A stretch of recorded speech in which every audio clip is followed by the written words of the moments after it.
Polasha wins after everything she's been through this season. The doubts, the struggles, she came back and she took it all. The queen of PvP is back on her throne.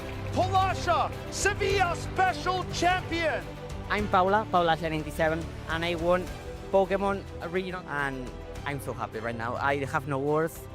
I wasn't expecting to be here, so yeah, I'm really grateful. I'm really happy right now. Against Pato, I think I had a good matchup because my Pilot 1 and my Gator were so good.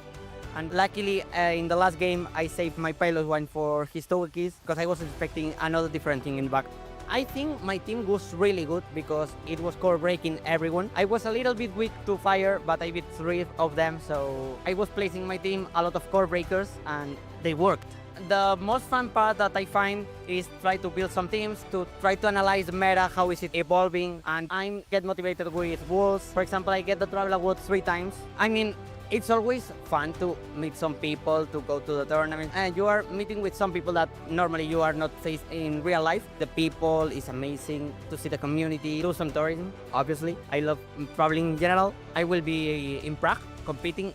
I was feeling for the last month that I wasn't able to top place in a lot of times because I thought that I don't have the level at this point, but I can demonstrate to myself that I can still competing, I can still fighting for the win. I decided very late to come to Sevilla because I was struggling practicing. I wasn't very motivated, so I was thinking about coming here but not competing. Luckily I competed, so I'm not gonna regret.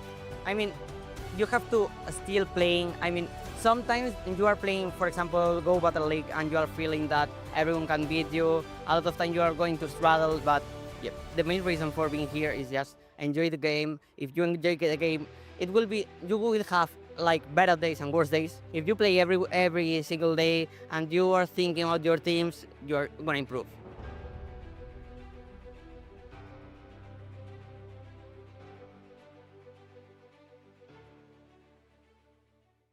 This season, and is back again trying to make another day 2. He's running that Giratina once again, and an interesting pick, the counter Poliwrath. Me, when I try to use Giratina, but my opponent has Umbreon for some reason, and it's the only Umbreon in the entire tournament. Yeah, I mean, that's probably how Inadequance felt when the Giratina gets locked in the Licky Lickies. So I feel like it's a similar vibe. Though he's facing Galactica Bolton. Galactica Bolton, of course, superior, strongest soldier, is running that Leaf Tornado. Superior is trademark once again, along with the Powder Snow alone Slashet, a whole trustee of it, and of course, the Umbreon that you just mentioned. Umbreon is so strong neutrally into that Licky Licky Giratina core. I can't believe he's still running Superior in the Big 26. It is like Leaf Tornado still, Frenzy Plant, and honestly, it's fantastic into Inadequance's team. It feels like we have so many targets. Yeah, sometimes it's more important to keep yourself on brand rather than going for the hot meta. These are both two players who are playing to their own brand to the best of their abilities. They're really, really invested in the bit. It's cool to win, but it's even cooler when you look good while winning, and that's what these trainers are trying to do, going for their signature picks, trying to lock in a place in the day 2 of the Prague Regional Championships. I mean, you know, they say there are no good Pokemon, there are only good trainers, and these two are some of the finest in Europe. Yeah, that's very true. Here, I'm trying to figure out what could be the plan for Galactica Bolton. I feel like that the Alolan Sandslash is not usable at all, but the Umbreon, if it gets to avoid both the Wigglytuff and the counter Poliwrath, it feels like it has positive matchups into Inadequace's team. It really feels like that Superior controls so many of his lines, especially because it's dominant into Quagsire, Poliwrath, Licky Licky. And I would say even Wigglytuff doesn't like to face a Superior just because of how strong and bulky it is neutrally.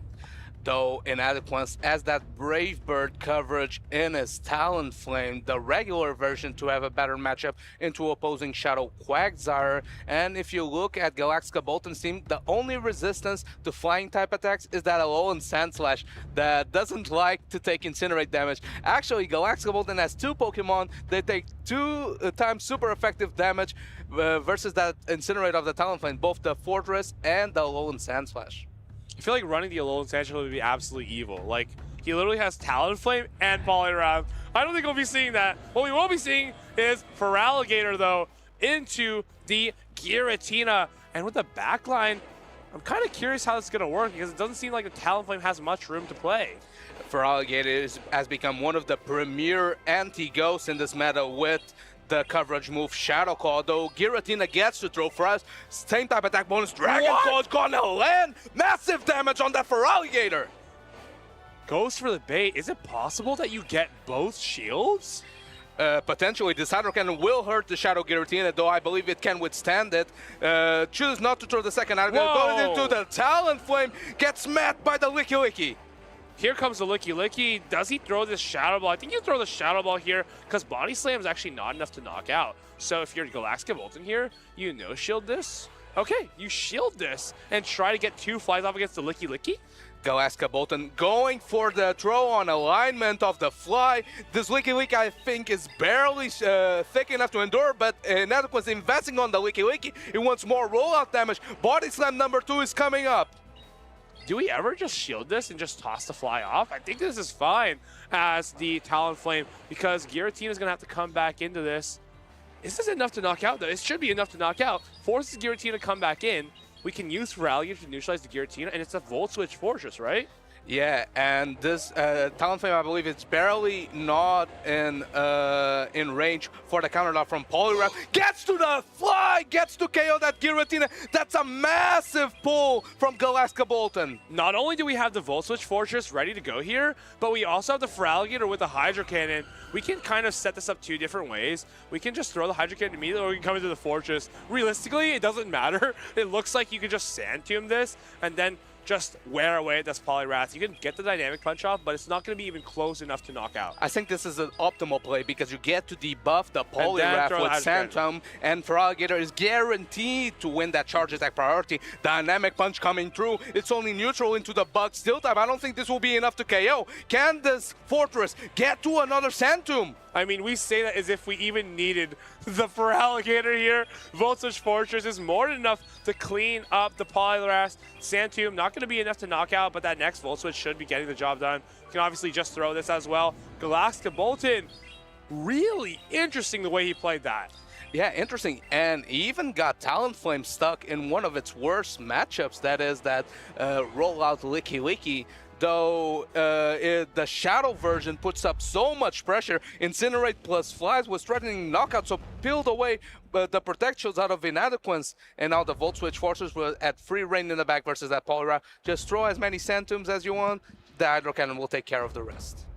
That was so crazy, especially letting the Dragon Claw go on the Feraligatr. Like, these are just crazy plays. I don't think I would have been able to make these plays in a million years. Yeah, maybe seeing that the Poliwrath actually has a very interesting matchup into his team because you either have Dynamic Punch as super effective damage, you have very good resistances, or even versus the Superior, its Worth matchup, you have Icy Wind coverage, which helps versus the Grass type matchups.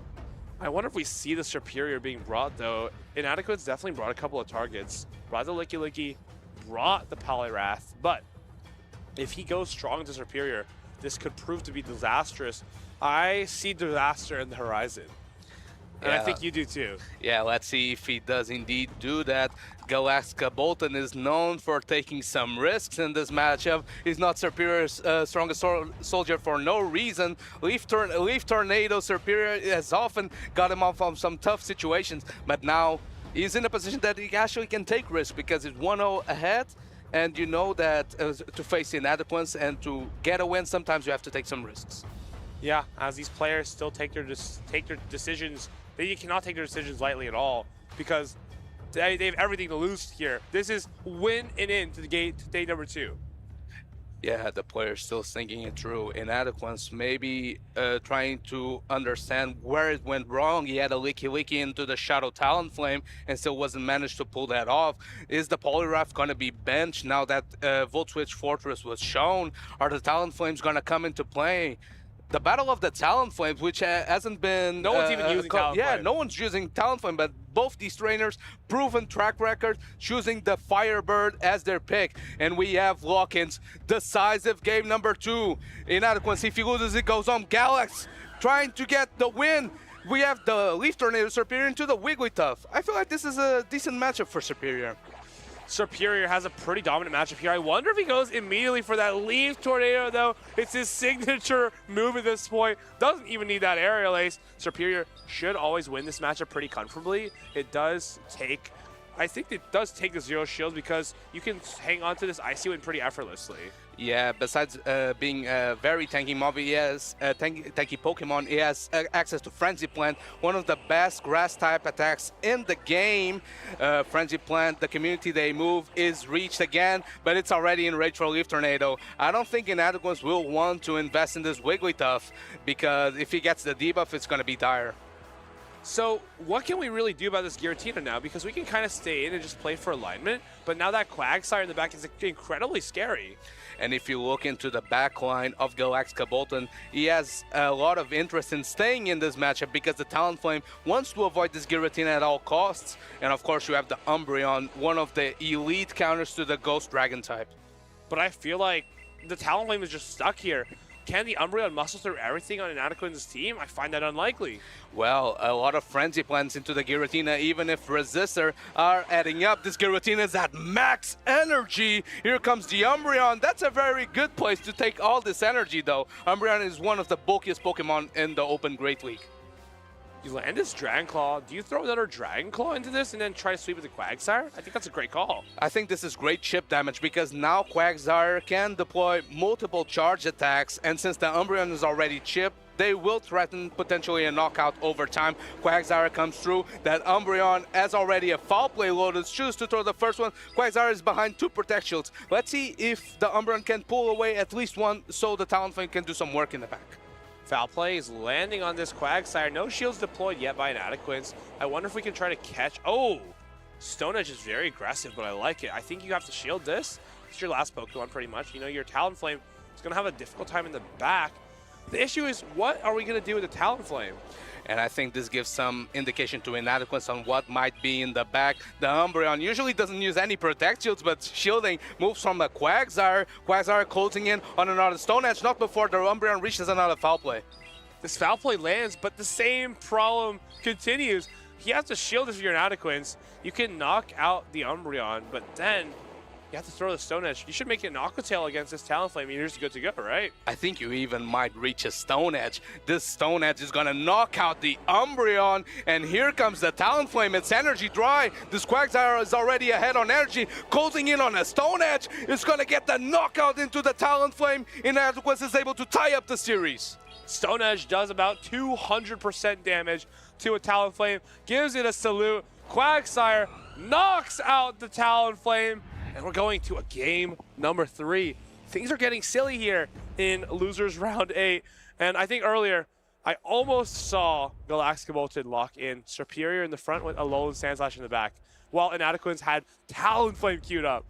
Well, Galactica Bolton did go ABA soft into that Giratina with the grass type and the fire type in the back versus a Dragon Ghost type. Though Superior actually put in a lot of work. He took out the Wigglytuff and put Giratina low enough. Though Giratina got so much value, so much energy, double Dragon Ball, put the Umbreon in a place where even Quagsire was threatening knockouts. And of course, that Talonflame without Protect Shield versus the Quagsire, it's a very dicey situation, especially when they have the Stone Edge coverage. It feels like Talonflame kind of just let Galactica Bolton down there. He was doing so good with his Superior, with his Umbreon, and if it was literally any other Pokemon, I think he was fine at the end there. Yeah, that's sometimes how the cookie crumbles because Inadequates is known for investing in that Wigglytuff, so if the Talonflame was there, it would be all good, right? So, but sometimes the read is not there. Of course, Inadequates also used the Poliwrath. Let's see what he chooses to bring in. This is win or go home for these trainers. These trainers, of course, very ambitious, trying to get into the race for that travel award in the European circuit. And getting into day 2 would give them massive strides to do that. It all comes down to this. We have game 3. Martine, Inadequates, is already locked in his line. It's Galactica Bolton who's taking an extra second, trying to weigh his odds here, trying to make the right reads against the Giratina specialist. Yeah, and I wonder if Galactica Bolton ever invest again in that Feraligatr. It did so well in game number 1. Even took a same type attack bonus Dragon Claw, put the Giratina low enough with the Hydro Cannon plus Shadow Claw combination. And honestly, it's one of the most flexible picks, though on the opposite side, there is a Poliwrath, which is one of Feraligatr's hardest counters, and also 2 normal types. 2 normal types is just such a disaster for Alligator generally, but it's great into Quagsire, it's great into Giratina, it's fantastic into Talonflame, which feels like it has 3 great matchups, and the other 3 are so challenging. He locks it in, and I think Inadequence is gonna like what he sees here. We are getting leads. It is a Wigglytuff into an Umbreon. This is a very positive lead for the Wigglytuff. I think this Umbreon will try to swap out as soon as possible. Gets into a Talonflame matched up against the Quagsire, though since it's the Shadow variant, it can go straight Aqua Tail in this matchup, because if the Talonflame no shields, it's gonna get much shot down. Let's see, you can't no-shield that Aqua Tail. That's like the most awkward part about this matchup. You can get this fly off, you can get the shields down, but how is Galactica Bolton going to play this? I think you try to get 2 shields from Inadequence, and you swap into another Pokemon to lure out his 3rd. And of course, Galactica Bolton needs switch desperately because there's a Talonflame on Inadequace's team, and he wants to meet that Serperior. Another Aqua Tail is loaded. 2nd Protect Shield peeled away from the Talonflame. Another fly comes through. I think Galactica Bolton's going to try to dance around, maybe swap out to avoid this matchup. Maybe you go back to the Umbreon. Maybe you go to the Serperior, but this is going to be answered immediately by a Talonflame. You can see the look on his eyes. Inadequence gave us some inspiring words earlier. Just get the Wigglytuff on the Guzzlord, and everything else just save us the trouble. Well, you see, the proof is in the pudding. The trouble has been saved. Yeah, because he's getting the entire... We get the Leaf Tornado debuff. Leaf Tornado once again being thrown. I think Galactica Bolton wants to extend the matchup as much as possible here. Can we get a 2nd Leaf Tornado debuff in a row? Not enough. We have the Talonflame at 100 energy. It doesn't even need to throw its energy. Gonna farm it all the way down. Frenzy Plant, same type attack bonus. I'm actually kind of curious how much this does to a Talonflame. Talonflame has a Brave Bird loaded. Pretty much just launch on whatever you want at this point. Maybe you come in with the Umbreon and Wigglytuff will come in, but it's looking fantastic for Inadequance. Of course, being double debuff means that this Brave Bird won't pack as much of a punch, though this Talonflame is very much outside farm range. Maybe goes in with the Talonflame. No, chooses to stay in with the Umbreon, maybe trying to go for an aggressive Snarl-down. If you can throw 2 last resorts at the Wigglytuff, do you potentially have a chance ever? Brave Bird comes through. It's not doing a whole lot. I wonder if you can just pivot into your Talonflame here.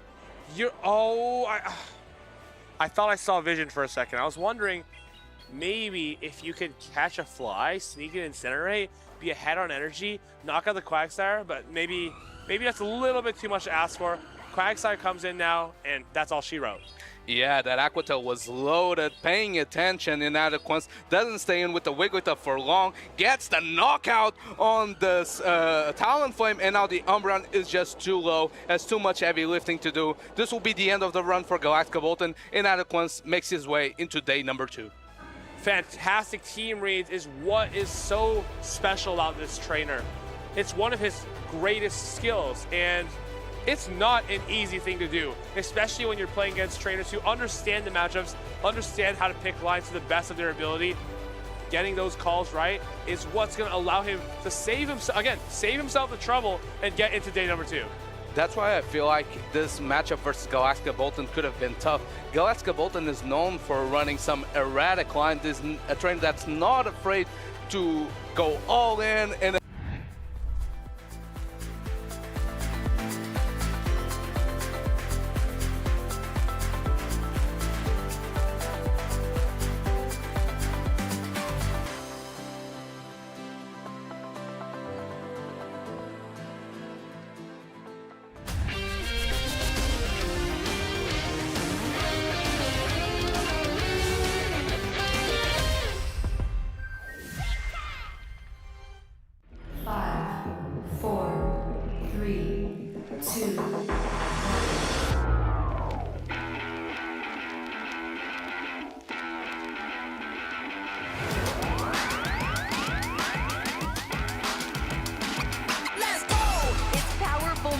against it and then applied with that fairy zone on the Lily. Oh, he's ready to just give up the game. It's over. You've been patient. You've been waiting all this time, but you ready. You've been putting in that grind, so let's go. Champions are hard to find, but you know the goal when you're ready to shine. Have they heard of you? Then they know. You got your sights set on that road. If it's on the battle, then let's go. Cause you'll never stop. Show them what you got. Looking at this final HP to deliver the finishing blow, and just like that, your Pokemon World Champion. Show them what you got. Yeah, they already know. You got your sights set on victory road. Show them what you got. Yeah, they already know. You got your sights set on victory road. He goes on the ice beam! Resetting the bracket and then winning it in game number 5.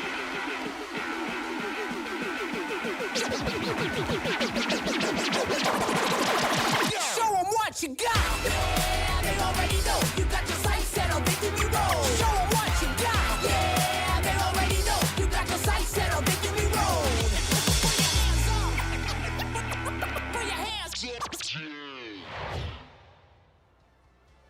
They always say it's the most stacked tournament of the year. It feels like they always say that, every regional, every international. But I think this one, we have truly unlocked the most difficult regional of the year. We are here in Prague for the 2026 Regional Championships, and wow, what an incredible day one we've had. I'm Eric, and I'm joined here by Jox, Jonkus, and Amanda. Guys, is there anything that really stood out to you from yesterday's competition? I know we just saw Martine taking down Galactic Bolton with that signature Shadow Giratina, but is there anything else that stood out? I mean, I truly think, kind of like you mentioned earlier, it's just a clash of the titans at the regional level. We had trainers coming in from Latin America, from North America, and in Europe, all competing to be here on day 2. But now, you know, it's kind of dwindled down, and we're seeing the cream of the crop rising. I also want to say, like, the meta was very interesting for the first day. We had 24 different Pokemon still here in day 2, and so nobody really knows what's going to happen here. Like, what is going to be the meta that's going to be what you want to bring in order to win it all. It was so fun to see our trainers took the Tinkaton meta, because we were thinking, oh, Tinkaton has such a powerful move in Gigaton Hammer, then it's going to be unstoppable. But trainers changed their teams to better deal with it. And of course, it wasn't even top 1 in usage. That was definitely unexpected. Tinkaton not really being top 1 in the usage for day number 1, but what we can expect is the regionals and internationals coming up for the rest of the season. There are quite a few more left that we can take a look at. All right, and now we're going to have, of course, Prague right now going on. Utrecht going to be the next European regional there as well. It's going to be a special championship. And then we're going to have Turin. And also, at the last one there, we're going to have New Orleans as an NAIC with a special meta. And San Francisco, of course, going to be the World Championships.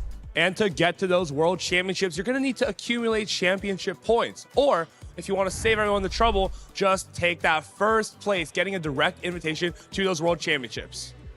Of course, the trainers are looking for that number 1 spot that gives you 350 points.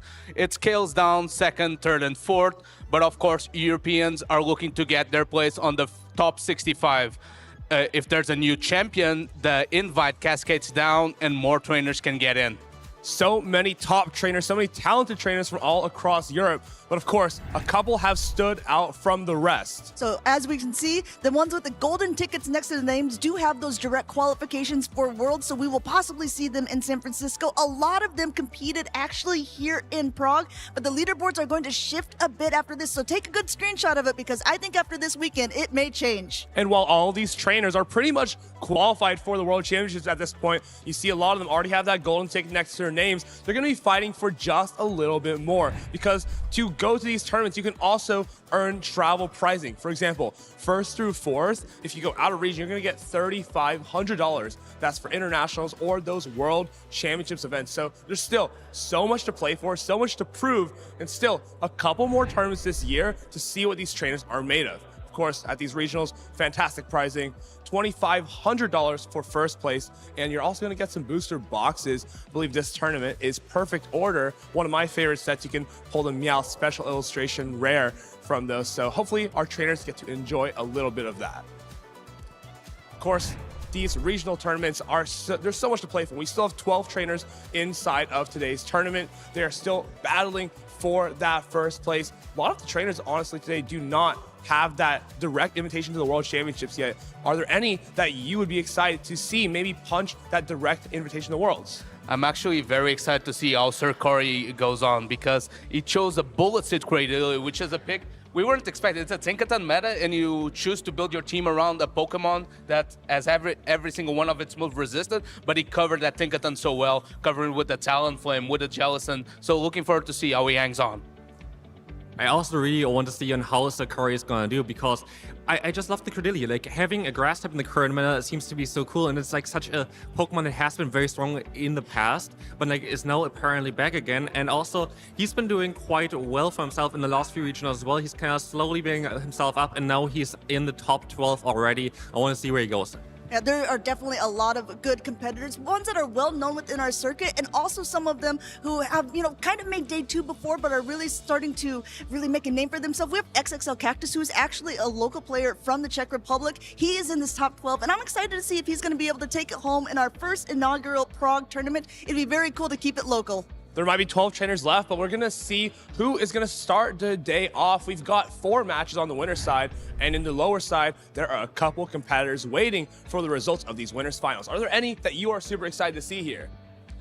I'm excited to see if both Pablo Ondinas and Inadequance can keep up their run. They both went into the lower bracket super early during the day, but they won 6 matches in a row on the lower side, both of them. And I'm excited to see if they're able to hang on. Of course, they're waiting for the winners of Sir Corey versus the loser of Sir Corey versus Boom and Dori versus XXL Cactus, respectively. And all these trainers, they've been taken to day 2, taken all the way in this tournament by some select Pokemon, some MVP picks, as we call them. So let's take a look at who have we chosen for MVP picks. Of course, I chose Sustenance Eater, my brother, his favorite Pokemon, Grumpig, which he infamously has called John Pork. And we see with the Psywave, Shadow Ball, Dynamic Punch, so neutral into the entire meta. But of course, all of you have a couple of favorites too.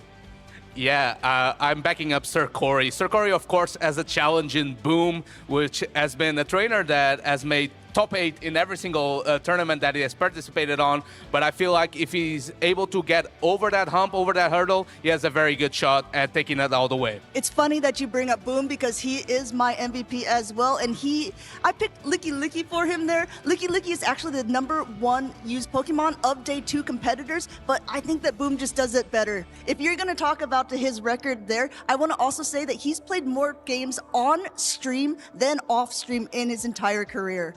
I choose here Tauntaun with his Aegislash and also, of course, the core of Hydreigon. I'm here for the spice, and I find it very impressive that this is on the winner side. So he hasn't lost at all yet with such a spicy and very interesting Pokemon, both of them. Like, nobody else really is running them. The only 2 are in the circuit yet still for this regional. So I'm curious on where Tauntaun going to be at the end.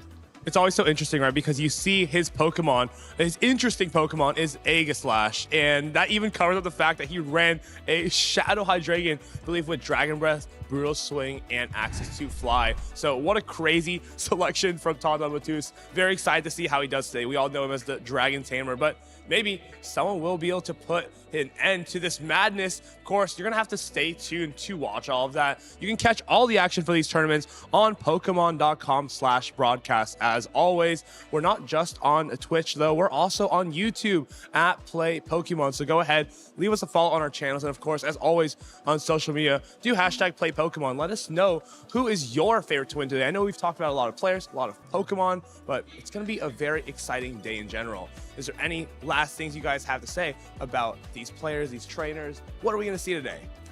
I'm excited to see how many Licky Mirrors we're going to get, and if is the that trainers... exciting? I'm not sure if it's exciting, but I'm looking forward to see what strategies trainers have picked up with some scrims maybe at the end of the day to see if they can avoid the Licky coming once again, rolling out their way into victory. I just honestly wonder what of those teams, like, they're so unique in itself, is going to be able to come on top there. We have Inadequance with a very unique team as well. We have, of course, Tauntaun. There's so many trainers that just tried to break the meta, most likely, with Pokemon that we didn't really expect before. And I'm curious on how far they can go. So I'm really excited for day 2 now. Yeah, I'm just ready to rock and roll. So let's go ahead and get it pretty much started. These players are on peak form, so let's take a look at the format, I suppose, of how these trainers are going to be fighting it out today in the rest of this Prague Regional Championships, and we are so excited to see what they have to bring to us. This weekend, the 2026 Regional Championships are bringing the electrifying action of the Pokémon GO matches to the global stage. Top trainers from across the world have gathered to compete for a share of over $125,000 in cash prizes, travel awards, and the all-important championship points that could secure their spot at Worlds 2026 in San Francisco, California. The competition is fierce and the strategy is key. This tournament spans 2 intense days of action, where our trainers battle it out in a double elimination bracket using the Great League format. Every match is a best-of-3 clash, but the stakes get even higher in the winners' finals, losers' finals, and grand finals, where the action extends to a best-of-5 showdown. Trainers will be strategizing in a Bring 6 Pick 3 format, each one carefully selecting a team of 6 Pokemon, but only 3 will enter the fray in each game. Every choice could be the difference between victory and defeat. Who will etch their name into the history books this weekend? And who will punch their ticket to Worlds 2026 in San Francisco? Don't miss a minute of the action. Stay tuned all weekend long to watch the battles unfold live. To stay up to date on future Play Pokemon events, visit championships.pokemon.com. And we are back now with some battles upcoming soon. I'm excited for day 2 for this regional. Are you excited? So many crazy picks, so many crazy players, more importantly. And to start off the day, we have got some fantastic matches in the winner's side. If you're just tuning in to the regionals, we are here in Prague, the Golden City, and we are down to 12 trainers on day number 2. We're going to see what they're made of here, who can come out on top of this. What we thought was originally Tinkaton meta is quickly becoming a Shadow Fortress festival. So we'll just have to see how these trainers adapt, how they swap in and out, throw their charge attacks throughout the entire day. And in a couple hours, we'll know who is the champion of this entire event. The first champion of Prague for Pokemon GO is going to be crowned today, and it's going to be super exciting. And as you said as well, Tinkaton surprisingly doesn't do as well in this regional so far. I think there are a few still left for this day today. Maybe it can come on top there, but like we definitely expect a little bit more of that Pokemon. It's like if there's a monster under your bed, you're usually going to check under your bed before you go to sleep. And it seems like players have been doing that. They've been crossing their T's and dotting their I's. They've been looking out for Tinkaton, making sure that their teams aren't going to be weak to it. We saw that in the form of Shadow Quagsire, Feraligatr, Diggersby, Unova Stunfisk, even Corviknight. Players kind of lining up their teams with counters, just basically building their entire team around countering Tinkaton. And it's worked out because in day number 2, I almost feel like we only saw 2 or 3 Tinkatons in the top 12. Yeah, definitely this Pokemon didn't really perform as well, but just because everybody was so prepared. But this is the thing as well, everybody kind of prepared a little bit differently, I feel like. There were like so many different kind of picks that players were choosing in order to counter this Pokemon, but also then trying to counter the counter. So we have a lot of different Pokemon here, 24 different ones as far as I know for a day 2. That's quite a lot in Pokemon GO PvP. So I'm excited. I'm excited on who is going to be able to come on top there and what is going to be their signature pick. Everyone had a couple of signature picks, but these are the picks that everyone at this regional have overall decided were going to be the meta. There's day number 1 in the Prague Regional Championships. We saw Shadow Fortress at 42% usage. Notice how no Pokemon is over 50%. This means that the meta is very balanced and all the strong Pokemon are kind of spread out across teams. There's no true centralizing pick here.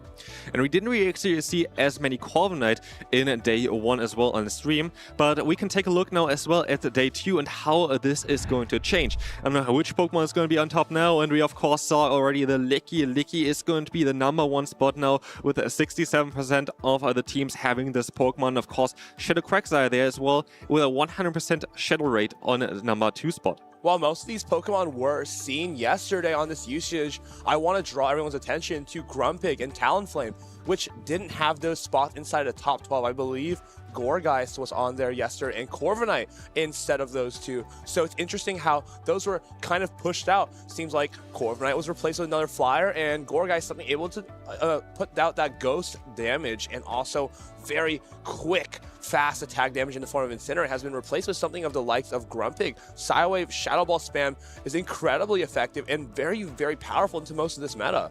Yeah, especially with Grumpig having the coverage for the the fighting type is important here, which you see as well with Togekiss. Togekiss was one of the biggest MVPs there for most teams in day number 1, and we saw this Pokemon with 3 different movesets in day number 1 as well. One was running Flamethrower, someone was running a Psyshock, someone was running Dazzling Gleam, but everyone is running Aura Sphere on this Pokemon. Aura Sphere seems to be that unique coverage of a fairy and flying type, allowing you to hit something back like the Licky, which you would think, hey, Licky's probably not that great of a matchup. They've got those super effective rollouts, that quick body slam spam. But as we saw yesterday, Togekiss, it was pretty much a inkjet printer, just shooting Aura Spheres out left and right, getting like a full farm downs on things like Quagsire that didn't have a lot of fast attack pressure on it, and just unleashing those on Licky, onto Corviknights, onto Gourgeist, just throwing moves left and right.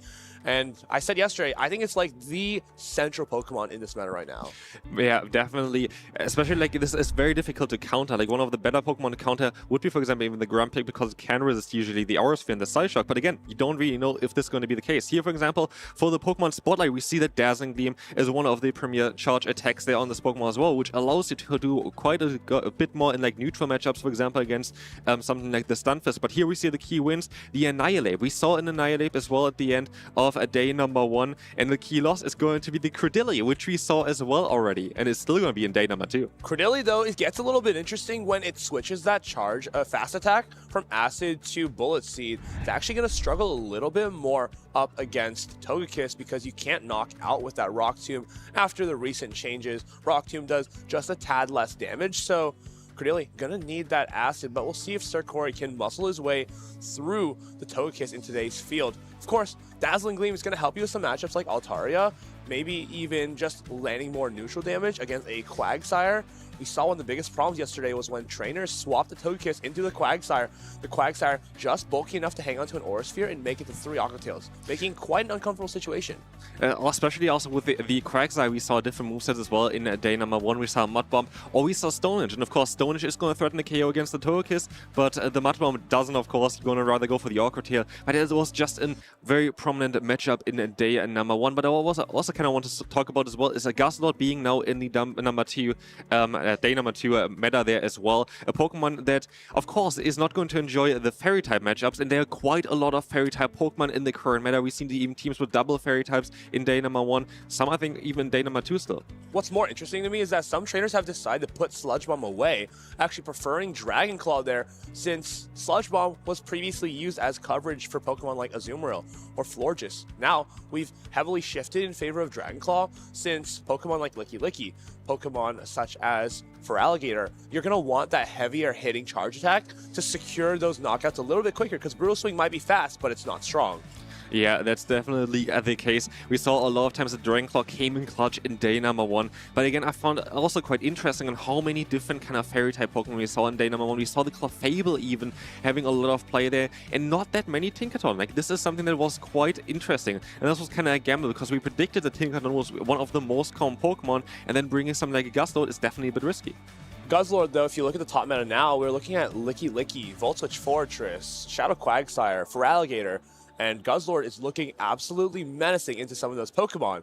However, these trainers can adapt. There's Feraligatr able to hit back with the Ice Beam. Licky, Body Slam, Spam does get a little bit oppressive at times, as we've seen. And of course, the main threat for Guzzlord, Togekiss. It's on everyone's team, but can these trainers line up correctly? I think in our first matchup here, Sustenance Eater versus Icelandic Lapras. Icelandic Lapras is running that Dragon Claw Guzzlord, and Sustenance Eater has been running that ever-present Togekiss with Psyshock. And also what we saw for Guzzlord is the difficulty of, is it going to be Bug Bite, is it going to be Volt Switch on that Fortress? We saw both in day number 1, and we're also going to see both in day number 2, as both were actually very solid choices. But again, as we said before, it's basically 2 Pokemon in 1, because just the change of the fast move changes quite a lot for this Pokemon. Only having the double weakness, of course, to the fire typing just makes it very neutral against basically everything else.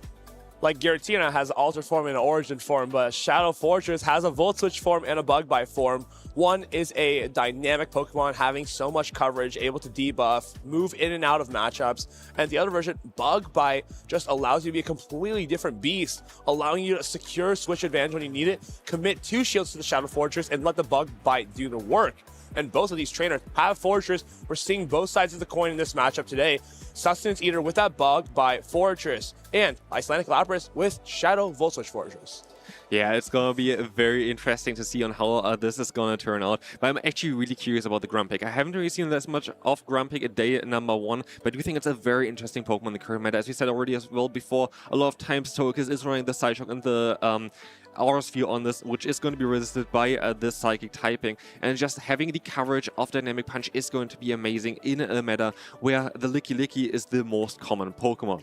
Grumpig is a Pokemon you bring with the assumption that trainers are going to be using Volt Switch Fortress and not as much Bug Bite, which, if you're asking me now, looks like a great call, since Grumpig is fantastic into something like Volt Switch Fortress as compared to Bug Bite Fortress, able to put on extremely oppressive Psy-Wave damage, even when resisted. Psy-Wave is one of those numbers where one of those charge fast attacks where the numbers kind of work out, letting you do 2 or even 3 HP per Psy-Wave, even when resisted. So mathematically, it's almost neutral.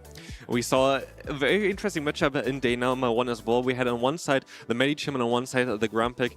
Tell us a little bit about the difference between those. Well, they kind of are both Psychic types that hit for Fighting type damage. What's the difference between them? Medicham has a lot quicker access to the Fighting type damage, where Grumpig plays a lot more like a Psychic type, being able to focus on that Psy-Wave damage.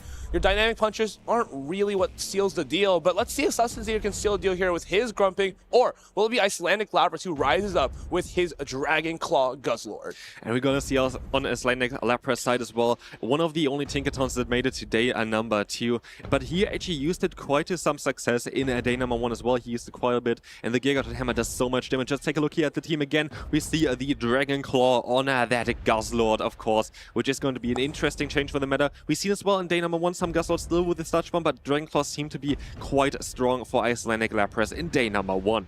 Icelandic Lapras is the Birmingham Regional Champion from last year, and now he's up against Sustenance Eater, who has something to prove for himself. Has made top 8 before, has made top 8 at the European International Championships, top 8 in the Melbourne Regional Championships last year, but hasn't gotten that regional win yet, and this team is ready to take him to those grand finals. For Alligator, Licky, such a consistent core. Throw in a little bit of spice. Throw in that Grumpig and Fortress. It's so consistent. It's so good at fighting through your opponents. Can Sustenance Eater take down Icelandic Lapras as the underdog here? We have here as well 2 Quagsires with a moveset of Stone Edge. It was like something in debate as well in day number 1, where we saw both Mud Bomb as well as Stone Edge very commonly. But here, 2 times Stone Edge. Going to be interesting because we're going to have the Togekiss, of course, here as well again, which is going to be threatened by that, at least on Sustenance Eater's side. Sustenance Eater has those. Oh, Seattle top 16 as well. I apologize, Harry. Also did make a day 2 in Seattle quite recently. But of course, he wants more. He's kept telling me he's due for a crazy tournament. Let's see if this can be that tournament for him. On the other hand, though, Icelandic Lapras has already had those crazy tournaments. Birmingham Regional Champion and Dortmund Regional top 8 and EUIC top 32. He was not too happy with his recent results, but now he's in the top 12 already for this regional. So he is most likely very, very happy about this moment. He wants to have another title, of course. And he had such a great run in day number 1. So we have to see if Icelandic Lapras can continue this here in day number 2 as well. And also on Icelandic Lapras side, we have, of course, that Corsola. Corsola was one of the strongest Pokemon day number 1 as well. Such a bulky Pokemon. The main thing for Icelandic Lapras Corsola as well is it has glasses on. That's what I was going to say. The most important part of Corsola is those glasses. Those cool sunglasses kind of let you get through those matchups a little bit more effectively. I believe it helps you flip the Diggersby matchup in some cases. But of course, costing Pokemon are always cinema inside of the Go Battle League, inside of Play Pokemon. Our players, though, they look really, really focused. No nerves, but everything to play for. It's Sustenance Eater up against Icelandic Lapras, and we have a couple of lock-ins that you're going to be very interested to see here. Well, let's take a look at the lead matchup. We're going to have a Corsa against the Licky. This is not what Icelandic Lapras wants to see here. And we see the immediate stop out, of course, into the Quagsire, trying to charge up some energy fast and trying to get up some Awkward Tails now against the Bug Bite Shadow Fortress. This is a matchup that usually favors Shadow Fortress on the swap, because Shadow Fortress able to always secure switch advantage, able to apply fast pressure with those Sand Tombs. As you see, Bug Bite's already taking Quagsire into about 55% of its HP, but Quagsire can fight back so quick with those Aqua Tails, so oppressive. 1, 2, 3, 4. And can Icelandic Lapras get to another one? I don't think he can because he hasn't committed this Protect Shield. It's going to be very, very close. Of course, the energy advantage in the beginning was quite nice, and it's just going to be enough to get that Aqua Tail off now. And so now it's a decision that's going to be crucial here. Do we use another Protect Shield as well? We do, because we want to have the alignment of the Licky Licky against the Corsola for later on. And now we may have given up 2 shields, but we have a lot going for us. We have the Licky Licky that's about to be aligned up into the Corsola, and most importantly, we have a Quagsire for that Volt Switch Fortress. This is where we're going to see a huge difference, as now this Corsola has to stay in here actually with the debuff. This is an excellent play from Sustenance Eater. This is going to be very interesting now, because at least for Icelandic Lapras, he can avoid the matchup against the ground type with a Volt Switch user. So this could be interesting for both sides. I would say it's kind of a play that's going to decide this battle a little bit, because now I feel like Sustenance Eater had a little bit of a better advantage in terms of the alignment, but maybe he kind of gave up a little bit on that now. Yeah, he has those Aqua Tails ready to go. It's going to be a charge attack priority on the second one. Is this going to pull away that shield from Icelandic Lapras? It looks like it will. Now, this Nightshade, while dealing pretty good damage to the Quagsire, it's going to be a little bit awkward, right? Because it's not enough to knock out. And it's going to be very challenging to actually Volt Switch this Quagsire down. Yeah, this is going to be very close here. It's not going to be enough yet. And we see the swap out immediately, but on both trainers' side, going straight into the Licky Licky. Of course, there's still the Protect Shield on the Fortress for Icelandic Lapras. And we will see, oh, the bait here. The Body Slam is coming through. This is absolutely evil. Shield. Body Slam bait onto the Shadow Fortress. Immediately shielded by Icelandic Lapras. And to some extent, it makes absolute sense, right? You know that your opponent's thinking, well, there's only one charge attack that you can really throw here. It doesn't make that much sense to throw the Body Slam, but yet it's Sustenance Eater launching the Shadow Ball now, getting that energy advantage, but can this Shadow Fortress bully through the rest of this team? There's still a Quagsire, there's still a Fortress left. Can it get the job done? The Oroctum is coming in now. This is going to knock out that Licky Licky, and Fortress still going to leave here with a little bit of HP left, but it's going to be a bit tough one here, because again, there's still going to be the Quagsire, and we see the immediate stop out here from Icelandic Lapras, trying to press immediately onto that Corsa, not wanting to have the matchup against the Quagsire here. Let's see what Sustenance Eater goes into here. It's going to be this Quagsire, and the issue here is he might be able to knock out this Corsola, but is he going to be able to find the knockout onto the Shadow Fortress? He undercharges and now gets a couple of Bug Bites in. Unfortunately, looks like he took that extra Astonish damage, and this Volt Switch is going to get the knockout onto the onto the Fortress. Quagsire now going to get hit with a Sand Tomb, and what looked like a really good start now has gone in Icelandic Lapras' favor. Absolutely, Icelandic Lapras is going to be able to win the first battle here with that Sand Tomb from the Shadow Fortress. And what an interesting play there. Of course, Sustenance Eater had a little bit of a better lead there. And of course, we had a normal type against the Ghost type Pokemon. That's quite a bit of a better lead. But Icelandic Lapras used the shield early in order to align himself. The thing is, that Quagsire was so powerful. It got to 3 Aqua Tails up against the Shadow Fortress. That's not something I was expecting. Yeah, definitely getting up there a little bit of energy first with the Quagsire definitely helped out to get the shields from Sustenance Eater there early. And yeah, it was a bit of an interesting matchup. Having the shields at the end there for the Fortress was quite nice. But again, as you said already as well, it's like the difference between Bug Bite and the Volt Switch on the Fortress depends on like how the matchups are against those ground type Pokemon. So like it was a bit of a tough one for Icelandic Lapras there at the end, trying to play up against that Quagsire, but he came on top there at the end. Very interesting first battle. Sustenance Eater, he has told me that when he plays these tournaments, he almost always loses the first game. This is just another day at work. He played against Ventusky, against Nezabethan, lost game 1 both times. Was able to get that 2-0 against Pokémon, but now we'll see if he can get this reverse sweep again. Sometimes diamonds are formed under pressure. Let's see if he can get the job done and get this alignment that he needs so badly. Corsola is so strong into his team, but if he can put the Licky Licky in the right place, that will be the key to victory. Yeah, Licky has to come here in order to deal with this Corsair, because otherwise Corsair is going to be very, very strong. Of course, Feraligatr could be an interesting change here as well in order to deal a little bit better with the Corsair as well, having the super effective Shadow Claw against it, but it's not the best matchup either. Like, it's going to be still positive, of course, for the Feraligatr, but we have to see on how those trainers going to adjust. It looks like they've locked in, and it seems that Sustenance Eater has once again, he has hit the jackpot. So hey, let's see what's going to happen here.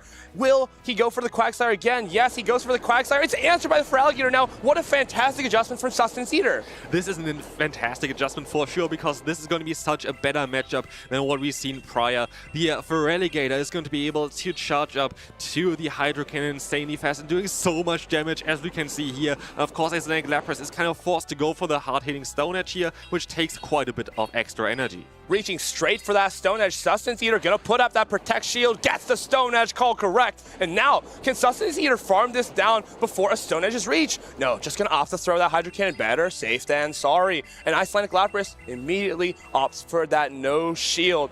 Will he come in with that Shadow Volt Switch Fortress? Yes, it's exactly what he's going to do.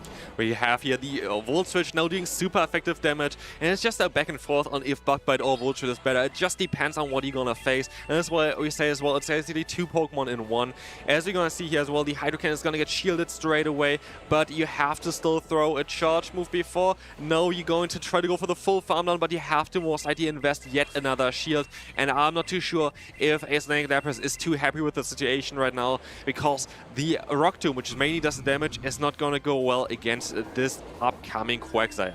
He's out of shields, but he's not out of it just yet. He has those Sand Tombs loaded for this Shadow Quagsire, and while the first one isn't going to do a whole lot of damage, these things are going to add up real quick. Sand Tomb number 2 coming through, and Quagsire, it's just standing there. It's ready to take a hit. Sand Tomb number 2 putting Quagsire into the yellow health range. Can Sustenance Eater get to that Stone Edge? It's Corsola coming out from Icelandic Lapras. Immediate pivot into the Licky, and Sustenance Eater has the correct alignment. He has found the target with the Licky. Shadow Ball gonna land, gonna do massive, super effective damage into this Corsola. Phone swipes up, got a little bit too excited there, but it's still gonna do fantastic damage. Yeah, 2 Shadow Balls are gonna still be enough to knock out this Corsola, and of course we still even have the shield advantage here, which you don't really even need in this matchup, because you are going to be able to just go ahead, tank those hits, go for the Shadow Ball and knock out that Corsola. We're going to have another Power Gem though coming through here right now, just trying to charge up to those 2 Shadow Balls. Just gonna get the 2 Shadow Balls, launch one at the Galarian Corsola, launch one at the Shadow Fortress, but Sustenance Eater is in a great position here, getting a catch onto that Shadow Volt Switch Fortress, but it's all said and done. 2 Shadow Balls, is this gonna be enough to knock out this Volt Switch Fortress? No, it's just not enough, but he can get to his Sand Tomb. Gonna go for a little bit of a cheeky catch there, but Shadow Ball loaded for that Galarian Corsola in the back. Even a Stone Edge would be enough to knock out from this range, or getting it pretty close at least.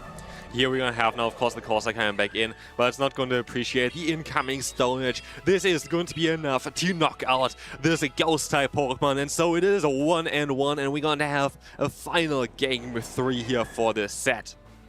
Looks like Sustenance Eater is able to fight back, making the literal perfect adjustment there. We saw in game 1, he noticed, okay, my Shadow Fortress isn't good enough to take down this Quagsire. It's just taking a little bit too little damage. Gonna get to that third Aqua Tail, gonna force that final Protect Shield from Sustenance Eater. And on the other hand, Feraligatr, much more consistent into Shadow Quagsire, able to put down those Hydro Cannons in 5 Shadow Claws, as opposed to 7 Mudshots for that heavy hitting Stone Edge.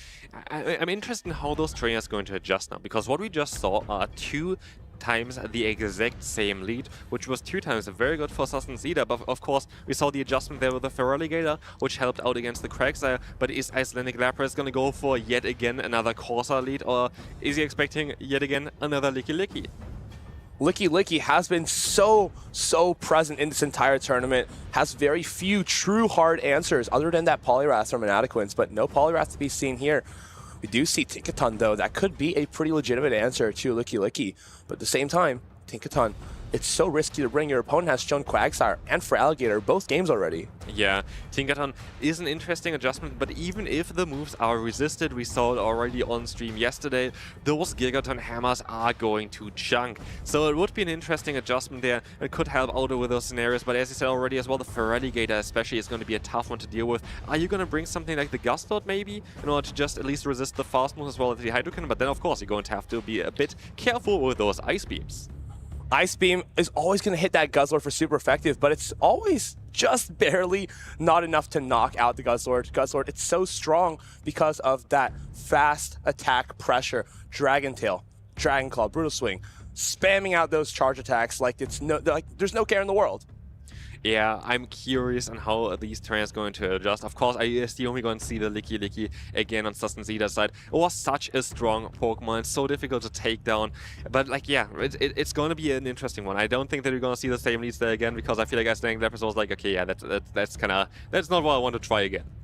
Sometimes you have to try it again, even when you don't get it right the first time. We saw Sustenance Eater try the exact same Licky lead before, but is he going to be able to justify it again into Icelandic Lapras? I don't think he's going to be able to justify it. It looks like we have lock-ins, and it's going to be Sustenance Eater, Shadow Quagsire leading into the Guzzlord. The Quagsire is not going to appreciate it as much. Of course, we still have the neutral Stone Edge here to hit, but generally speaking, this is going to be a fantastic matchup for the Guzzlord. Going to be able to go up to those brutal swings straight away, going for a charge move, trying to chip away off the health, just to try to maybe make it a bit easier later on, even for the Fortress to deal with this matchup. Yeah, Fortress, nowhere to be seen on Sustenance Eater's team, though. He's going to be launching this neutral Stone Edge. It's going to be neutral, but it's from a Shadow Pokemon. It's going to do a lot of damage, but does Icelandic Lapras commit the shield? Yes, he does. This Guzzlord looks to be like it's a very good Pokemon against the team that Sustenance Eater was bringing here, because we also see that Grumpig here in the back for the first time. This is going to be very interesting there as well. Having access to Shadow Ball and the Dynamic Punch could be very good though as well if you get some energy on it. And if you can actually get this Stone Edge off here, I wonder if that Grumpig becomes a lot freer in the back. If you can just get a Shadow Ball off on one of his Pokemon, it may be able to seal a deal here. He comes in with the Licky immediately, met with the Dragon Claw from the Guzzlord. This is going to chip away at the health of the Licky. It's not going to do crazy amounts because this Pokemon is very, very bulky, but we're going to see the immediate swap out now into the Fortress, and this is going to be crucial because now the Crowsler in the back is going to be able to avoid this normal type Pokemon. Now, this Rock Tomb from the Shadow Fortress won't be enough to knock out this Licky. So he's going to have to put a Protect Shield, saving himself from the damage here, but has to go for it immediately. Sustenance Eater is going to be able to get that second Shadow Ball off without having to commit a shield here. Yeah, this is not going to be enough to knock out the Licky yet. It is close though, but in comes now the Shadow Ball, and this is going to do some very nice damage against this Fortress. It's a back and forth here so far, but I'm curious because he's still going to have the Ghost type in the back here with the Corsair, which generally speaking is going to be very solid against a Pokemon like the Grumpig. But again, Grumpig has the coverage of Shadow Ball. Now, this Sand Tomb just gets reach immediately from Icelandic Lapras. Not messing around here. No need to go for that Rock Tomb. Just wants to debuff this Grumpig so that the Corsola can handle it in the end game. But of course, Sustenance Eater is taking a lot of damage here from these Volt Switches. Can Icelandic Lapras get the Astonish down with the Corsola? And now we see the Dynamic Punch knocking out the Fortress. There's still a shield left for Sustenance Eater, but we're going to have now the Ghost type coming in. And of course the extra damage now from Astonish thanks to the debuff onto the defense. And we see the swap out onto the Shadow Ball, catching the move here from the Grumpig. Shadow Ball catch onto the Guzzlord. It's resisted damage, and that Guzzlord takes a hit. But now the Corsola is free in the back. Sustenance Eater tried to make the gamble with the Grumpig, but it wasn't enough. Stone Edge can't get reached here, and Nightshade, double Nightshade is going to be reached, but it's an Astonish down onto the Grumpig. Icelandic Lapras makes it to the top 8. What a performance there, keeping the Corsair but also keeping the Corsola away from the Licky finally for the third battle there. Both trans adjusted their team, but Icelandic Lapras played it out very, very well there at the end. What an incredible performance there. Licky on the Corsola 2 games in a row, but he came back and put the pedal down. put his foot on the gas and got that Licky onto the Guzzlord, got it onto the Shadow Voltage Fortress, and is fully avoiding the issues there with the Licky. I really enjoyed the adjustment there as well with the Guzzlord. I felt like Guzzlord did a great job in the third game there as well. It was kind of unfortunate for the Grumpig, I have to say. Like, I feel like Grumpig would have been fantastic even against like the teams that we saw prior, but now kind of the adjustments that Icelandic Leopards made were not that great for the Grumpig.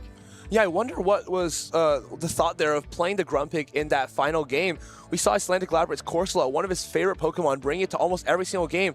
And Grumpig just couldn't get the job done against the Corsola. Would have wanted to see almost any other matchup, but no. We unfortunately saw the Grumpig getting onto that Galarian Corsola. We have Shadow Ball for coverage, but of course, those Astonishers just do so much damage. Especially when you're debuffed from something like the Fortress, which you see here as well, going for a Phantom to knock out that Quagsire here. But yeah, generally speaking, the Fortress is such a pivotal Pokemon. And here, again, we gonna see that the Volt Switch version actually won this time around. Volt Switch knocking out these Lickies, knocking out those Quagsires.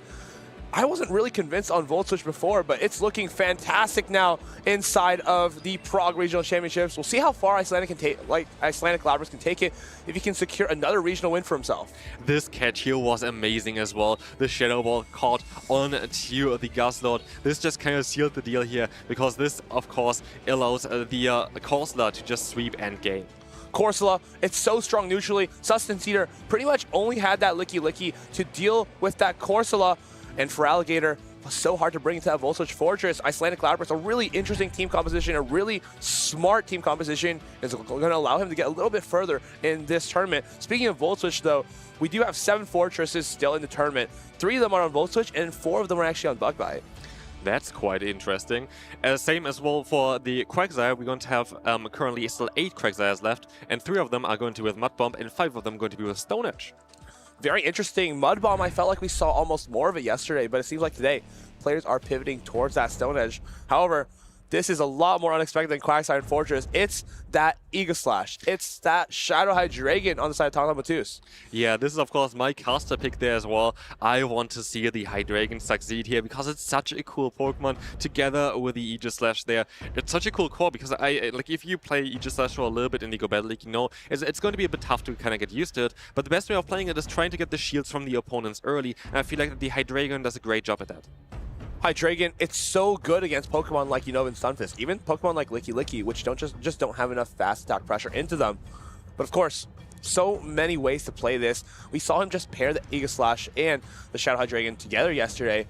Wonder if that will still be the case today. Yep, we will see. We're going to have here, of course, Tonton Matus as well, the EUIC champion from 2023, the Dunks regional champion from 2025. He wants to have yet another win for 2026 as well. Trying to get one on the board every year. Tonton Matus, so many great World Championship performances. I just want to point out like how difficult it is to actually get a good World Championship performance. We see a lot of trainers that are fantastic in the regional championships and fantastic in the international championships, just not be able to secure their spots in those deeper rounds of the World Championships. But of course, he does it all thanks to his signature Pokemon, the Dragon-type Pokemon, usually in the Shadow variants. Did you remember still from the World Championship which Dragon-type Pokemon he brought there? Dragapult with, I believe it was Astonish, Breaking Swipe, and Shadow Ball to the Anaheim World Championships. I couldn't even dream of that. Yeah, it's so unique. Like, it's so unique. He's the Dragon Master. He used a Dragon-type Pokemon in his last 6 regionals, and he has a one here again. And here we're going to see, of course, a very interesting team as well. We're going to have here more, what you mostly see as the meta, but we also have the Empoleon, which is very interesting because it's kind of seen as a better answer to the Licky. Empoleon is a very consistent answer to Licky, but only in the even shield scenarios. I feel like the train kind of falls off the tracks the later it gets, because if you counterswap Empoleon to Licky, they'll be able to Shadow Ball you first. Yeah, it's sometimes a bit tough there, but we are ready to take a look at game number 1. We have a perfect lead here for Tonton with the Aegislash against the Togekiss. Togekiss cannot touch this Pokemon. Here we have to see an immediate swap into that Empoleon, and now if you're Tonton Matus, do you just go immediately to the Quagsire? Yes, you have Mud Bomb, so you're not scared of this Empoleon. Can even go for a bait if you really choose to do so. Yeah, here we of course see as well that Tonton stayed in for a little bit, getting some energy in the beginning because he knows he's gonna be behind energy anyway, but he wants to have some energy on the Aegislash for later on because those charge moves just do so much damage. But here we go, of course, gonna see the first shield coming up for the Empoleon, trying to keep this Pokemon healthy because one Mud Bomb is going to be enough to knock it out.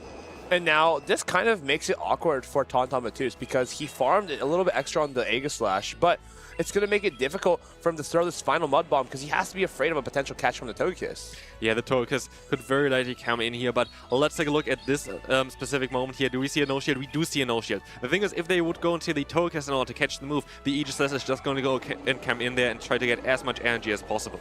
It's going to reach a last-second Aqua Tail, though. He does go for a little bit of an overfarm, just making sure it's not going to get caught on anything silly. Just going to throw this one out here. And now, coming in with the Aegislash, let's see if he can get a job done. There's one shield remaining for each trainer, but he has a perfect answer to that Togekiss. Now, can this get through the Licky Licky?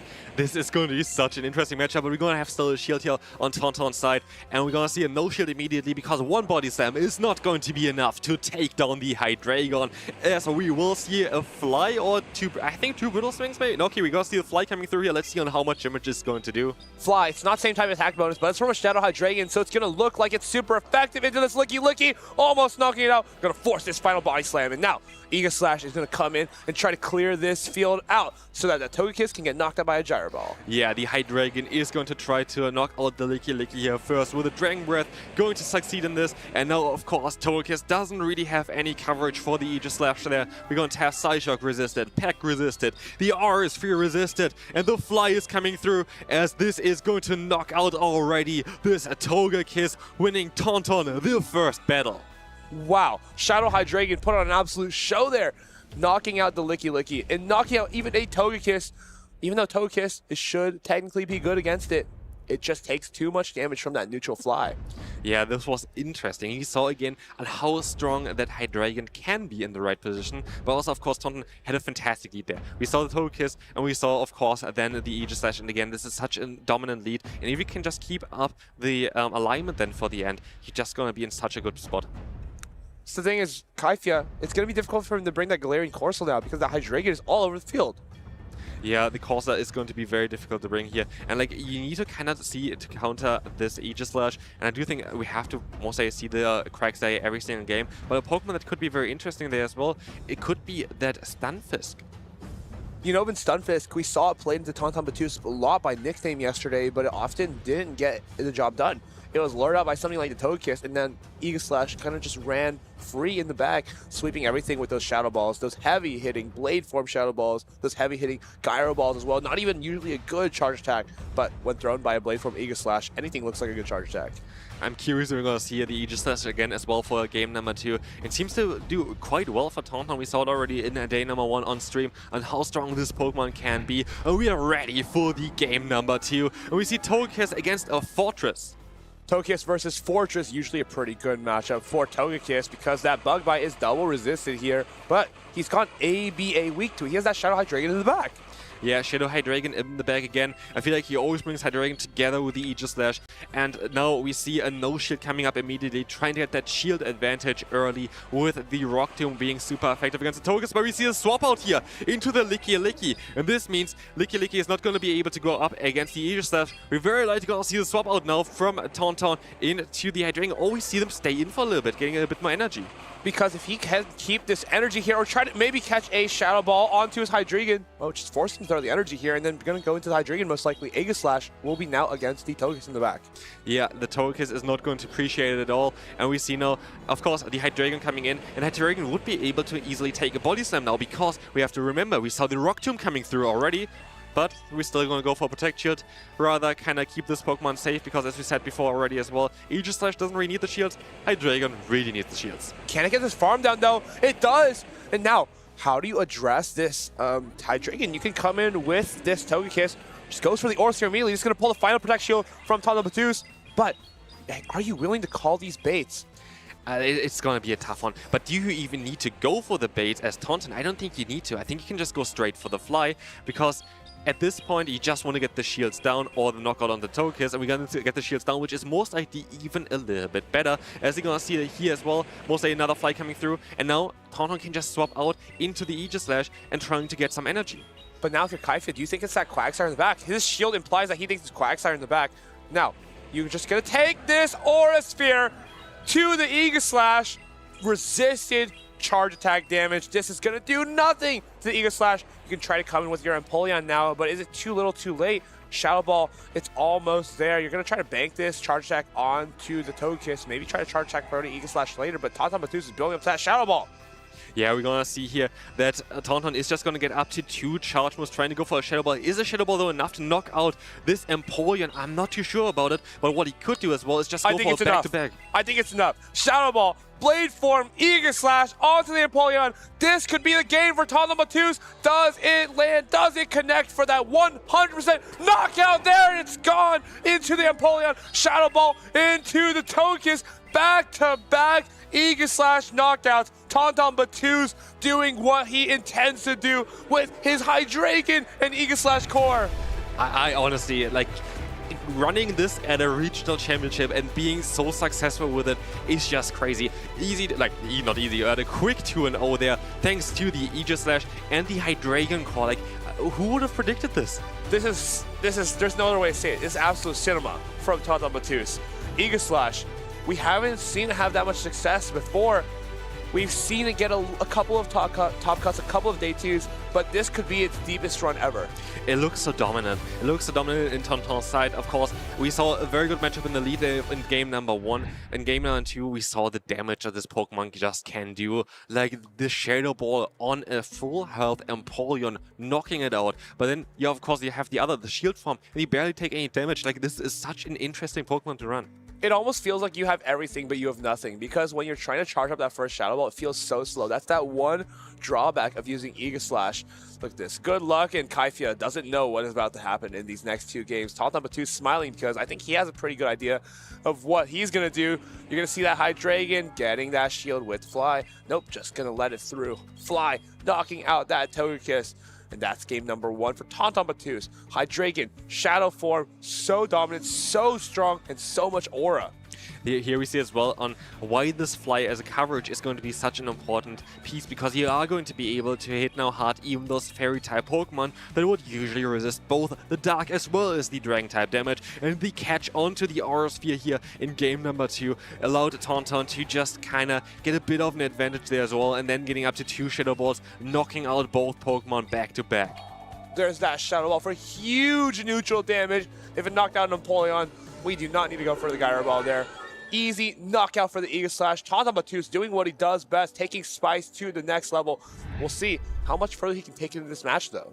Yeah, I honestly wonder on how much further Aegis Slash is going to be able to go there. It looks so dominant, like looked so dominant in day number 1 already. Now again, we saw on what this Pokemon can do. And it's interesting that not a lot of players brought this Pokemon, so it always is clearly kind of very difficult to play and kind of difficult to build around. But then pairing it with a Pokemon like Hydreigon as well, it just seems crazy. But we're going to have more interesting battles coming up very, very soon here as well, as you're going to see Sir Corey against Boom. Sir Corey, you talked about his Bullet Seed Cradily yesterday, and Boom, of course, one of the most consistent players in all of Europe. He hasn't played a whole lot, but when he does, he makes it worthwhile. He has that, I think, the same team as PvP David from yesterday. They are always running the same team, but Sir Corey went a little bit rogue with that regular Talonflame and Cradily. Yeah, regular Talonflame and the Cradily. Pokemon that we've seen, especially in like earlier metas. Now, Cradily especially was one of the Pokemon that was very, very dominant earlier on, but kind of fell off then again, and now bringing it in a meta where we expected Tinkaton to be one of the strongest Pokemon is kind of interesting. Tinkaton, it's pretty strong into most of this team, but of course, Talonflame, Unova, Stunfisk, Jellicent, 3 great answers paired with 3 Pokemon that aren't as great against it, which is a pretty interesting way to build a team.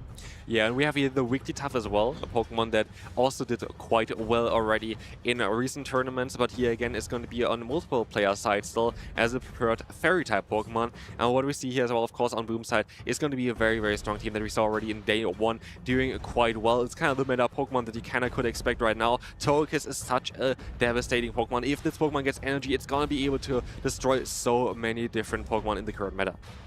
We'll see. Togekiss, it's pretty strong, especially because Sir Corey is running the Bullet Seed Cradily. Yeah, Bullet Seed Cradily is going to be a bit worse there, as you're not going to be able to have the super effective acid damage against it. But of course, Bullet Seed is designed to deal a little bit better maybe with those water-type Pokemon, with a Stunfisk maybe here as well. So it's going to be interesting. I do think that the Cradily very likely could come into this matchup. Yeah, regular Cradily, it's pretty good with the Bullet Seed into a Pokemon like the Galarian Corsola, right? Because you have neutral damage, you're quicker to the Rock Tomb. So could be the secret that Sir Corey needs to get the job done here. But of course, if you're Boom, how do you actually answer this Credility if you don't have the Empoleon on it? It seems like it's going to be quite difficult. Yeah, I think the Empoleon maybe has to come just in order to prepare for the Cradily here. So we have to see on how the players decide. Yeah, I'm curious about the Talonflame as well. I feel like Talonflame doesn't really have the greatest matchup here. I do think that Sir Corey is going to keep it at home, basically, or keep it on the bench, having some pressure there, because you don't really have a target for this Pokemon, which makes it a bit interesting for Boom, because he can kind of expect, okay, maybe it's more like the other 5 Pokemon. It's so difficult to read lines, especially when your opponent has that classic Grass Fire core, Grass Fire Water. It used to be so common in the meta, Talonflame Superior, and usually like Feraligatr, but now a little bit of a different variation of that, and they're so easy to use to cover your opponent's entire team when they don't have a Dragon type. Bug-Bite Fortress could be also very interesting for Sir Corey again here as well, as you see quite a few ground type Pokemon, which usually, of course, if you have the Volt Switch, is not going to be that great. But then again, we're also going to have Pokemon that resist the Bug-Bite damage on Boom's side. It's going to be very interesting. I can't really read the lines here. I feel like there's everything that's kind of possible, but it's going to be very interesting because we have a very different kind of teams here as well. We'll take a look. What it is, though, it's Stunfisk into the Galarian Corsola. This is not terrible for Stunfisk, but of course, it definitely gets out-neutraled here by Galarian Corsola. Yeah, Galarian Corsola usually wins this matchup, but it's again not the worst matchup for the Stunfisk here as well. You're going to be able to get the Corsola quite low, and it depends on also kind of on what kind of scenario you kind of want to play out here, because you're going to be able to generate energy quite a bit faster as a Stunfisk, but of course you don't have the fast move pressure that the Corsola are going to have here. Now, if you're Boom here, you must be wondering why Sir Corey is staying in. Does this mean that he's weak to Corsola on the back? Or does he just not have an answer in general? And I think it's definitely more of the case if he doesn't have an answer in general here. Yeah, it looks like it. We're going to have the Jellicent, which of course doesn't want to take the Ghost type damage, and we have a Bug-Bite Fortress, where the Bug-Bites are going to be resisted onto the Corsola. It's not going to be the greatest matchup either, and we're going to see the Nightshade coming through, and as we said as well before, we're going to see the shield coming up here because the Stunfisk can charge up to the energy a bit faster. It's going to allow it to be a bit better in the later game here. But again, it's going to be kind of the back and forth. You're going to be faster at the charge moves with the Stunfisk, but you're also going to take more damage from the fast moves of the Corsola. And if you can't take out the Stunfisk here as the Corsola, how are you going to deal with it in the back? You don't have enough fast attack pressure to actually get rid of it. Yeah, it's going to be a tough one. We're going to have here, though, the knockout against the Corsola. This is going to be huge for Sir Corey because he's not going to have to deal with it now afterwards as well. We have the Stunfisk, though, with a shield disadvantage. And we could even see something like the Empoleon trying to charge up the energy. But now we're going to see first here the Licky trying to go for the rollout down. Will need to take a hit if you want to go for the full farm down. And I feel like this is definitely a good trade-off for Boom. Now with this Licky and the shield advantage, you're going to be able to try to muscle through this Bug-Bite Fortress. At the same time, you're going to want to try to get through this Jellicent, which is the main problem, though, because Empoleon doesn't love to see that in the backline. Yeah, the Shadow Ball is coming through now from the Licky, doing massive damage, and you have to go, of course, into that Fortress here. And yeah, Empoleon is going to be actually quite, not as great against the Jellicent, so it's going to be still a very interesting close matchup. We have the Shadow Ball coming through. Do we see a shield coming up? We do see a shield coming up, and now, how do you address this in your Boom? Do you come directly into your Empoleon, or do you let Sir Corey throw this Sand Tomb off against the Licky first? We have to see. We have the TAPTI as well. We're going to have the Sand Tomb, though, coming in first, and we're going to see the shield immediately from the Licky trying to get off that Shadow Ball in order to knock out that Fortress. And now, if this is enough to knock out, it's going to be very awkward because that Jellicent won't be able to farm this down. There was a little bit of a debuff, but he actually swaps directly into the Empoleon. Here comes the Jellicent. Can this Empoleon actually deal with the Jellicent? The Jellicent, if he can get to 2 Shadow Balls before this Empoleon reaches 3 Drill Pecks, they could actually charge that priority to Licky later on. This is going to be insanely close. 1 new Drill Peck, absolutely not going to be enough. 2 Drill Pecks are most likely not going to be enough either because Jellicent is going to be so bulky, and now the Shadow Ball is coming in. Do we see the shield coming up here, or do we see, going to see the shield coming up here for the Empoleon, trying to protect it from the hard-hitting Shadow Ball. And now, Boom can go for a Drill Peck onto this Jellicent, but can it hang on to this Shadow Ball? Does Sir Corey make it the 2 charge attacks and throw 1 at each Pokemon? We'll just have to see. He's almost at the switch timer. Is Sir Corey paying attention? He is throwing it off right before Boom has that switch timer ready. Shadow Ball gonna connect with Empoleon. Is it enough to knock out for huge neutral damage? 1 more Hex is all it takes. Sir now gonna get reach on the charge attack priority with that body slam. and Licky wins the charge attack priority against the Jellicent. Boom, looks like he's running a Licky with quite a bit of attack. This is a very interesting matchup. The body slam is coming through, and even though it's double resisted, it's going to be enough to take down that Jellicent. Double resisted body slam into the Jellicent. That is not something you see every day. Boom. Looked like he had the exact line that he wanted. Looks like he got what he needed, but it got a little bit difficult at the end, honestly. Yeah, it was definitely a little bit difficult there. That's the thing as well. I feel like for Sakura it's a bit difficult because you kind of have to run one of those, like 3 of those 5 Pokemon, because the Talonflame just really doesn't look great against Boom's team. It's just a bit, it's a bit tough there at the end. Jellicent, usually a Pokemon that's fantastic against Empoleon, but Licky is where it struggles a little bit more. Boom. Has the Unova and Stunfisk, has the Licky, has those consistent Jellicent answers, but for the rest, there is the Empoleon, there is the Corsola, Togekiss, a couple of good targets for it. But now, they're just trying to make sure if that CAP happened, charge attack priority from that Jellicent onto the Licky. Was Sarkori given an opportunity to throw that charge attack? Judges, of course, are going to be taking a good look at that, just making sure everything is well and good here in our winners finals of Group C. Yeah, and of course, the players can take the time now to prepare for the next game. This is going to be a crucial one here. I'm curious if we're going to see the Credilli in here as well. I feel like Credilli does have quite a solid matchup against Boom's team, and I feel like Credilli is such a unique Pokemon that maybe not everybody trained with. Of course, it was a Pokemon that was quite common and popular at one time in those regional tournaments, but we haven't really seen it that much recently. But again, it's going to be interesting how those players are going to adjust. Are we going to see the Wigglytuff here? Only one way to find out. Yeah, there's only one way to find out, but as the judges take a look at those replays, just making sure that end of the game procedure was correct. Now, as we go into this next game, though, thinking about what lines might be good for these trainers, Galarian Corsola seemed a little bit difficult for Boom to actually, for Sarkori to deal with, especially because he didn't bring Wigglytuff on that line of 3. Yeah, I'm curious if we're going to see the Wigglytuff, but of course Wigglytuff has to be a bit aware of the steel type there, the Empoleon. Empoleon would be very strong against it, being able to resist basically everything that the Wigglytuff wants to throw. So I feel like for Boom, it's kind of a safe play to always bring the Empoleon, because you have to cover up for the Wigglytuff, you have to cover up for the Credilli there. Credilli, we didn't see in the first game, but now with the ever lurking threat of the Empoleon coming from Boom, wonder if we can justify that as Sarkori. Yeah, it's just going to be a very tough battle. We have to see how they're going to adjust. Do you think the Jellicent comes again? I feel like Jellicent was so strong as that Empoleon, almost makes me feel like that's probably his best bet against it. Also, you have that Unova and Stunfisk, but it's just a little bit less consistent, right?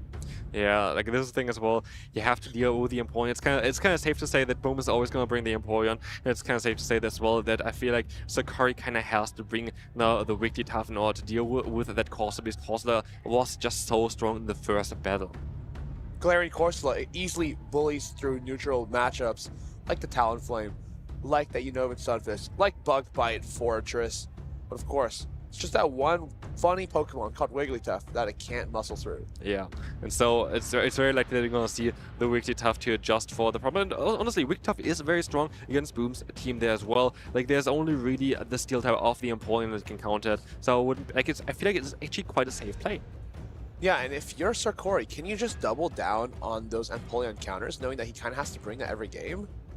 Most likely. Like, yeah, like it's very likely that you have to expect that the Empoleon is coming every game there as well. And so I think that maybe the Jellicent would be a good idea. But then, yeah, maybe the Stunfisk could have some play there as well. Stunfisk is very neutral unless you're going to have to face it, of course, against that Quagsire, which we've seen basically on every team here so far. It's the most common Pokemon together with the Licky.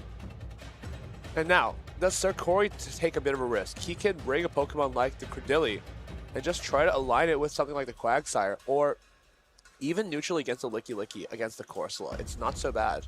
Yeah, it is not that bad. But like for Boom, basically Corsola is going to be good against nearly everything on that team. Can basically play out everything other than the Wigglytuff. So Boom has the option to either try to predict that the Wigglytuff is going to be in the lead and trying to counter that, or just bring your own Corsola in the lead and trying to be like, okay, unless it's going to be the Wigglytuff, I'm going to have a very good matchup in the lead already. And this is going to allow you, of course, then as well to kind of, direct your Pokemon afterwards as well and try to align yourself. Yeah, our judges are still taking a look. If you're just tuning in, we're on the Group C of Winners Finals, Sir Corey versus Boom. Winner of this makes it into the top 5. So there's a lot to play for here, and we are maybe going to a game 2, maybe having a rematch on that first one. We'll just have to see. Yeah, we have to see here. Of course, both trainers have the option here to at least prepare for the next upcoming battle. And they have some intel now on what the other player is thinking about their team, what they're going to think that they need to bring. And so, yeah, we very likely going to see something like the opponent again. We're very likely going to see something like the Costa again on Boom's side. And we very likely have to see the EUIC tough now for Sir Corey, because that Costa is such a big problem. Corsola, how is Sir Corey going to deal with it? It's almost begging for him to bring that Wigglytuff this game. We're about to see lock-ins, I believe. We'll see what happens. It looks like there was no rematch ruled for that. Looks like, Boom, his Licky one charge attack priority up against that Jellicent. Yeah, we are ready now as well. It's going to be an interesting matchup. Like, Jellicent is again a Pokemon that I could see as well coming up here as well, just for the Empoleon. The Empoleon is a tough one to deal with. But then again, it could be also that both players are being like, okay, yeah, maybe Empoleon is a bit too obvious for Boom's side, and like maybe predict something else. It's just always like the guessing game here in those show 6-pick-3 format. It's just an interesting one, but I think we are ready for game number 2. We'll take a look. Game number 2. It's lock-ins. It's game time. It's Cradily up against Galarian Corsola. And Boom doesn't have the Empoleon ready for it. No Empoleon on Boom's side, which means that Cradily doesn't really have a matchup where it's really bad against. But also, as we said already earlier, that the Corsa can muscle through a lot of those neutral matchups. But before that, we have to take that Rock Tomb. And of course, you're going to have the guaranteed attack drop onto the Corsa. This can impact the matchup quite a bit. And now if you're looking at this, not only does he not have a solid Cradily answer, he doesn't have a solid Wigglytuff check either. Yeah, no solid Wigglytuff check. There's only really the Empoleon for that anyway, but this is going to be a very nice and neutral matchup. But then we're going to see as well that there are 2 ground types in the back line. There we have the Stunfisk on the one side and the Quagsire on the other side. It's going to be very crucial on how they're going to be aligned. But Boom, while you don't win this matchup as the Galarian Corsola, just getting the Cradily out of the way is going to be huge for him. Yeah, the Cradily is going to go. And no shield this move up as well. Of course, double debuffed Nightshade is not going to do enough damage. And Cradily going to be able to win this here in the zero shield scenario with another Rock Tomb. But we see the shield coming up here, actually. We see the shield from the Galarian Corsola. Maybe thinks he needs to take switch advantage here. But you still don't have anything for that Wigglytuff in the back. If he comes in with the Wigglytuff now, what do you pivot to? Yeah, this is going to be a very interesting question. We, of course, have those 2 ground types in the back, and it's going to be interesting in how those are going to be aligned. And we're going to have here now the Quagsire swapping into the Wigglytuff, and this is going to be very interesting for Sir Corey, because now you can avoid the matchup against your own Stunfisk. And I wonder if he swapped to Licky there, would Sir Corey maybe think it's an Empoleon in the back, and then go for that, with Stunfisk instead. Awkward Tail is coming through, doing half of the HP of that Wigglytuff, and we see now the shield coming up from Wigglytuff, of course, because you want to hit those Swifts. The Swift is going to be already charged up. They're nearly at 2 already as well, so the Quagsire doesn't really have the option to shield here, because it's most likely just going to knock it out straight away anyway. Yeah, you can't afford a shield here because he's at the back-to-back. If you do hang on, though, maybe you can make it to another Aqua Tail. No. Quagsire hangs on. Can I get to Aqua Tail? No. Just barely misses it. But how do you deal with this Galarian? How does the Galarian Corsola get any job done against this Wigglytuff? It's still so healthy in the back. Yeah, it's going to be a very interesting battle as we have, the Shadow Ball landing. Do we see a shield coming up here? We do not. So the Licky is going to be able to get a little bit of damage there up against that Stunfisk. But now we have the Mud Bomb coming in. This is just going to chunk away a bit of health. It's going to be a very, back and forth there. A lot of charge moves are going to be thrown here. Sir Corey now understands he just needs to shield the Wigglytuff. If he can get this low, oh, here's a combo play from Galarian Corsola. Does he opt to give this a shield? No. Understands that he can just charm down the rest of this team with the Wigglytuff. It's not a charge attack priority. He lets the other Nightshade get off. This could be a turning point for Boom here, as this shield must be put up from the side of the Stunfisk. Yeah, you need to keep the energy. You need to keep the damage onto that Licky. We see the full farmer now, of course, and a lot of energy on the Stunfisk side, but it's going to be close because there's a Body Slam still stored as well. But in comes now the Mud Bomb. And do we see a shield here coming up against this move? Well, let's find out. We do not. And so we have another charge move stored, but we also have the Licky still in the back. This is going to be a CAP tie there as well, and this is going to be enough to knock out the Stunfisk with all the energy. But now, can we get rid of the Wigglytuff? Is there enough gas in the tank for Licky to get these body slams down? It's an immediate Swift from Sir Corey, but if we had opted for the icy win, could we hang on to this next body slam a little bit better? This is going to be the question here, but you are going to try to get to the Swift early. We have to see there's going to be the body slam coming in. This is most likely going to be enough to knock out this Wigglytuff. Can Wigglytuff hang on here? Let's find out. Wigglytuff survives with 1 HP, and there's going to be no Swift reach in time. And is this a simultaneous knockout? Does the Licky Licky survive? It hangs on by 1 HP. Boom!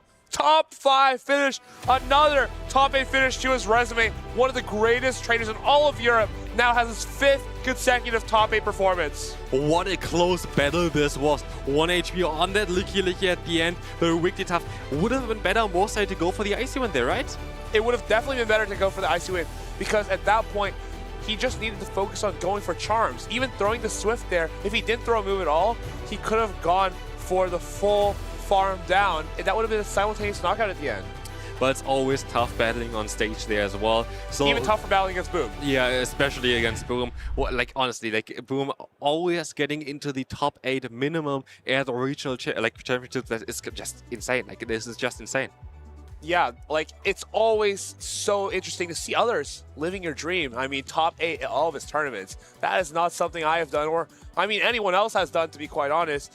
Easily one of the most consistent, one of the most talented players in all of Europe. And of course, he still has a lot to prove on the international stage, but in terms of regionals, I would not be shocked to see him take another one down today. Yeah, he won his first regional he ever attended to. His worst performance was a 7th place, which is just so wild. He has a 2nd place medal, he's a 3rd place medal, and now he's gonna go into the top 8 again in this regional as well. And here we're going to have the Corsair being able to get this move off. And this was a very interesting, this kind of turning point in the 2nd battle, because the Corsair is not only going to be able to get this one Nightshade off, it's also going to be able to get another Nightshade off, which changed the matchup here. And again, this body slam would have been doing a little bit less damage with the icy wind on it, but this is going to be just barely not enough for the Wigglytuff to hang on, and the Licky Licky stands there with a 1 HP. 1 HP, but Boom looked confident that his Wigglytuff was going to get the job done there. It hung on to that last charm and sends Boom into that next round. What a fantastic display there. No answer to Wigglytuff, no answer to Credilli either on that line of 3, but he was able to out-neutral, go in and out of those matchups, swap that Licky Licky in, get the Corsola out, keep those Nightshades for the Unova and Stunfisk in the end game. Just absolute cinema from Boom. A very, like a lot of neutral play there, I feel like, for both players. It was a very close one though. Like at the end of the day, we had like a 1 HP win there in game number 2, but both players played really, really well there. And neither of them, of course, like Boom is going to be further on already in the winner's bracket, but also Sakori still has the option to go through the loser's bracket to win this regional tournament today. Another regional championship could be on the line here for Boom, but speaking of regional winners, speaking of winners, we can now take a look at the EUIC 2026 recap, where we see Pokémon, one of the greatest winners of all time, take another one down. The 2026 European International Championships introduced a new limited meta to Pokémon GO PvP. The field was swarmed by bugs, dragons, and normal type Pokémon, but it was Spiritomb that proved to be the key piece of the format. 3 European trainers dominated the competition as they made their way to Championship Sunday. Europe's final boss, Colin 6, 2026 Lille champion Hikami, and boy wonder Pataman for his 5th consecutive Championship Sunday. Colin 6 kicked off the day with a statement 3-0 win to send Hikami down to the losers finals. There, Pataman lay in waiting, having already won 14 rounds back-to-back. In a stunning showcase of experience and expertise, Pataman also claimed a 3-0 victory to set up a grand finals for the ages. Colin 6 vs Pataman, a match worthy of the World Championship stage.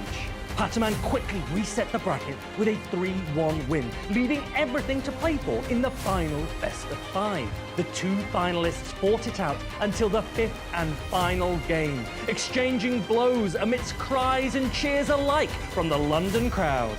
As the dust settled following an explosive ending, it was Pataman who emerged victorious. The reigning champion defended his crown and cemented his name in EUIC history. Pataman winning for the 2nd year in a row! Back-to-back EUIC champion, Pataman claims the title in London. Nobody's ever done it like the Spanish prodigy. To keep up with all of the incredible action, make sure to check out Pokemon.com/compete.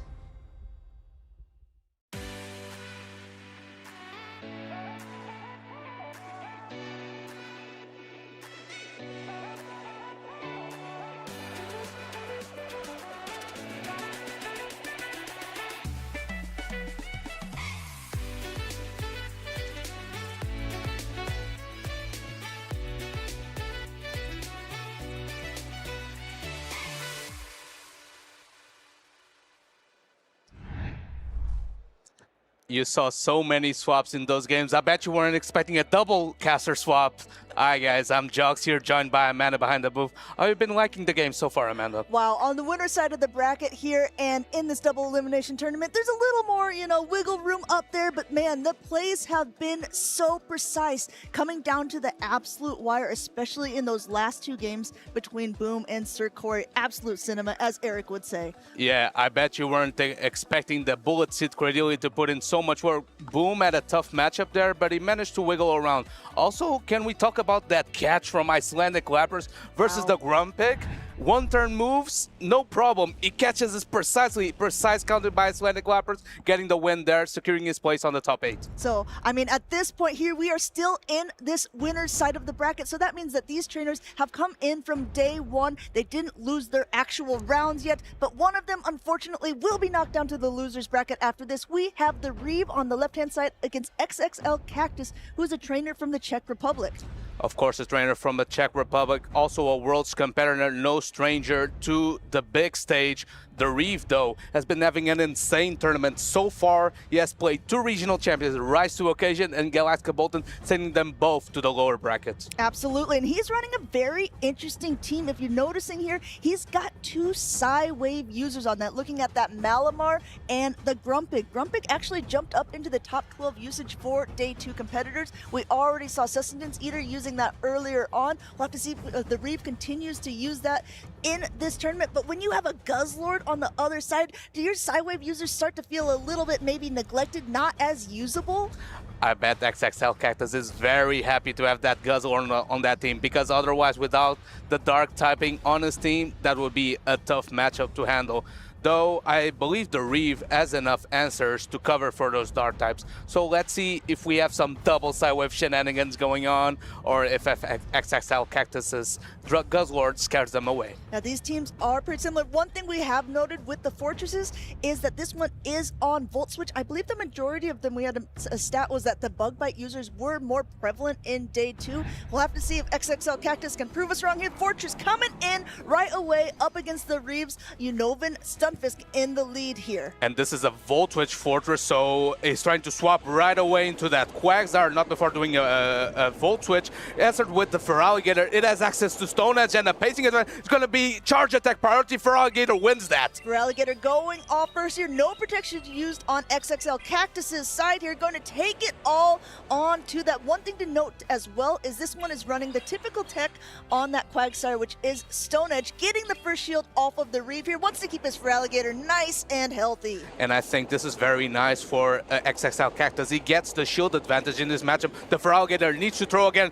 else another Stone Edge is going to be reached. No shield by the Reeve. He knows that Feraligatr can tank that, but Guzzlord has Sludge Bomb coverage. That will do nicely versus that Togekiss in the back later on. That Feraligatr is able to completely Shadow Claw down. What it lacks in health, it makes up for in energy. Ready to throw a Hydro Cannon or Ice Beam at whatever comes in. Waits to see it's that Fortress and releases that first Hydro Cannon. This Volt Switch is probably gonna knock out, but let's not forget that Fortress got 1 Volt Switch in the lead before. Gets 2 for its Scrubbles. This clicking on the Guzzlord right away. He's get met by the Togekiss, but though this energy advantage is gonna do nicely in this matchup. Yeah, going ahead there, one thing you did note, Jox, there is that there is Sludge Bomb on this Guzzlord, so it's going to do a nice super effective damage to the Togekiss. It is not enough to completely knock out, but the Reeve still opts to use a shield here because he he does have a lot of energy, and he wants that Guzzlord absolutely gone. Aura Sphere coverage proving nicely in this matchup for Togekiss, pulling the first Protect Shield out of the Guzzlord. Guzzlord trying to pace fast into that second Sludge Bomb, not before another Aura Sphere comes through. It's going to pull up the last Protect Shield out of XXL Cactus. Cactus puts up the shield here. He is at the Sludge Bomb. We might see a slight bit of an overcharge here, going for another attack first before releasing the Sludge Bomb. No Protect Shields remaining on either side here, and this one is making sure he's swiping all the bubbles. It connects with the Togekiss, but the Togekiss hangs on with the Sliver, and immediately a quick pivot by both trainers back into the Stunfisk and the Fortress. The Reef sniffing out that Volt Switch snipe, goes into the Unova Stunfisk. It's so healthy. And look, this Fortress has Santum coverage, but I believe this Unova Stunfisk is way too healthy to get rid of it. Trying to make it a little less healthy here as Santum number 1 goes through. It is super effective. It is lowering the defenses, but these Volt Switches are doing pretty much nothing to this electric and ground type. Santum number 2 coming through. And now Unova Stunfisk is open to be able to Thunder Shock down this Fortress as energy to boot to throw at this Guzzlord. Guzzlord is not quite yet at a move. First Mud Bomb coming through. Going for the attack. As a reminder, no Protect Shields are remaining on either side. This Mud Bomb will go through. This Unova Stunfisk is double deep. A quick pivot by the Reef to the Togekiss for a Chef's Kiss ending for game number 1 as this Aura Sphere connects. The Rift taking advantage so well of that 3-turn pacing of the Guzzlord, taking advantage of both his 2-turn users, Togekiss and Unova Stunfisk, being so fast to those charge attacks, sniping down that Guzzlord, getting game number 1 on lock. Wow, these games were incredibly close. Everything that we've seen so far in the winners finals have come down to split second decisions by these trainers, and you have to wonder if your XXL Cactus, ooh, he really got the read on me game number 1 with that Fortress in the lead against the Unova and Stunfisk. That's really hard to come back from, but he really battled into it. What do you feel maybe on Cactus's side could be a safer pick for that lead? I think it's an interesting team comp by the Reef, maybe trying to predict that Guzzlord coming through. Though if the Licky is going to stay on the bench, that Corsola becomes much better in this matchup. So potentially XSL Cactus can read it to that using the bulky Ghost type to get some advantage. One thing I'm very curious about when I'm looking at the Reeves team is what has he done against, has he played against any bug bite users or any bug type effects? Because he's got 2 Psywave users here, like the Malamar being one of them with the Dark type, and overall it's just like, that's a little bit dangerous, right? I mean, you have 2 that is super weak, and you knowing that, okay, I'm gonna have to bench those if that is potentially in.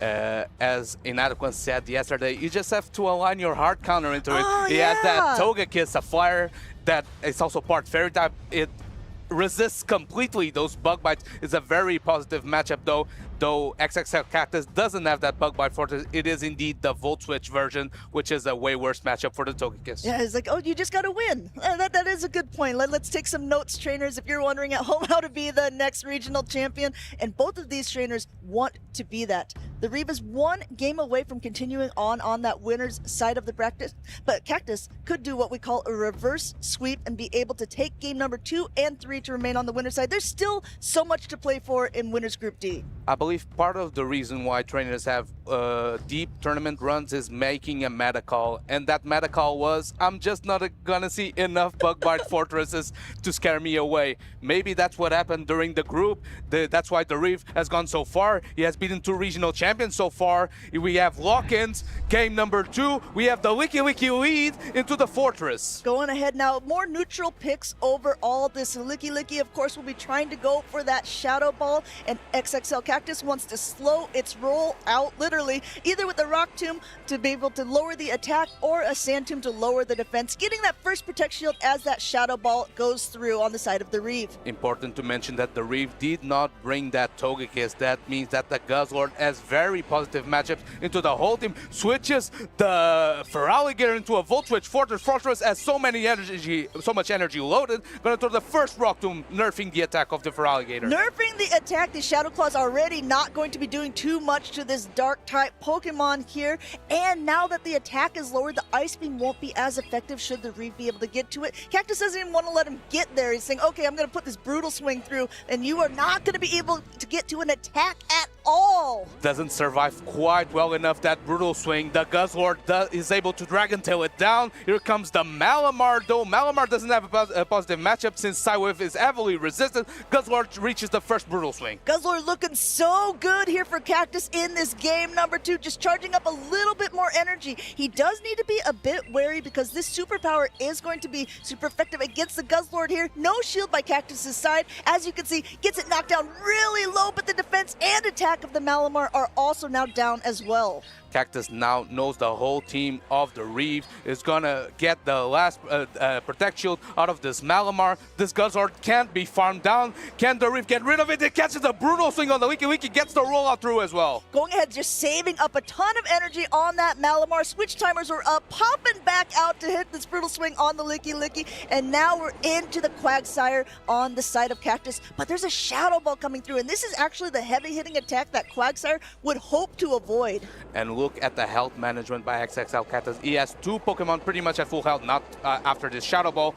The Aqua Tail comes through just before the Body Slam is loaded, putting pressure on this low health Licky. Licky doesn't want to use a shield at this point. It does have some energy, and it knows it's going to be able to hang on here. It goes for one more rollout before throwing the next Shadow Ball. Still no Protect Shield on Cactus's side here. This should be enough to knock that Quagsire out.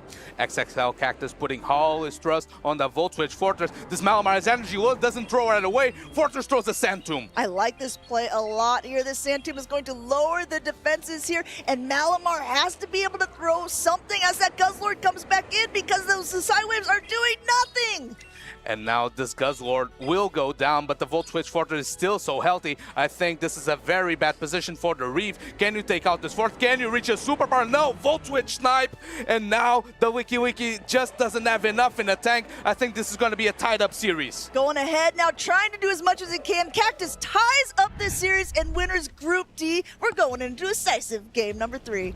Can we talk about the role of Volt Switch Fortress in that matchup? First of all, being able to debuff the attack of the Feraligatr in the switch-in by the Reeve, meaning that the Guzzlord doesn't have to concern itself about that Ice Beam, and of course now in the end game, being able to just Sand Tomb those low HP Pokemon and being able to fast move all the way down. I think that was an interesting play by the Reeve already, bringing in a Feraligatr to a Fortress that is already not only completely loaded with energy, but also, to your point, Jocks, on Volt Switch, because you're going to be hitting super effective with the fast attacks, and also the charge attacks are either going to lower your defenses, so Cactus could have played that out multiple ways to get rid of that Feraligatr right away, but the way that he played it out made it seem that he didn't even have to spend a shield. Feraligatr lost all of its energy. It was one of those Pokemon that was like almost a cameo appearance in this game number 2, saying, I'm here, see you later, Feraligatr. Well, nice fun there. I think the Reeve built a risky line because he had that game 1 advantage, hoping maybe that the Guzzlord wouldn't make an appearance since the Togekiss put in so much work versus it. I think the plan was maybe being able to get a shield advantage with the Feraligatr into a switch-in Guzzlord, potentially, and then the superpowers from Malabar would be way more threatening since the Psywave is heavily resisted. Of course, XXL Cactus made him pay because that Guzzlord gameplay was supreme. He even let go of the superpower because he knew he would take that comfortably, and it was very difficult to farm it down. Yeah, I mean, that was played out masterfully for that game number 2. As we're jumping now into game number 3, we're going to see who's going to say on that winner's side of the bracket. We have a Togekiss on the side of the Reeve versus Feraligatr on the side of Cactus. I think XXL Cactus is very happy that the Togekiss is here on the lead. Feraligatr doesn't go for the move right away, though. It's going to take this Aura Sphere. Does this Togekiss choose to swap out eventually, try to draw out that Guzzlord? No, it still stays in. Hydro Cannon is loaded, over farming a ton, goes for the bait. Can the Togekiss call it? No, he pulls up the Protect Shield. Puts up that first Protect Shield, does have a bit of energy, so maybe doesn't want to let that go to waste there, but now he's almost at one other Hydro Cannon. He's building up a little bit more. You see a catch onto the Feraligatr on the side of the Reeve. Great counting there, and actually great prediction of what was going to be thrown. Great prediction because the Hydro Cannon was long loaded before that catch. Catches the resisted Hydro Cannon on the mirror. Here comes the Guzzlord that Unovan Stuns Fist is smiling in the back. Has a bit of an energy lead, and now it's slightly more healthy than in the past matchup. I think he will be able to endure this brutal swing and maybe reach that super effective Ice Beam. So if we're going ahead and looking at the shield scenario, Cactus had a shield at the end of the last round too. I think he, at this point, will comfortably shield this up to keep in an alignment that he would would like. But okay, I was gonna say, as the timer starts to dwindle down, maybe he had a different plan in mind. Of course, Togekiss now has a bit of energy. Sludge Bomb is not quite yet loaded. Gonna pull up the Protect Shield out of this Guzzlord. So much pressure from this Aura Sphere. And now can this Guzzlord take this Togekiss out of the sky? Going ahead now, going for that Sludge Bomb at the range of health that the Togekiss is at. Definitely would be enough to knock out the Reeve. Puts up that Protect Shield and tries to just get a little more energy. And a quick pivot now from Cactus into the Fortress. And just an immediate response by the Reeve into that Unovan Stunfisk. But now, actually, with a little energy advantage, at least this first Sand Tomb is going to go through and start lowering the defenses of that Unovan Stunfisk. The Reeve with such quick reflexes, making sure that that Volt Switch didn't land on the Togekiss. This is a premier matchup for the Unovan Stunfisk, the king of the electrics, because of that Mud Bomb coverage. And of course the ground typing as well. Gonna throw the first Mud Bomb, chipping away at this Fortress. Going ahead, Sand Tomb number 2 going through on the side of the Fortress. There's no Protect Shields remaining on either side. And just as a reminder, we have a low health Feraligatr in the back, a pretty healthy Guzzlord, and timers are about up for both of these trainers. Yeah, that's why that swap was so important. Gets the catch on the low health Feraligatr though. XXL Cactus fighting for his life in the tournament. Going ahead, saying, okay, the timers are up. Let's see what you got here. And now you're actually going to see a little bit of a decision. Both of these trainers kind of waiting out the clock here as the Guzzlord comes back in and is immediately met by that Togekiss. And that Togekiss just charging up a ton of extra energy. Great call by the Reeve. He knows that Cactus is stuck in this matchup because he caught on that Feraligatr. So he has to take the super effective Aura Sphere, and down goes the Guzzlord. That energy management by the Reeve. What elite place is gonna lock in a place on the top 8, knocking out the local XXL Cactus, and his dream tournament run continues. Wow, incredible plays by the Reeve. This champion here has been doing so much throughout this tournament, putting rise to occasion, a trainer from North America, one of our only trainers who has won a regional every single season. He knocked down our Lille regional champion of Galactica Bolton to the losers bracket, and now he knocked down XXL Cactus, staying in this top side of the bracket. The Reeve is playing absolutely incredible. We know that the Reeve is no stranger to the Pokemon circuit. He's been on stream several times, but I believe this is his deepest run to date. He had a couple top 16s in the past and now gets his first top 8. The dream run continues. How much further can he go? 2 Psywave users on your team. Take note, trainers. Maybe this is the tech to be using for future tournaments. These are really, really fun battles. And I think what's been so cool about Prague so far is just the depth of the teams that everyone has been bringing. It's not like there's really a set meta yet in this first meta that Tinkaton with Gigaton Hammer has been available. And if you look, Cactus has it on his team, but he didn't play it at all. Yeah, interesting here. I believe the Tinkaton would add an okay matchup, but if you're facing a Feraligatr and a Unovan Stunfisk that don't really have a massive core breaker on the opposing team, maybe it becomes a bit risky to run.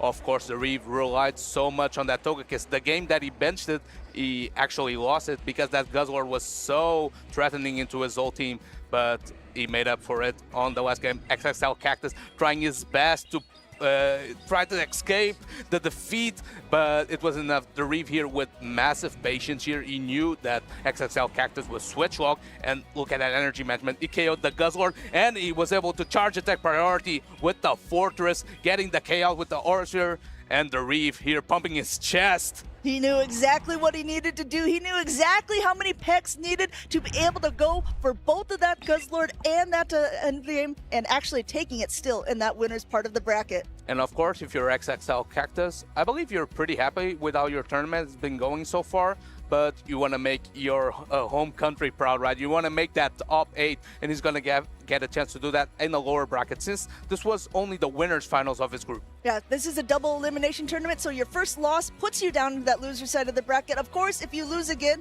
that does mean you're out, but there is a lot of actually people who have been playing on the losers side of the bracket who have had deep tournament runs, being knocked down. Actually, I believe Inadequance was knocked down in the second round. So, I mean, the fact that some of these players have been playing for so long on day number 1 maybe actually just gives them more opportunities to be able to test out their teams for day number 2. And we have some of these people here on screen now as we're dropping down to that losers side of the bracket. We have Sustenance Eater, who's actually on the left-hand side, so I think we need the graphics switch there really quickly, and Nezabethan on the right-hand side. Of course, Decisive was earlier here on stream. He played against Icelandic Lapras. Icelandic Lapras pulled off a miracle catch of that Shadow Ball on the Guzzler to be able to get the win there versus Decisive though. Decisive came from NA. Is actually the only NA player on the day two competitors, and he's actually on the race for that travel award. So if he makes it to top 8, it will be massive for him. Of course, he's facing the Buenos Aires 2025 special event champion, Nezabethan. Nezabethan and I had an interview yesterday, and he said, of course, I think as a European trainer, we want to keep the first ever Prague Championship inside of Europe. Well, now it is really a lot of pressure on his shoulders at this moment as he's facing the last North American trainer in this tournament. Both of these trainers have been playing so incredibly well through this, and actually, Sussen Cedar just dropped down earlier today. So whose side do you feel that the momentum is more on? If you, as a competitor, have just lost, are you like one of the trainers who says, okay, no, now I'm down, now I'm out? Or are you a trainer that picks yourself up and says, okay, lost one, I'm coming back in, you got to watch out for me now? Well, I'd like to think that Sussen Cedar with some warm-up games, warm-up high-stake games is on the upper hand here. Nezabethan, of course, the first game on stream.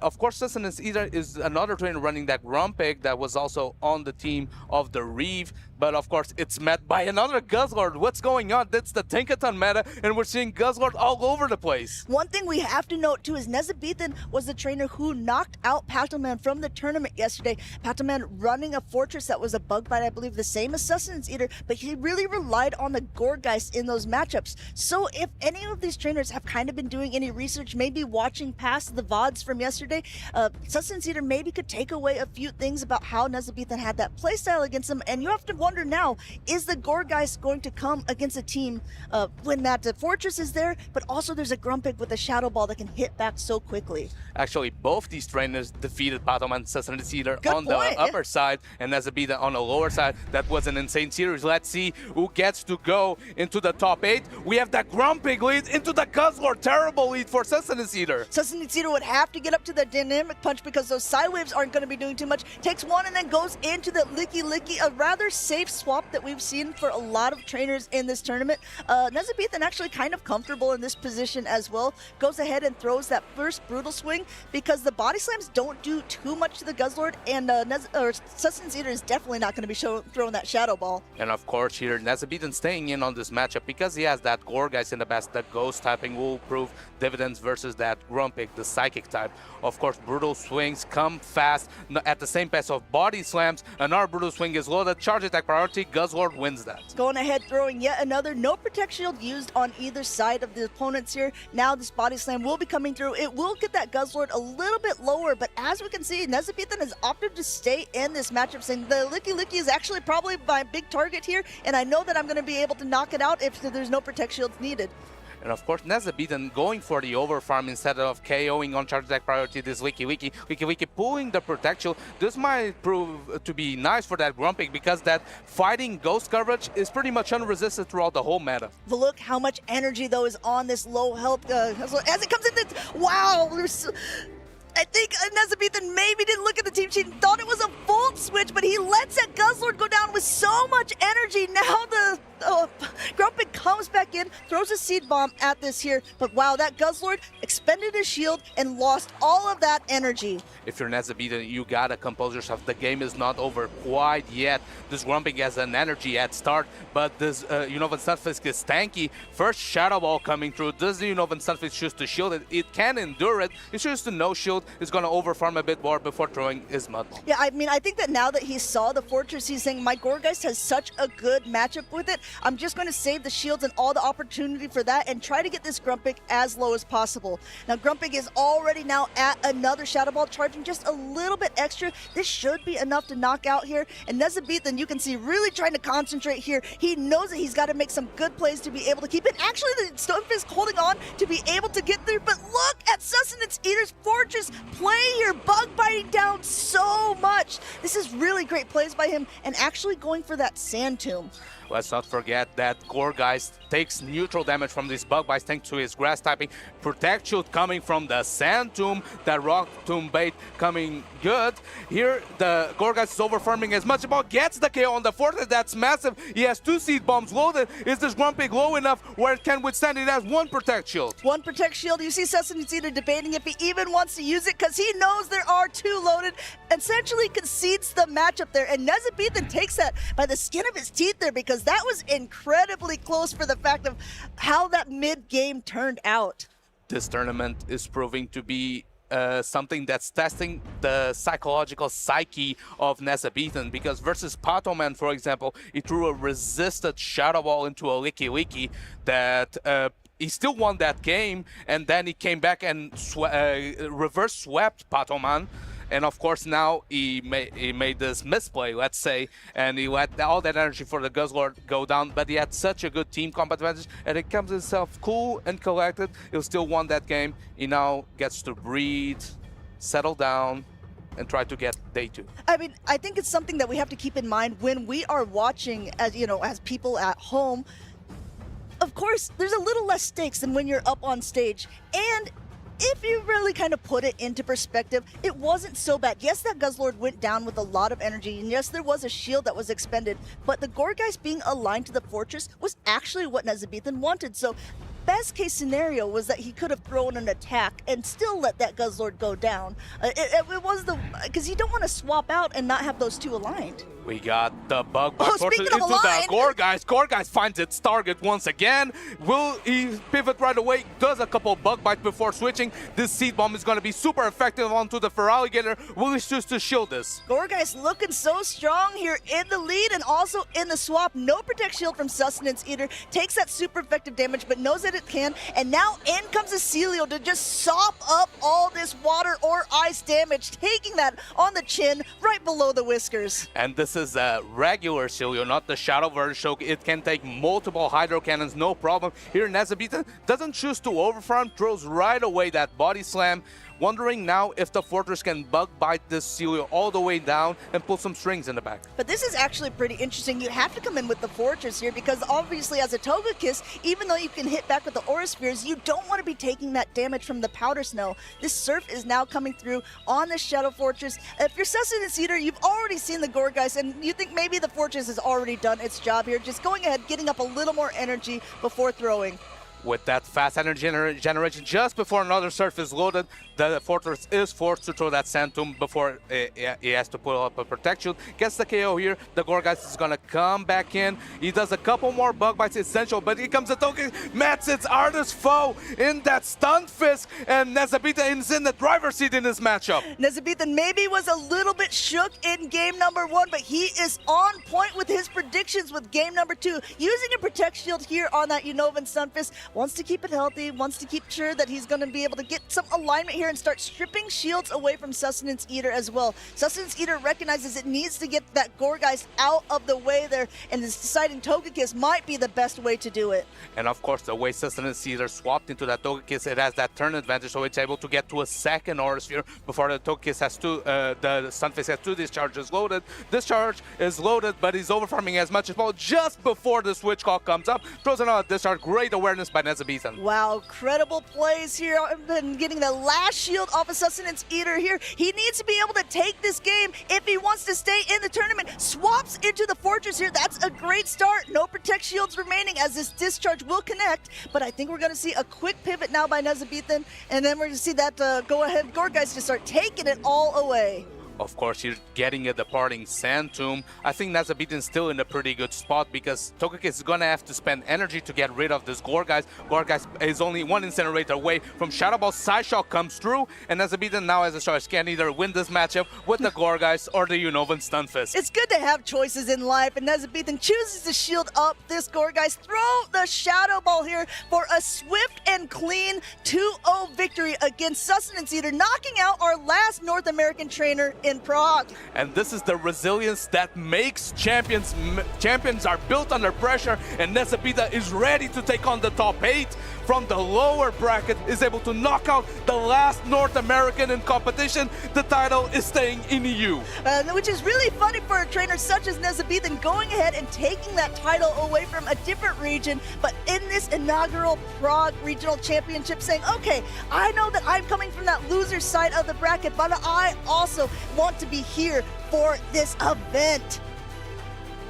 I wonder now, Nezabita, he had 2 matchups where he had those misplays per se that is testing how resilient he is, and he was able to win both of them. Isn't this kind of a confidence booster, even though that you're maybe not at your A game, you're still able to knock out such tough competition?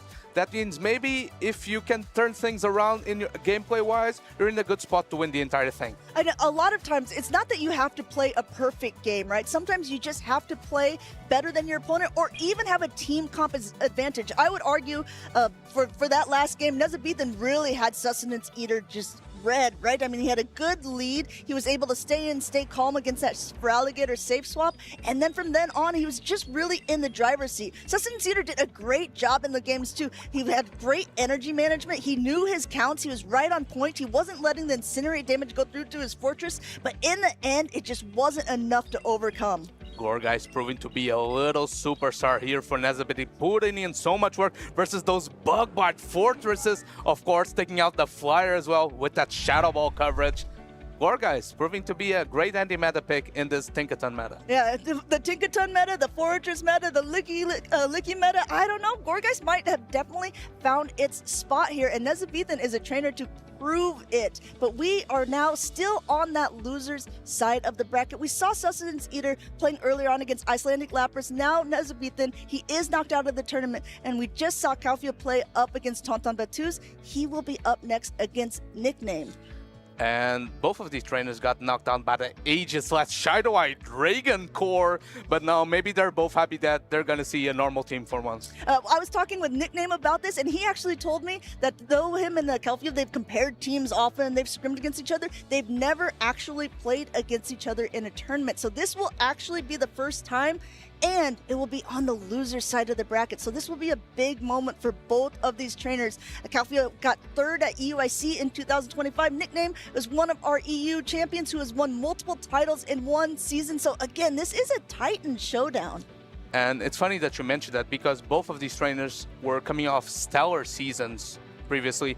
But in this season, I feel like they both think they're coming up short. They're not doing quite as well, quite at the same height they used to be. So this top 8 would be massive in their aspirations to come back to those top slots, to those medal spots that they aspire to be at once again. I know for a lot of trainers that know that I live in Belgium, and Kalfia is also from Belgium. I've actually had the opportunity to play against him a couple times in some local cups and challenges, which is a great way to go ahead and try to, test your mettle against different opponents, test some teams. And if you're looking to maybe do the same, you should check out this because maybe there's some near you.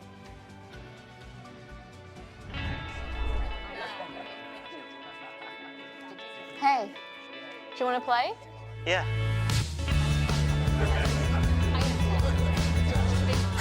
Nice. One shot? Wait, not yet.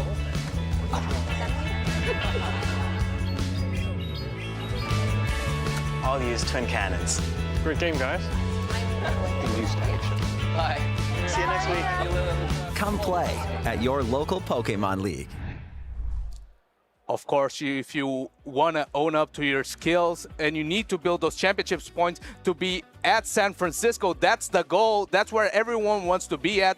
Be sure to build up your championship points on the local scene. Of course, also you can meet your locals, maybe do some trades, try to get some PvP IVs that you need for those Pokemon, and of course, make some friendships and long-lasting memories. Yeah, I think that sometimes a lot of the trainers are waiting for events such as those like local cups or the regional competitions to do special trades or to do some, trades that you were hoping that you would maybe get a low attack, a high defense.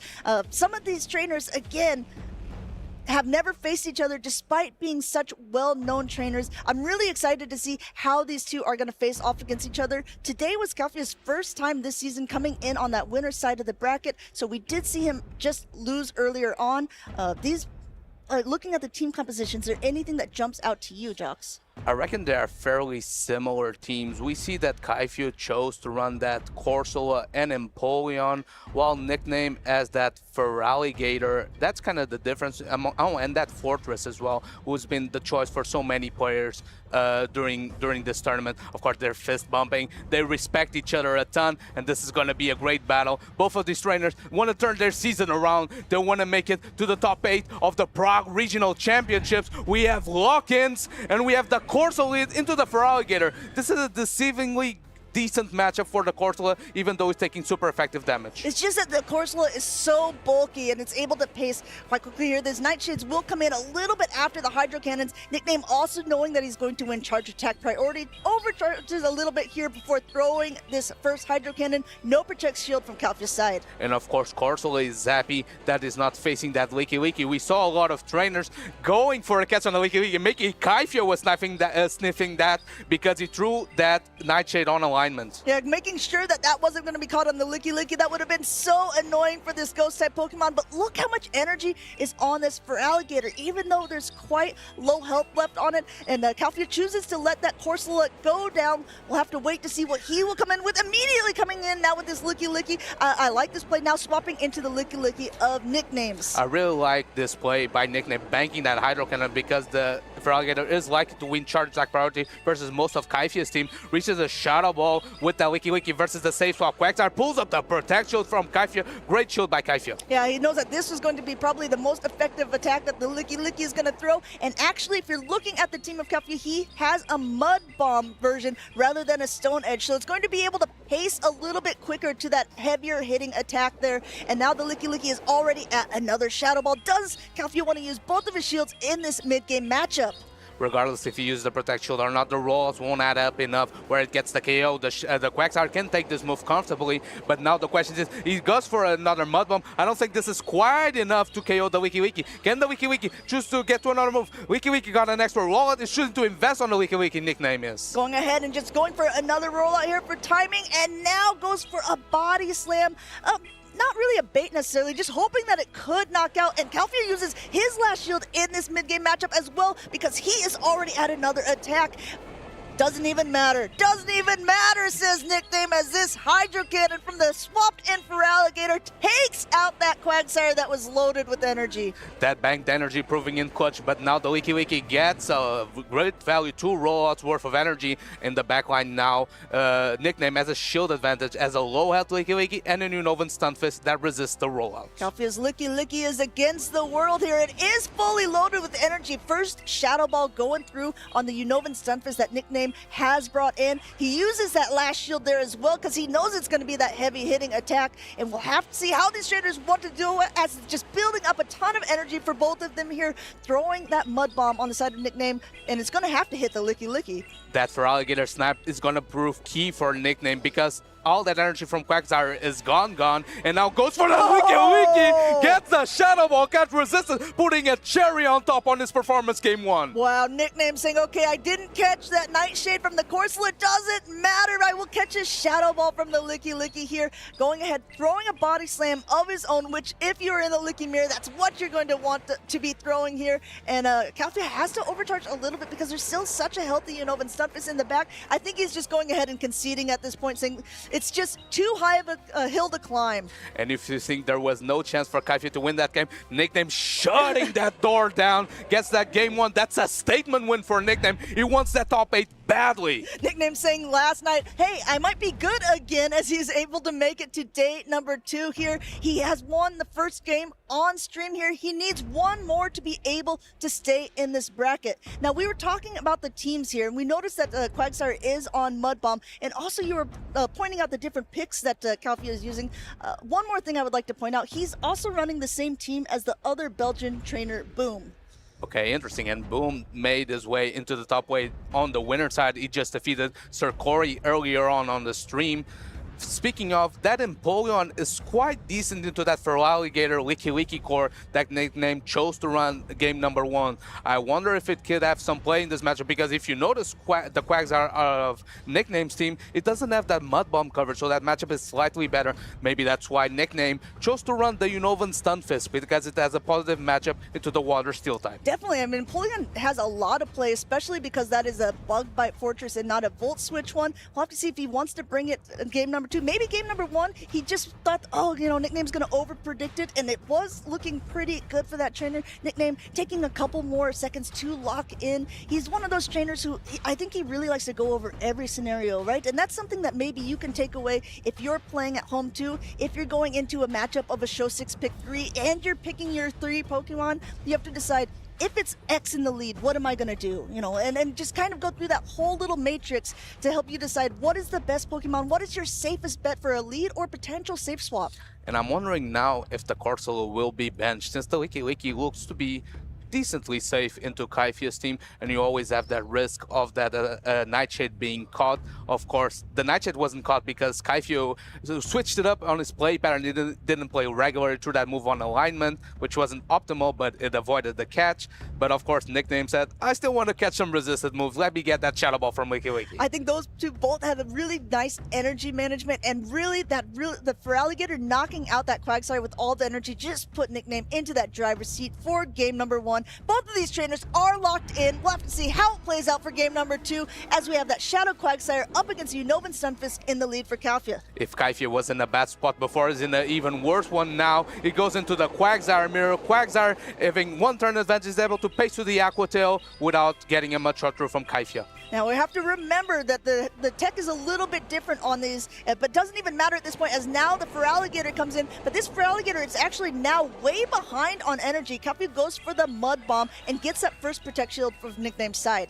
A Nickname investing on the Feraligatr, knowing that there's low fast move pressure into it. It has an Hydro Cannon loaded. Does it charge attack priority on the Mud Bomb? Counts on point, charge attack priority. Does Kaifia choose to get this Mud Bomb damage off, or is he going to let the Quagsire go? Letting that Quagsire go down here, and let's see, coming back in now with the Unova Stunfisk, which has found a much better target in this water type because there's not the extra ground typing for that Feraligatr. Feraligatr is still going to be able to hit back heavily though with this Hydro Cannon. That Slight Overfire from Nickname being very good in this matchup, is able to get the Hydro Cannon off massive damage into the Unova Stunfisk, and now the question is, can this Hydro Cannon discharge KO? Because if it doesn't, I think the Feraligatr might get to another one. Feraligatr is just eating it up here as it's able to take another one and throwing a Hydro Cannon. You see Kaifia shake his head. This is not going well as far as what the Feraligatr is doing, forcing a Protect Shield here from Kaifia's side, and now popping in with that Licky to be met with the Unova Stunfisk on the side of Nickname.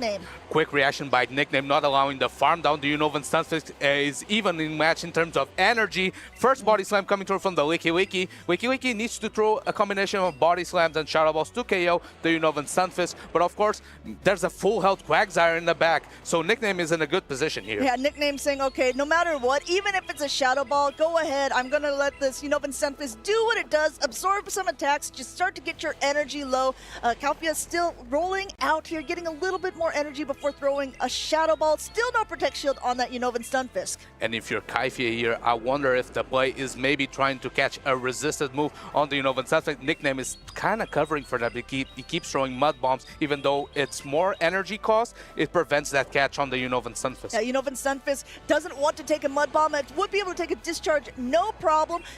We're talking about no problem Mud Bombs. It might be a problem for this Licky now, as this one doesn't connect. The last shield is used. Licky wants to be able to start fighting back a little bit there, charging up a bit more energy, and now throwing a Body Slam. This might not be enough to knock out the Unova Stunfisk, and Nickname still doesn't put up a shield. Nickname looking at the camera, he knows he's in a good position. Body Slam not quite enough to KO. The Unova Stunfisk was closing in on a move. The Body Slam from Licky is coming through. Shielding the Body Slam could have been a Shadow Ball. This is a good bait by Kaifia. Yeah, going ahead, taking that last Protect Shield off of Nickname's side. This was a bait, but he's still going to be able to get off another attack at least before an Aqua Tail goes through. Nickname's already counting in his head. He's like, this is just a Body Slam, right? Double checking as it does connect. A quick pivot by Kaifia into the Mud Bomb, but not before the Aqua Tail goes off at this charge attack priority. Look at that awareness after all these switches from Nickname. He knew that Kaifia was only one Thunder Shock away from Mud Bomb. Gets the charge charge attack priority, KOs with the Aqua Tail, is gonna clean up with the Quagsire nickname. Locks in a place on top 8. Going ahead, taking that game number 2 with 3 Pokemon left on the field. Nickname going ahead and taking this game from the loser's side of the bracket. Hugs his good friend there. First time that they've ever played together on stream, and he's going to continue on this bracket in Prague. And of course, this is so important for Nickname. He works so hard to get back on the top of the mountain, and this is a very nice step into it. Getting his first top 8 of the season, and maybe slowly but surely, Nickname getting back into form that made him a back-to-back regional champion last season. Nickname is one of those trainers. I always laugh about his origin story of his in-game name, which was actually designated to him by the company because he didn't select one himself. So it was just a standardized name that it was like nickname, whatever numbers afterwards. And after he started playing PvP for a bit, he got a little recognized and he didn't want to change his name. Well, to be honest, if you're using so much of your brain power into playing the PvP, maybe the IGN is not that important. Everyone knows that there's only one nickname, and that's him. Going ahead and showing who he is, making sure people remember his nickname here. Shadow Ball catch onto that Licky Licky. Game number 1. Little salt in the wounds there as he takes game number 1 and number 2 in this losers finals. Of course, commiserations to Kaifia getting into day 2 after so long. Of course, is maybe not the result he was hoping for, but slowly but surely improving and maybe trying to get back into form. And he's always a threat because he's someone that's so intelligent when it comes to team building. He often comes up with core breakers. I remember him even winning some cups with the Urshifu. So you know that he's cooking something in that pot. So maybe it didn't work for this tournament, but it will work in the future for sure. I'm arguing getting back into form. If you're top 12 even in a tournament that is as stacked as this one, I think you're already on form. There's so many talented trainers that have been competing here, ones that have been well accoladed, ones that have been well known throughout our community. But in the end, which we will find out today, there will only be one champion of our first ever event in Prague. In the end, it doesn't even matter, like Linkin Park used to say. Of course, we still are in the lower bracket. A couple matchups that trainers will try to get their place into the top 8. Of course, some of them you saw before, and now they're trying to make sure that they keep their tournament's hopes alive. Yeah, we'll have to see who will be playing up next. Taking a quick peek. Again, we're seeing some of the matches that we already saw earlier, some of the trainers. We're now going to see Sir Corey playing up against Pablindinas. And Pablindinas is also another trainer who has been kind of well accoladed in previous seasons and looks like he's really starting to make a name again for himself here in Prague. Yeah, Pablindinas was well known by that 2024 run when he got number 3, the bronze medal in Liverpool. It was the finalist in Utrecht and got a top 8 in EUIC. Of course, this season, not quite at the same height. He was top 16 in Seville in the past tournament, so meaning that in this meta, he has some success to him. Of course, Sir Corey, no stranger to the scene. He just went into the lower bracket facing Boom in 2 very close, but that was a 2-0 set, but maybe the closest 2-0 I've ever seen. I know, I think sometimes when people look at records of tournaments, they're like, oh wow, this was just a complete shutout, but that was so not true. When we saw Sir Corey playing on earlier, he lost a CAP, a charge attack priority, tied with a Jellicent and a Licky Licky. Was not expecting to be able to do that. And then that last game got so close as well. Pablindinas running a team with a Diggersby, something that we saw a lot day number 1, hoping to kind of negate that Tinkaton and some of the other damage,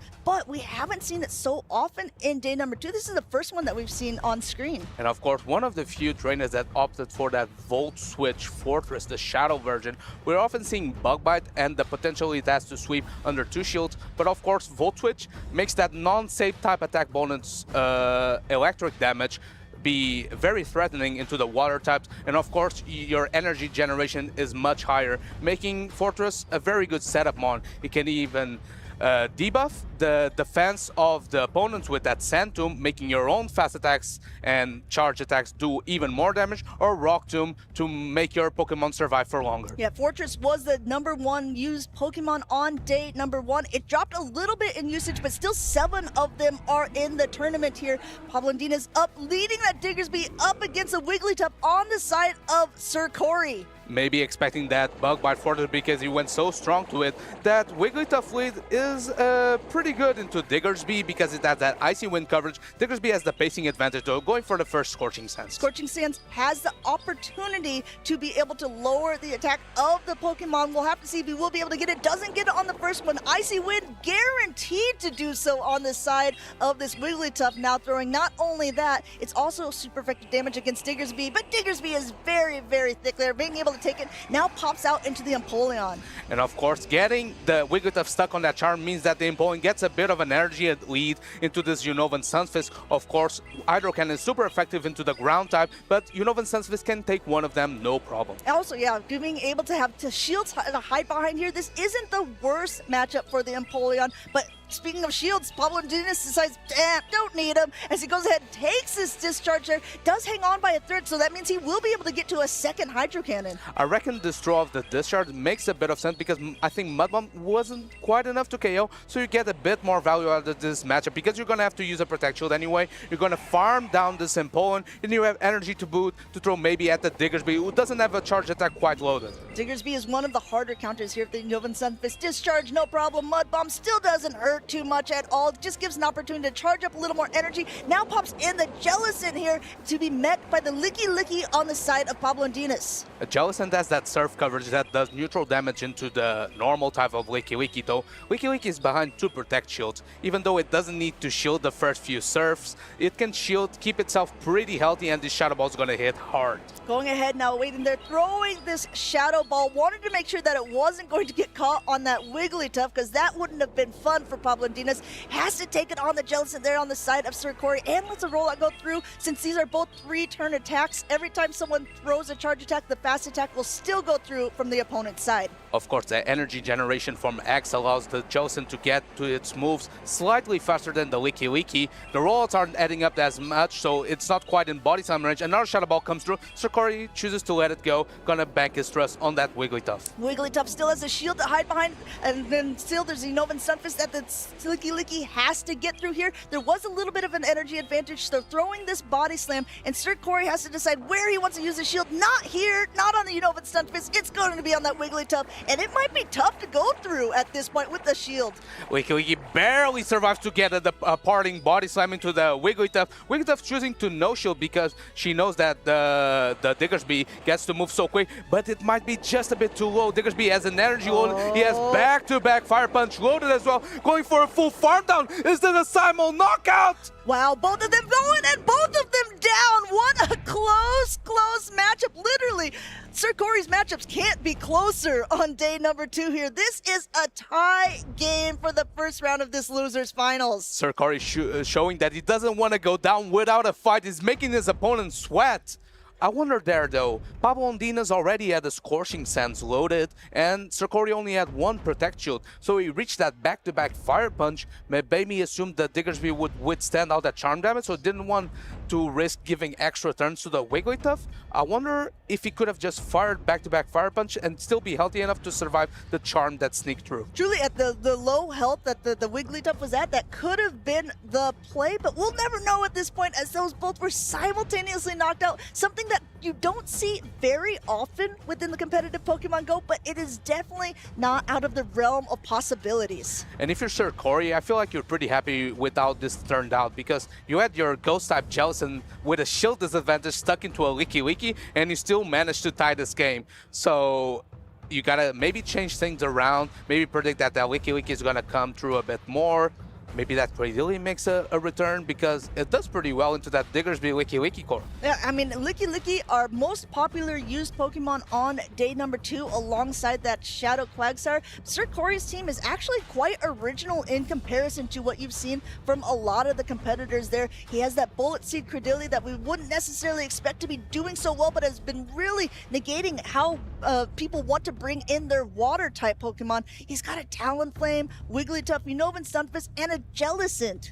Yeah, only a couple trainers shows that Grass plus Fire core. Galaxy Bolton was one of them with that superior and Shadow Talonflame. Here's Sarkori choosing for the more flexible Cradily because it has the Rock Tomb coverage versus the Flyers. This is a core as old as time, and it's very reliable. Besides Dragons, there's not much that breaks the score. So we'll have to see how they want to play this out. As a reminder, in the game situations such as a tie or a rematch, completely new teams can be chosen. So while you can choose to run it back with the game, what you chose to run that game number one, you can also choose to mix it up a little bit. So I'm really excited to see how these opponents are going to play it out. This game number one was more like an information guide here, saying, okay, now I know how my opponent plays.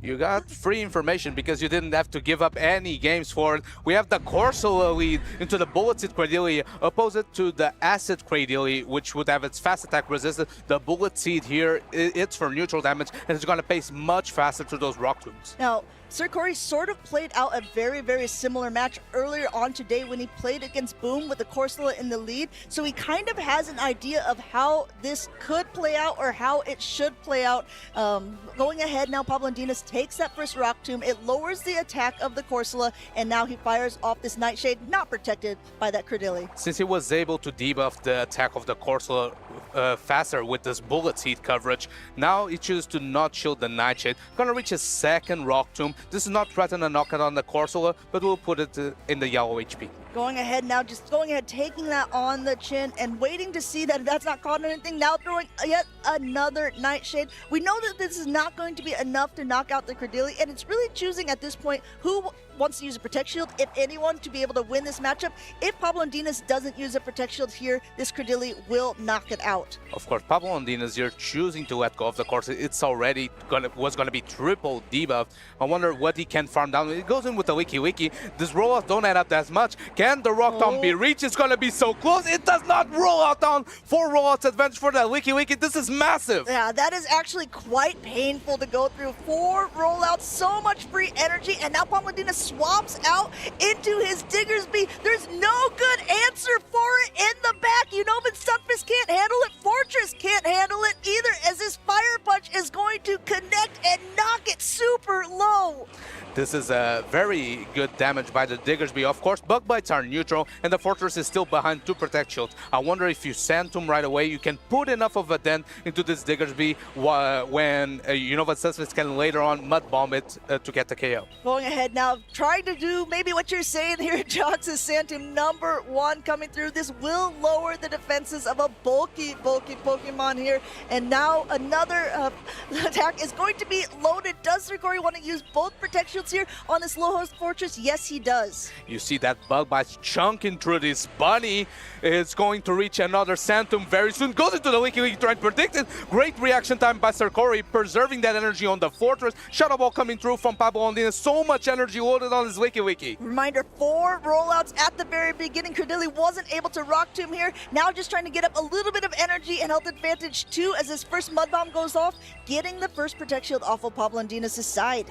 Pablo Dinas has to Protect Shield still, shooting to keep his Wiki quite healthy. He has a lot of energy loaded thanks to that farm down on the opposing Cradily. Gets another Shadow Ball off, and I believe it will put it either in near Body Slam range or maybe another Shadow Ball to get the knockout for sure. Going for one more Mud Bomb here. No Protect Shield on Pablo Dinas' side. This is going to connect with that Licky, knocking it down to about half health there. Those rollouts aren't going to be doing too much damage. It is really the charge attacks for both of these Pokemon that are going to be putting in the heavy hits here. Body Slam connects with that Unova Sunfist. Not quite to knock it out, but there is a quick pivot here by both trainers. Already at another Sand Tomb for the Diggersby that has just popped back in. Interesting no-shield here by Pablo Dinas. Since this Diggersby is near red HP, can the Bug Bites add up enough? Fire Punch is going to be loaded. Is going to KO this Fortress. And now, can the Diggersby clean up this game? Do you know that Stunfisk is also very low? Diggersby smiling away with all of its teeth showing as it's able to knock out the Fortress and then be able to fast attack down that Unova Sunfist. Pablo Dinas taking the game. And of course, you hear the crowd, the Spanish crowd, trying to support Pablo Ondinas, is trying to make the Seville run that he had that was very positive into an even further one. Is on only one win away to get that top 8. Sir Corey has been playing so well with such a unique team this day. Though it hasn't truly been reflected in the scores, we'll have to see if he can put up a point here on day number 2 in this losers finals. He's got to do it this next round or he is going home. That Licky putting in so much work for Pablo Ondinas. That precise farm down into the Cradley proved to be vital because Sir Corey stayed in that matchup hoping, praying that he could get to that Rock Tomb debuff that would have made the Licky not do as much damage, and Rock Tomb does significant damage into the Licky, couldn't get it off, and that proved to be the game decider here for Pablo Ondinas. I mean, I tell you what, that Diggersby is a menace. Do you think that maybe we'll see something like a Talonflame to start negating some of the energy, or at least some of the bulk of the thick Pokemon? It could be, but that Diggersby is coming along with that Licky with double super effective rollouts. Of course, we seen someone like Galactica Bolton investing on a Shadow Talonflame versus the Licky prior, so it's not an impossible matchup, but it's very tough for sure. I like the adjustment by Sir Corey of bringing that Cradley because it does beat, as we mentioned before, that Licky plus Diggersby core, but they both have such high stat product that you just kind of get overwhelmed in a kind of a way. Pablo Ondinas was smiling that game 1 because he got that Corsola into the Cradley. He didn't even need to win that matchup, just needed to put the Cradley low enough where both the Licky and the Diggersby could take care of it. And I think that this has kind of been a reflection too. Maybe if Sir Corey is now going to lead the Cradley into the Corsola, he's got to come up with a different game plan of how he wants to play those out, because yes, while you end up winning those matchups, that actually was maybe not a great moment for him, being able to give so much energy to that Licky in that first part of the game. And of course here, the Unovan Stunfisk plus Fortress core was core broken by that Diggersby. Of course, you mentioned that maybe that will make Sir Corey think about what other answers he can bring besides that Cradley. Let's see if he finds a solution. It's a pretty good start. He gets the Jellicent lead into the Empoleon. This is a positive matchup for the Ghost type. Definitely, in a quick pivot out by Pablo Ondinas into that Licky, and now met by the Wigglytuff. And then tell me what, this might be a little bit tough to get through, because while Licky has normally relied on that Shadow Ball damage, it's going to be negated by this Pokemon, now forced to throw the less heavy-hitting body slams. And what's very nice about this matchup is that Wigglytuff is just tanky enough to withstand several body slams, meaning that it doesn't have to rush to shield the first few ones before a possible Icy Wind debuff, though Sir Corey choosing to throw the Swift instead. And not only that, those charms are going to be doing just a little bit more damage than those rollouts will be as well, so Wigglytuff is definitely smiling through this, but even still, it's going to be rather close here. Both of them at the charge attack here, and Wigglytuff going ahead and throwing. I like this by Pablo Ondinas. He knows that he's not going to be able to win charge attack priority, so just opts to not even bother throwing it, going for yet another rollout, because a little bit of damage is better than none. In comes the Empoleon though to try to start charging back up, and a quick pivot out by Sir Corey back into his Jellicent. Interesting pivot here by Sir Corey because he has that Cradle in the back that also struggles versus the Metal Sound Empoleon. The Metal Sound on the damage, the steel damage from Empoleon. Of course, Empoleon tried to throw chip it, trying to catch a Shadow Ball. Sir Corey sniffed that, goes for the super effective Surf instead. This is actually not too bad, though the Hexes aren't going to be doing too much to this normal type. The Surfs are going to be doing super effective damage, and this bulky Pokemon is now going to be quite a bit less bulky as the second Surf is going through. There's still 2 shields on Pablo Ondinas' side, and he uses his first one here, wants to try to keep a little bit of health on that Diggersby. And taking a look at the damage from the first Surf, I think the Diggersby will be able to withstand one more. He's going to pull up the first Protect Shield out of the Jellicent. Mudshot is neutral into this matchup, so he's going to slowly add up, gets the 30% chance debuff, and this might flip the tides. Going ahead now, coming back in with the Wigglytuff to just negate that damage there and saying, okay, you got to throw an attack, or I'm going to be able to farm you down. And now a quick catch by Pablo Ondinas, being able to take this Swift on this Steel-type Pokemon, saying, okay, yeah, no, that's fine. I don't really mind. TikTok, that timer came up just in time for Pablo Ondinas to get that catch on the Swift, and now Empoleon gets a nice farm down. This energy will go a long way. Jellison is already at FFP. It has a Shadow Ball. Loaded throws it right away. Sarkori, this will threaten a knockout. Will the Jellison choose to shield the Empoleon choose to shield this instead? Goes for another Metal Sound before throwing a neutral Drill Peck. Drill Peck will be able to go through here. It's going to connect with that Jellison because it's not going to be enough to quite threaten the knockout, and the Metal Sounds aren't going to be doing as much damage either.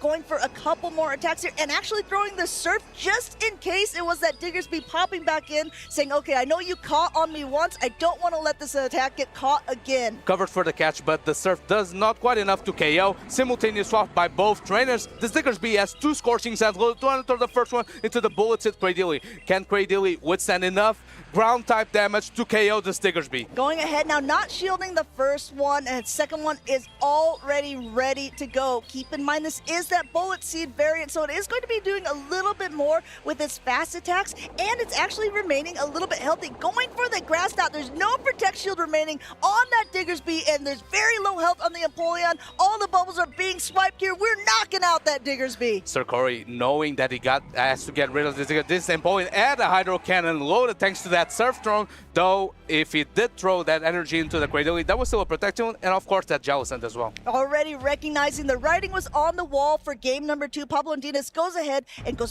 back to the drawing board here as Sarkori ties up the series, gets his first point for day number 2 here in Prague.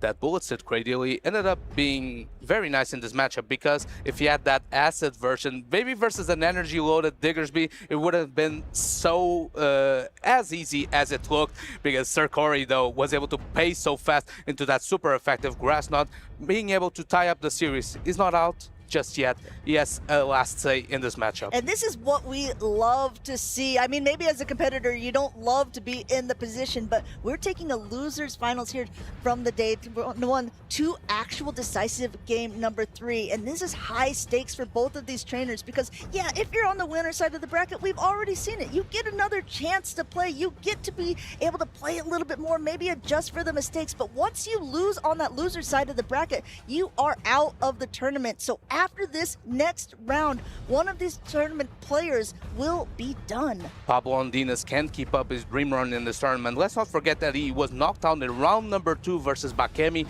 and he had to win 6 rounds in a row to get to this day number 2. He's only 1 win away to get into the coveted top 8. And this is a big moment for these trainers, so don't blame them for taking a couple more seconds to lock in their teams here, deciding not only, I mean, truly, like we just talked about, they had really an extra game even to see how the opponent likes to play, what Pokemon that the opponent thinks is going to be the strongest for them. In game number 3s that are so intensive like this, do you stick to what's tried and true? Do you stick to what's been working for you in the game that you won? Or do you kind of throw spaghetti at the wall a little bit, so to say, and then say, okay, I'm really going to try something new. I got to be a little bit unpredictable here to be able to get this last game. I feel like the bench pressure that Diggersby puts on Sarkori's team makes him have to rely on that Cradilly and potentially that Wigglytuff, a great core breaker that is Empoleon that we saw, that being the adjustment by Pablo Ondinas on game number 2. I'm excited to see what comes next, though. We have the Unovan Stunfisk into the Corsola. This is a fairly neutral matchup, but if you know Pokemon Go, neutral matchups usually are in favor of Corsola. Going ahead now, of Corsola they are, and throwing the Mud Bomb before the first attack is even available for that Corsola. Just wants to be able to start chipping away at some of this bulk that is on this team. If you look at Pablo Ondinas' team, he actually has quite a bit of bulk on it all. He's got a Corsola, he's got a Licky, he's got a Diggersby, and he's got a Fortress. So, I mean, I think that he is definitely relying on some of being able to take some attacks and gather some energy of his own. Of course, these trainers don't know it yet, but looking into the backlines, it looks like switch advantage might be crucial. That Licky is trying to get a line into that Jellison, and of course, that Empoleon wants to get a line on the Bullet Seed Cradilly. Yeah, sometimes, you know, it's alignment, sometimes it's energy. At this particular moment, the trainers don't know, but Sarkori might have a little bit of an expectation as he puts up this first Protect Shield, making sure this Nightshade doesn't connect and is able to at least throw off a Mud Bomb of his own. Pablo Ondinas has the choice. Does he want to use the Protect Shield as well, or is he going to let this Corsola get low? He chooses not to use the Protect Shield. I wonder if the Cortula can withstand just enough Thunder Shocks to reach another Nightshade. It's gonna be the Unova Stunfisk trying to force the Protect Shield. The Pablo Undinas chooses to let go. This Unova Stunfisk is an interesting farm down range, but if you look into the backline, there's no Pokemon that can farm it down very easily. Here comes the Resistor rollout. Can he get to multiple Mud Bombs? First Mud Bomb coming through, but I think a few more rollouts will get the knockout. Yeah, Sir Corey shook his head a little bit. No, he was a bit bummed he had to throw the Mud Bomb at the Corsola to knock it out, but I think it's paying dividends for him here because now he's able to recognize the Licky was able to come in, and he got to put some damage off on it now. Comes in with the Credillia, immediately met by the Empoleon and countered by the Jellicent, with both of the switch timers locked for at least another 40 seconds. Of course, Jellicent is as a great gets an extra X. That might be crucial in this matchup, but the Empoleon is behind 2 Protect Shields, so the matchup isn't as dire. This draw packs will add up over time. And keep in mind that Licky does have quite a bit of energy on its own. Pablo Undinas immediately throwing his charge attacks because every time a charge attack goes off, approximately 10 seconds will be taken up. Wants to try to get that switch timer as low as possible. Already at maximum energy on the Jellicent, getting that first Protect Shield on the side of Pablo Undinas. And Sir Corey needs to be a little bit careful, not only that the Shadow Ball won't connect onto this Licky on the other side, but that the Licky won't be able to respond with a Shadow Ball of its own. The timer wasn't up quite yet, so another Shadow Ball is reached, pulling the last Protect Shield out of Pablo Undinas. He's investing hard on this Empoleon. It has so much energy. It can throw the Hydro Cannon, maybe trying to cover for a potential cast on a Cradily. Does this Jellicent use the last Protect Shield? He's gonna use it. Now, can the Wiki come in for the snipe potential? He does not. He predicts that Pablo Undinas reads that prediction, stays in with the Empoleon. Hydro Cannon is launched. Sometimes you over-predict yourself, expecting the pop-out from Pablo Undinas, but Pablo Undinas said, nah, I have this energy on the Empoleon. I'm going to stay right here now. Sir Corey is still in an okay-ish position because this Grass Knot should be enough to knock out, but he's still got to get through a pretty healthy Empoleon, or I mean a Licky that has a ton of energy. Licky now at max energy, 2 Shadow Balls loaded, is gonna get the knockout into this Cradily, and I believe it's just outside surf range, so it should be able to clean up this game for Pablo Undinas. Going ahead, doesn't even bother to throw the attack here. Pablo Undinas smiling as this last Shadow Ball connects with the Jellicent, taking game number 3. The crowd roars as 7 series in a row since Pablo Undinas is in the lower bracket, keeping his dream alive, makes the first top 8 out of the season. A dream run from the Spaniard so far. Pablo Undinas has to be happy with his performance in this last part of the season so far, getting to be a good trainer for day 2 in Sevilla and now top 8 here in Prague, but there's still a road to be traveled as he's coming up from that loser side of the bracket, which means he has a little bit less wiggle room to play around with. Even still, congratulations to this incredible Spanish trainer. And I can't help to feel some sorrow because my MVP pick just got eliminated. He lost to Boom. Very close set, to be fair. And now versus Pablo Undinas, they even have to play 4 games to get this matchup through. So, to be honest, I don't feel that much sorry because I feel like Sir Corey had a great showing here in the Prague Regional Championship. Yeah, definitely with a really interesting team. Both of these trainers bringing something a little bit different that we hadn't seen quite so much of in day number 2 here. But I think for Pablo Undinas, Diggersby really put in the work for him some of these games here. And then he was able to set up his backline with the Empoleon. This was such a nail-biter of a game number 1. Of course, Pablo Undinas being able to core break Sir Corey, the Fortress Unova Stunfisk core, didn't want any of that Diggersby smoke. Gets the catch of the Switch, that TikTok switch clock coming up right away to catch that Swift. That was crucial to keep that Diggersby with so much energy and still at pretty healthy HP. Still, Sir Corey was able to fight back in game number 2, taking it away. But Pablo Undinas, I mean, just so calm, so collected, was able to take these games. What a series that we've seen so far here in Prague.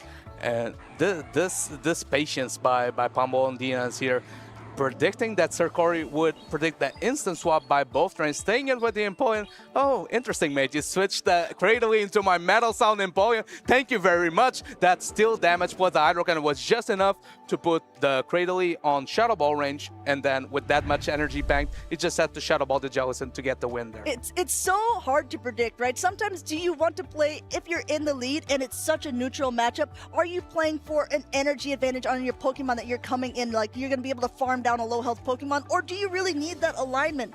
It's so hard to figure out, and that's some of the mind games that these trainers have to go through to be able to compete at a high level. And speaking of trainers who have been competing at a high level with, let's face it, some ridiculous Pokemon here. We have Inadequance up on that right-hand side against XXL Cactus, our last Czech Republic trainer on the left. We just saw him lose a little bit earlier on stream. He's got quite an interesting team with double waters there, and also that Guzzlord running Sludge Bomb. Giratina's strongest soldier trying to take down the hometown hero. Of course, here, XXL Cactus, one of the few trainers that chose to run that Guzzlord, was that with that Sludge Bomb coverage that proved to be okay into the fairy types. Like, for example, that Togekiss that was on the Reef team. Unfortunately, just not quite enough. He did let a Sludge Bomb, but just not quite enough damage, though. He's trying to keep his hopes alive in this tournament, because what would make someone so proud as being a top 8 participant in your hometown regional? Yeah, and not only that, if you're talking about the dragon coverage here, Guzzlord up against a Shadow Claw, Giratina. Yes, it paces quite quickly, but you do have that fast attack pressure. Inadequance running a team that is a little bit different than what we've seen. Definitely the only Poliwrath that has made it this far into the tournament. Wants to be able to make that top 8 finish. And also, as a reminder, Inadequance is our only trainer so far who has won 2 regional competitions in this 2026 season in Europe. Poliwrath puts so much pressure into XXL Cactus's team, because if you look at it, he has double water, the Tinkaton, which is a fairy type, but in terms of damage into a Poliwrath, the Gigaton Hammer is resistant. Of course, the Guzzlord, a dark type, doesn't want to take those super effective counters, though he has Corsola, a ghost type that does pretty well into fighters, and of course a Volt Switch Fortress. So we'll have to see how these trainers we're going to be able to adapt. One thing to note is, of course, at the beginning of the day, trainers know who they're going to play against. So they have a little bit of prep time to say, okay, I think I know what I'm going to lead game number 1, or, you know, this is going to be my play style against this specific opponent. As the tournament progresses through the day, as you get further and further into the bracket, you can only predict so far. So these trainers maybe don't have like the solid game plan. They're really looking at the 6 Pokemon saying, okay, what do I need to bring to eke out a win here? You just need 2 games to stay in this tournament, and we put into that top 8. We've got 1 trainer already locked in. Martine maybe doing a Cyrus impression, right? Look at that stone cold expression. He doesn't have the blue air this time, though. Maybe didn't feel as confident to win the tournament, didn't want to aura farm too much, but now he has XXL Cactus in front of him, and of course he's been doing so well this tournament. Let's see if Giratina can strive once again. Though we have the Wiki lead into the Corsola, target acquired by the normal type. What will XXL Cactus do? Well, I think we already know what he's going to do. He's going to immediately pivot into that Feraligatr. Now, Feraligator's fast attacks aren't still doing too much damage, allowing Inadequance to go ahead and get up a little bit of extra energy, but XXL Cactus puts up that protection shield there because Feraligatr is starting to gain some energy of its own. And of course, Licky has a very positive matchup into this Feraligatr, is able to tank 2 Hydro Cannons no problem since the Shadow Claw is double resistant. Let's not forget there's that Wigglytuff in the back for that Corsola, so maybe Inadequance choosing to maybe stay put in this matchup, guarantee switch advantage, sweep with the Wigglytuff down the line. I like that play. I think it also should be an indication to Cactus. The fact that this Licky is staying in this matchup could mean that there's another answer for that Corsola in the back, and there's also an indication here. No Protect Shield used by Inadequance. This Hydro Cannon will be able to put that Licky pretty low, but he will be able to get off yet another attack. Caught back on the Corsola as it comes back in. Saves that Feraligatr, gets the Body Slam catch on the Corsola. Very well played. Though Inadequance, I don't think is that worried because now he has a premier Corsola answer in that Wigglytuff. You already see XXL Cactus tapping for where that Power Gem is available. It is the only attack out of all of it that's going to be doing any damage into this Wigglytuff. This cute Wigglytuff with a little bow on top. Wants to be able to put a bow on top of this game too, as it gets a lot of alignment that Inadequance has been hoping for here. Basically going up to maximum energy. It's either going to throw an attack. It's interesting play here by Inadequance. Wants to keep that Wigglytuff not as healthy, maybe predicting a Steel type in the back. Doesn't want to give as much farm, though this probably means that if Tinkaton could get potentially a Fairy Wind down and get some energy. Though there's a Quagsire in the back. Quagsire does resist that Gigaton Hammer, but it's a Shadow variant, and there's no Mud Bomb on Inadequacy's side. So maybe Tinkaton with some Bulldoze debuffs can get some strings in this matchup. I tell you what, Cactus just keeps on catching, but it just might not matter with the alignment that has gone through this game. Gets that first Protect Shield and the debuff off of Inadequacy, but this is already a debuffed Tinkaton as well, so it wasn't going to be doing as much damage to begin with. Inadequacy has a ton of energy now on this Quagsire, and while its defenses are a little bit lowered, its attack is still just as strong. Of course, now the charge attack priority comes through. XXL Cactus maybe hoping that the Tinkaton can barely survive this Aquatone. This is not the case. The Feraligatr adds a bit of energy, doesn't go for a charge attack priority, maybe miscounting the energy from Inadequacy, pulls up the last Protect Shield out of XXL Cactus. Going ahead now, using the Protect Shield. He is at the Hydro Cannon. He is going a little bit over, and now that Wigglytuff held all that energy, you wonder what he was saving it for. It's for when shields are down. It's going to connect. The Swift is enough to knock out that Feraligatr. Corsola coming back in and not being able to do much as the Wigglytuff charms it down. Well, Corsola was able to astonish down the Wigglytuff. Unfortunately, there's still 2 Pokemon remaining for Inadequacy. Very dominant win. Game number 1, of course, getting a double normal ABA strategy versus Corsola lead. It's always positive. You're able to just navigate your way around. You don't have to force switch advantage. You can force switch advantage by just staying in because you have that turn advantage. And Wiki is already outpacing the Feraligatr massively. Being able to tank 2 Hydro Cannons as well, very useful in that matchup. Cactus had a lot of great catches there, but in the end, what happened was the switch timers got him locked after he made those catches, and then Inadequacy was still able to line up the Pokemon that he wanted with it. It's still relatively, I mean, you got it close as it could be, I think, when you have a team composition such as XXL Cactus is there. However, we'll have to see how he wants to adjust for game number 2 because he's got to win this game to be able to stay in this tournament. XXL Cactus wants to make his home country proud, fighting for his life here in the tournament. Is facing a titan of the circuit in Inadequacy, already 2 regional championships to his name in the 2026 season. He wants to make it a three-peat. Okay, we'll have to see. I'm just checking real quick. As a reminder, Cactus's Fortress is also on Volt Switch, so I'm looking at the team compositions here of potential Pokemon to bring in. I'm just wondering if there is any room for that Poliwrath. But with a Volt Switch Fortress, with the Corsola, maybe that's what the Cactus was trying to sniff out.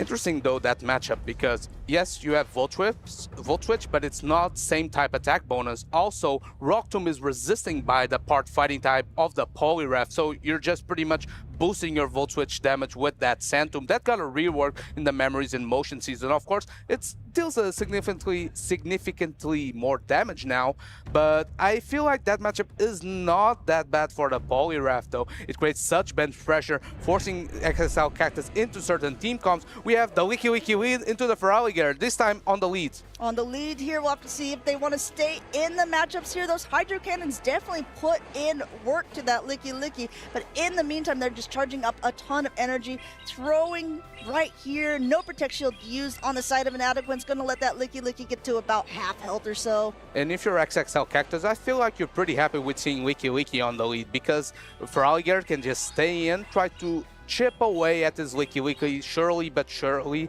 and that puts it in low enough range where the Corsola can have much better play in the end game. Going ahead now, you see both of them just charging up a little bit of extra energy. We saw earlier on the Hydro Cannon definitely didn't even put it down into the low yellow, so this one is not going to be enough to knock out. Licky has a ton of energy here. He's going to have to expend it at some point. Goes for a Body Slam bait here, but no Protect Shield used on XXL Cactus's side.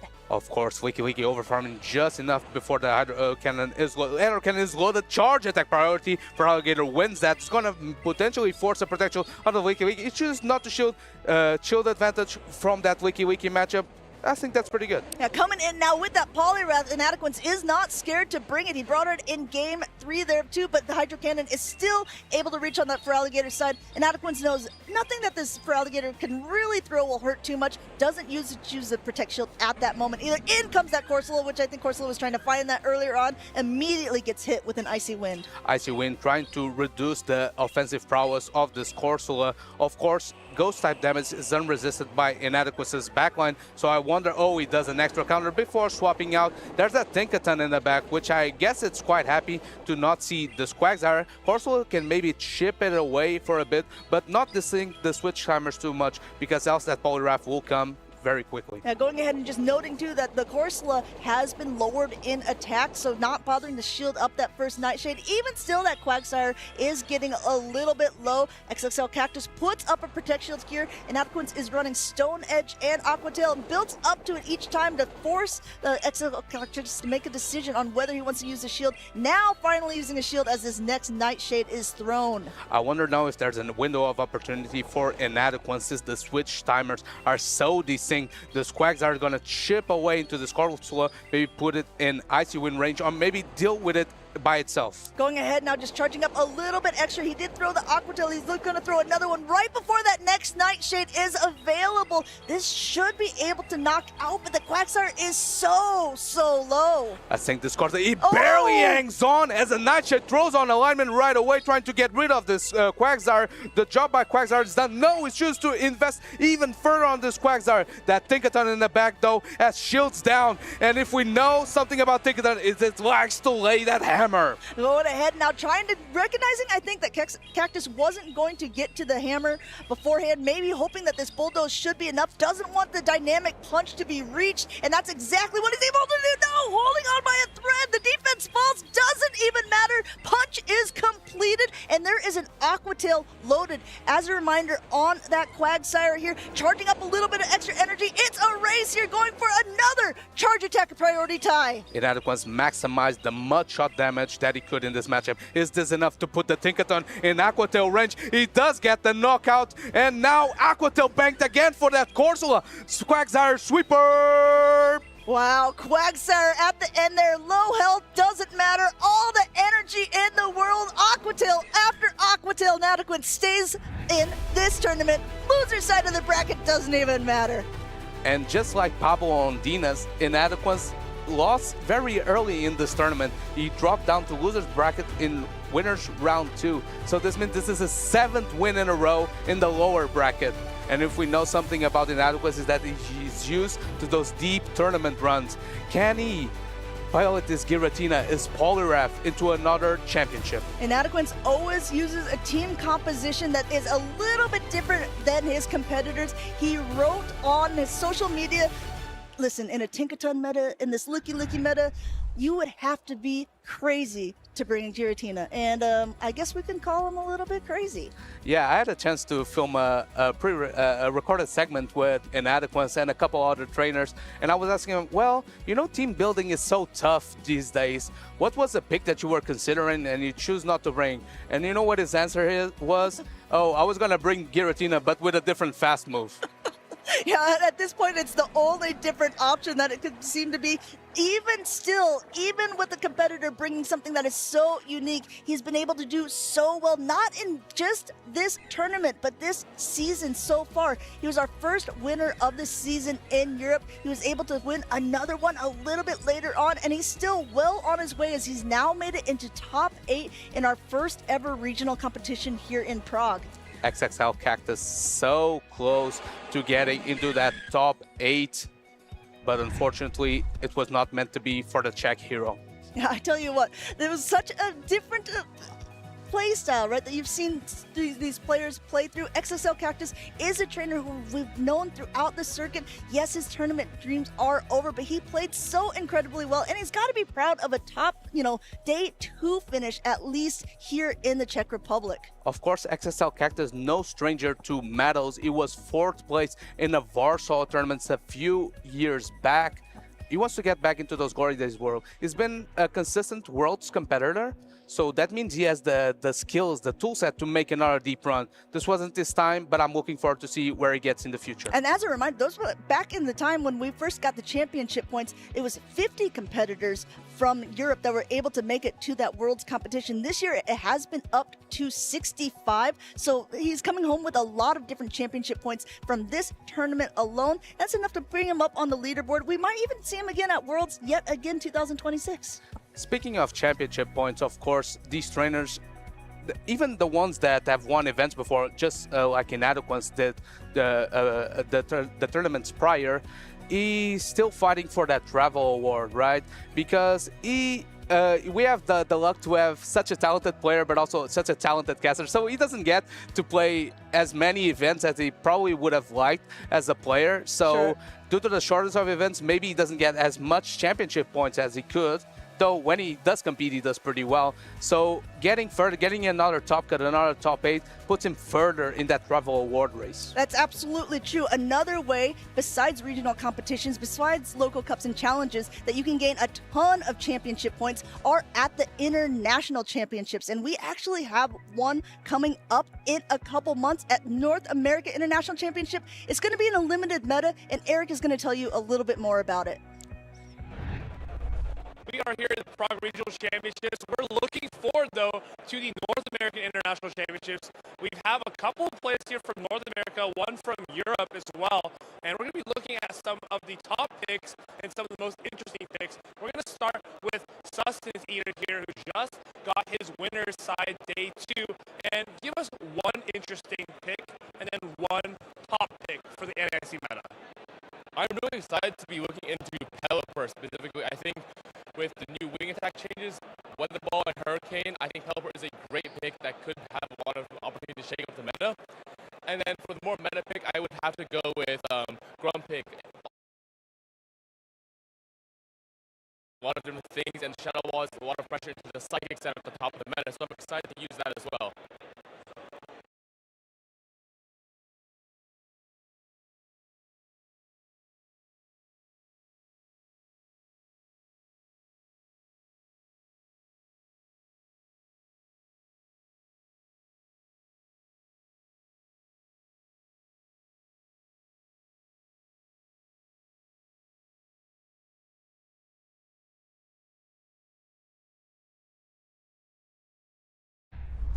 Well, we're back here, and to sum it up, NAIC is coming around the corner, and there's a lot of top picks, a lot of great psychic types. Already seen a little bit of Grumpig today. We may see a lot of Grumpig and Hypno at NAIC, but for now, eyes are back on our trainers in the winner's side of the bracket. We've still got Icelandic Lapras and Boom 20, who are up for our first match, which will decide who is going to be in our top 3. This is going to be a very exciting match up there. Icelandic Lapras bringing the Gustload maybe again. We have seen both trainers, of course, already today, as we've seen all the trainers yet. We're back into the winner's side of the bracket. And of course, still, even if someone loses here, they're still in the tournament. Yeah, we just finished all of our matches to decide who is in the top 8 of our tournament. We just saw Inadequance working his way back in there with that Poliwrath. Very interesting choice with the counter. But these trainers here in front of us, who we're going to see in a second, have a lot more standard picks. Of course, Boom. We know he has that Togekiss, Quagsire, Licky, Core. Also using the Galarian Corsola very well. But Icelandic Lapras loves that Corsola himself as well.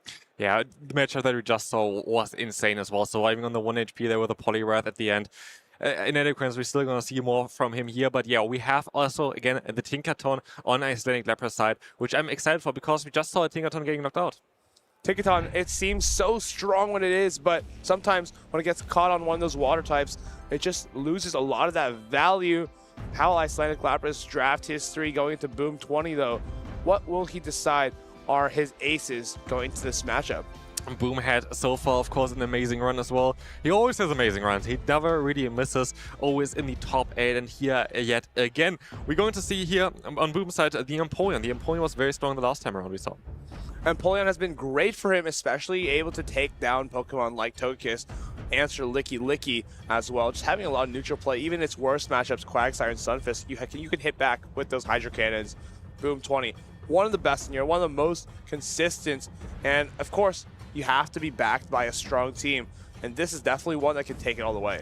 Okay, so we're going to see the Togekiss again. The Togekiss had so much play already this tournament. But also on Icelandic Lapras side, we have, of course, again, as here as well, the Corsola. Corsola has been seen as one of the strongest picks so far for the current meta. This Pokemon has so much durability. This Pokemon is so difficult to take down. And the best thing about Icelandic Lapras, Corsola, of course, are going to be those sunglasses. Here, Icelandic Lapras, his signature Volt Switch Fortress Shadow variant has been the hero for this tournament. Always able to get it into something like a Feraligatr or even other fairies like Togekiss, Tinkaton, just been so consistent, plays a lot differently than that Bug Bite Fortress. But of course, you got to switch things up a little bit, make some new strategies. These players have locked in. Let's see what they bring into our game number 1 here.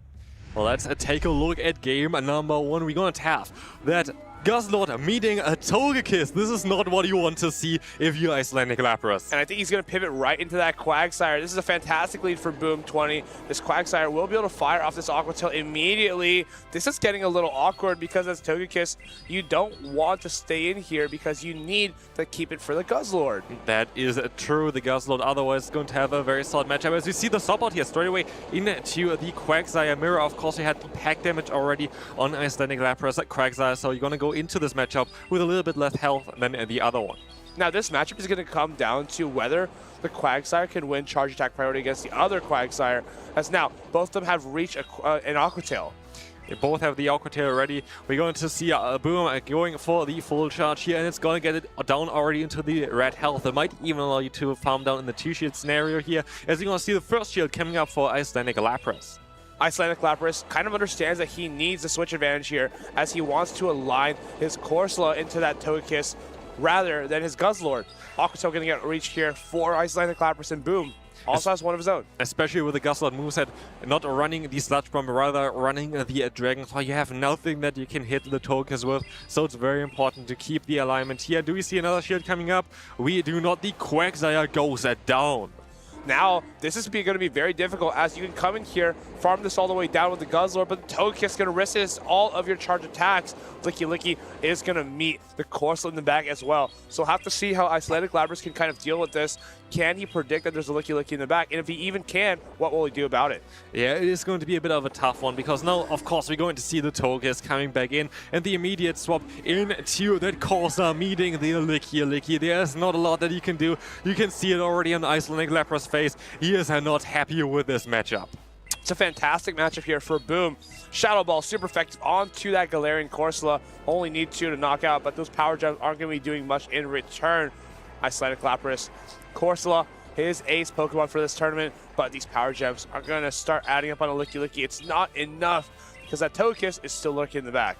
Those glasses won't help you here. The Shadow Ball, of course, is going to come through very, very soon here. But of course, there's also the option here for Boom to finally get a little bit of extra energy first. Taking down now that Corsa, no shield needed because of course, Icelandic Lapras knows this is going to be a very tough matchup here. You have nothing on that Guzzlord for the Togekiss. But again, Boom, a very, very great prediction here on what Icelandic Lapras is going to run. It was a great lineup.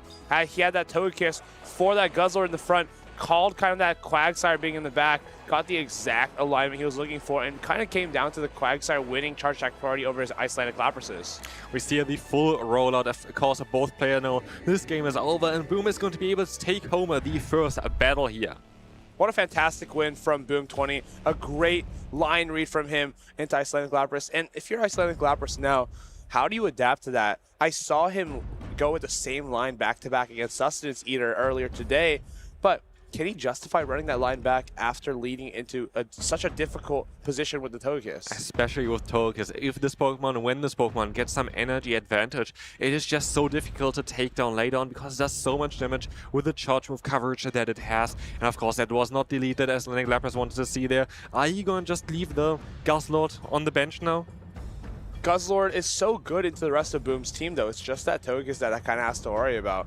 But that kind of also implies that Boom will always have to bring his Togekiss. And you might be able to predict this and bring some of the counters. As we saw already, it's Volt Switch on the Fortress, and we also have another Steel type with that Tinkaton that could be kind of interesting against the Togekiss. Tinkaton, it's pretty good against Togekiss when shields are down, but honestly, 2 Aura Spheres start to put it in range where it can get pecked down in the 2 shield scenarios. So Tinkaton, pretty good against Togekiss, but still needs to be a little bit concerned. Players are locked in now. We're going to see what they end up choosing in our game number 2. 2 regional championship winners going up against each other, and we're going to have Quagsire against Quagsire. Now, we've already established that Boom's Quagsire is going to win charge attack priority here. Whether he decides to catch out of this matchup or just play for switch advantage is another question, though. If we already look at the back lines, this is going to be very key as to who wins this match, because in the back you see Corsola, which you want on the Togekiss, but could also be on the Licky. Yeah, this is going to be the question, who's going to be able to win this lead matchup, because everything else is going to be dependent on this one. It's just It's going to be interesting because, yeah, we saw already on how those Quagsires interact with each other, and it's definitely going to be what is going to decide this battle, as the Guzzlord doesn't want to go up against the Togekiss again. Guzzlord doesn't want to go against Togekiss, but it definitely wants to find that Licky in the back, because Togekiss not having the Sludge Bomb is going to make that matchup extremely difficult. Does Boom give up the switch here? No, he decides to go for it. Knows he wins the charge attack priority, can play this out all the way. I'm curious if those players just try to get up to the two-shield scenario and see how this is going to go. We're going to have another shield here on Icelandic Lapras side, knowing that he really needs to align his Pokemon, because he saw already the matchups in the beginning where we had that Corsola aligned against the Licky, where we had the Togekiss aligned against the Guzzlord. He doesn't want to have this happen again, but Boom also going to use his second shield. And now, Boom, he knows that his Quagsire will win charge attack priority. Do they just launch it off? He does just throw it off. And for Icelandic Lapras now, you must be thinking, I hope he doesn't have Togekiss in the back, because you're going to need your Guzzlord to be off of that. What do you come in with now? You're basically giving away your last Pokemon. And now, Boom realizes he sees the Guzzlord, just knows that he can put the Togekiss on it as soon as he lands this Mud Bomb. We even get the Mud Bomb on here, which is going to get a little bit lower, but it's not actually even needed, because we have that Togekiss with that super effective Aura Sphere. And of course, we're going to see a swap out immediately, just to see yet again that Licky facing off against the Corsa. Such an unfortunate matchup here for Icelandic Lapras. And here we saw as well, it all just depended on the lead matchup. Icelandic Lapras cannot believe it. It is going to be over here. It's perfect alignment for Boom 20 here. You can play the game perfectly, but it's even better to know how to read your opponent's lines. Just save us the trouble. Here comes that Shadow Ball. Super effective damage into the Galarian Corsola. Boom 20 already in the top 8, but making short work in the winner semis and moving on to the next round. It's such a comfortable win here. Guzzlord has so much hit points, but of course, it just can't get through the rest of these Pokemon here. Icelandic Lapras really didn't have any chance in either of those battles, but that doesn't mean that he's out yet. He's going to be in the loser's bracket, and he can still try to get his way up into the grand finals of the Prague Regional Championship here, as we will see the Togekiss coming in now, and this, of course, going to be game. We see the Dragon Claw double resisted against the Togekiss. That's not going to do anything. Dragon Claw into the Togekiss. I'm kind of curious how much this does. That's actually a little bit more than I expected, but this Peck Down sending Boom. Oh, not the Peck Down. Side Shock. Actually, no charge on the Side Shock. I'm curious if this even can knock out. Double resisted, non-same type attack bonus, and it's enough. Oh, not enough to pick up the knockout onto the Guzzlord. Boom 20 is already in the winners finals. This was an amazing showcase, basically, on his reading skills for the opponent's backline. And also we saw again on how important the IVs could be for Pokemon, because we saw the matchup of the Quagsire against the Quagsire, and it all came down to who had more attack. Quagsire's charge attack priority was so important for that matchup. Boom 20 just knew the assignment, understanding that he has perfect coverage over the entire team from Icelandic Lapras, as long as he can secure his Licky onto the Corsola, Togekiss onto the Guzzlord. This was just very much an impossible matchup for Icelandic Lapras, of course, with the matchup that we had there at the end. It's just both having Guzzlord on the hardest answer as well as having the Corsa on the hardest answer. Both games just makes it impossible. Like, you can't get out of there. This is the thing as well. You always have those risks for those Pokemon, like the Corsola. You have the hard answer there in the meta with the Licky, which of course has the highest usage, and then we have the Guzzlord with the Togekiss. It's just unfortunate, but this is a risk that you take. Yeah, you see this Dragon Claw can't be reached here. Can't take out the Togekiss. Can't take down the Licky. Such a strong core from Boom 20. Almost kind of you kind of wonder, why didn't he bring that Tinkaton? It would have been fantastic into both that Togekiss and that Licky, but no, made that read instead. It was a Galarian Corsola hiding in the back for Icelandic Lapras. Yeah, and this is just a matchup that you cannot win as a Corsa. You just don't do any damage. While the coverage of Podium is a fantastic coverage to have on a Corsa against the normal type Licky with the bulk that this Pokemon has, it just doesn't do enough. Just can't get the job done. Corsola, it's so good into every team. Basically has 4 to 5 good matchups with every line, but there's always a Licky. There's always a Wigglytuff for something that can just completely hard wall it. That's what makes it difficult to use. It is definitely the case, and we have some exciting battles coming up next as well. I can't wait. We have, of course, the Dragon Master coming up again. Tauntaun Battu's already had a fantastic tournament so far with the Shadow Hydreigon, with the Aegislash, and now the Reeve has a little bit of a spice to himself, has double Psywave, and he's going to be ready to take on Tonton. But of course, on our winner's side, whoever wins this next battle will be going to the winner's finals up against Boom20. Boom20 looking to secure his second regional win. Tonton probably looking to secure, I think, his third regional win, or third tournament win. Yeah, it's going to be an interesting one, but the Reef honestly has a fantastic tournament run so far. I think it is his best tournament run so far as well, but he is playing so dominant. And what's very interesting about his team as well is he's running 2 Psychic-type Pokemon with Psywave. Yeah, earlier he was already able to take down Rise to Occasion in a very early round of the tournament.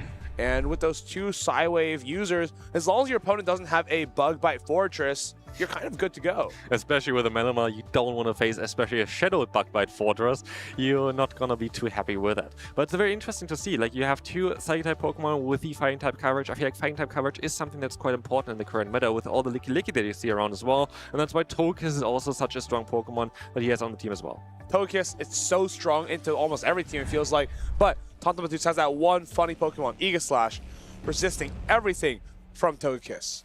What are the chances that Aegislash is going to be able to be brought here? And how strong is actually the Hydreigon looking like? I do think that Hydreigon has a fantastic matchup here. We have 2 Psywave users. We have the Feraligatr, which you're going to be able to outspeed. We already saw before that there was the Licky matchup where honestly Hydreigon did quite well for itself. So I could see that this Pokemon has a lot of potential in this meta, or like in this specific matchup. The Reef pretty much only has, he only has Togekiss for the Hydreigon, and even that we've seen it get knocked out by the flies before. So I think he's gonna have to keep an eye on that, keep an eye out for it, because that could spell disaster if it's getting into something like the Feraligatr or any of the Psywave users. But this is the thing as well now, like if you know that the opponent kind of is forced to bring a certain Pokemon, you can try to counter it. And this is the interesting thing here. Like if you know, okay, the opponent very likely has to bring the Togekiss in order to deal with my Hydreigon because he doesn't have otherwise any good answer for that, that means you can maybe bring something like the Aegislash and try to completely counter this Pokemon. We'll see how it does in this matchup because Aegislash, we know how strong it is in Togekiss. I think Tonton has knocked out so many Togekiss throughout this tournament with the Aegislash, always landing those Gyro Balls or Shadow Balls. Doesn't matter what you throw. Togekiss is definitely getting knocked out. But the Reef, already locked in, pretty confident about his lineup here. He has those double Psywave users. He has the Togekiss as well. Maybe you can play some kind of an ABB strategy to lure out the Hydreigon. Could be the case. But again, as we saw as well already earlier, Hydreigon with that fly is able to even destroy those fairy-type Pokemon if it gets the energy though. And this is the thing as well, you kind of need to have it in a position where it doesn't take too much fast move damage, and I think Tonton might be able to do this here. It's the Aegislash leading into that Licky. This is a pretty solid matchup for Licky. You have that super effective Shadow Ball, and additionally, you don't have to worry about a Gyro Ball. It doesn't do a whole lot of damage to you. Shadow Ball going to get launched here from the side of the Reef.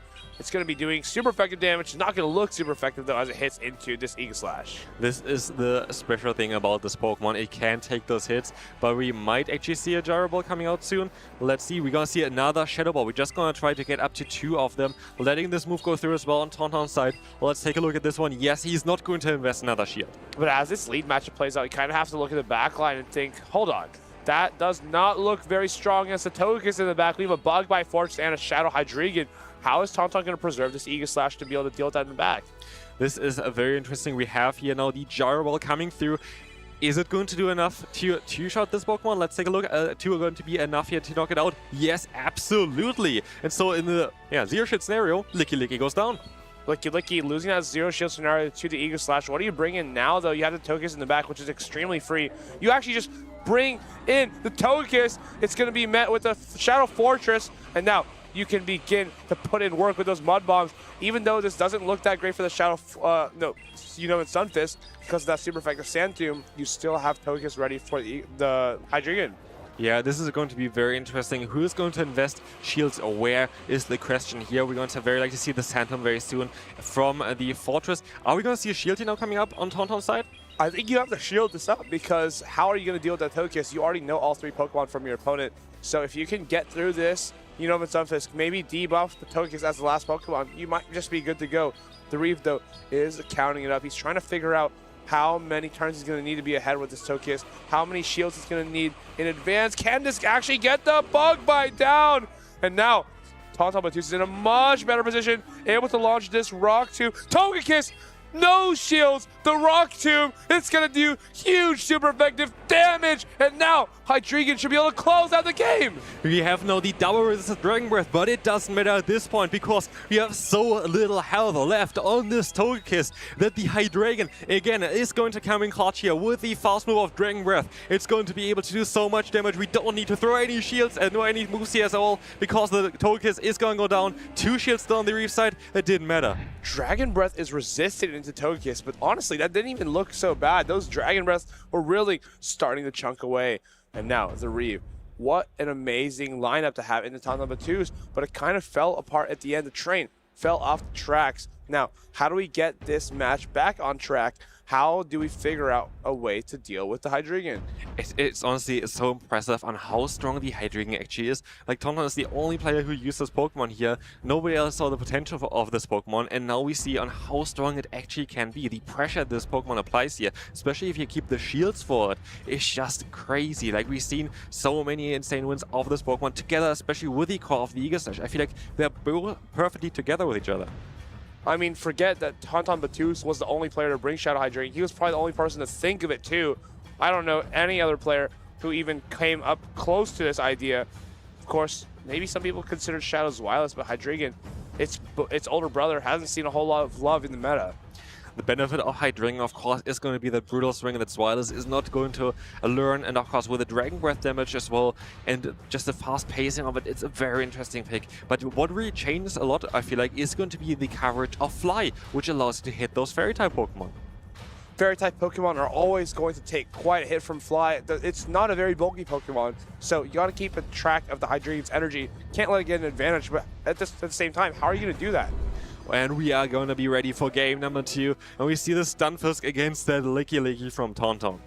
Stunfisk into Licky, immediate pivot into Hydreigon, and it's met with the Togekiss. You have the Togekiss now for this Hydreigon, but what will you have for the Aegislash? You have the Unova Stunfisk and your Licky.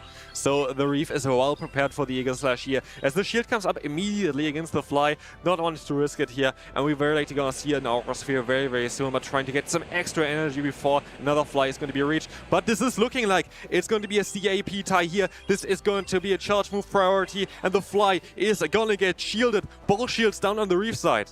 Wow. Actually goes down both shields to Hydreigon before even giving away one. This is exactly what Tauntaun Battus is looking for. He has the Aegislash ready for action now. Can probably just bring it in here to this Togekiss. If you're the Reeve, do you throw energy? Do you pivot? I think you need to get out of here after saving Aura Spheres. That's exactly what he does. But now here, even a Shadow Ball is going to do massive damage against this Stunfisk. We're going to see it here very soon. We're going to have the Mud Bomb coming through, not going to be shielded. Maybe expecting that Licky in the back here. And let's take a look at the Shadow Ball that's very likely coming through very, very soon here. No, we're going to go up to 2 moves actually. Another Mud Bomb is going to be reached. It's going to be super effective. It's not going to look that way. But now, Tauntaun Battus has the tools to take down this Stunfisk. Double Shadow Ball are going to be reached here.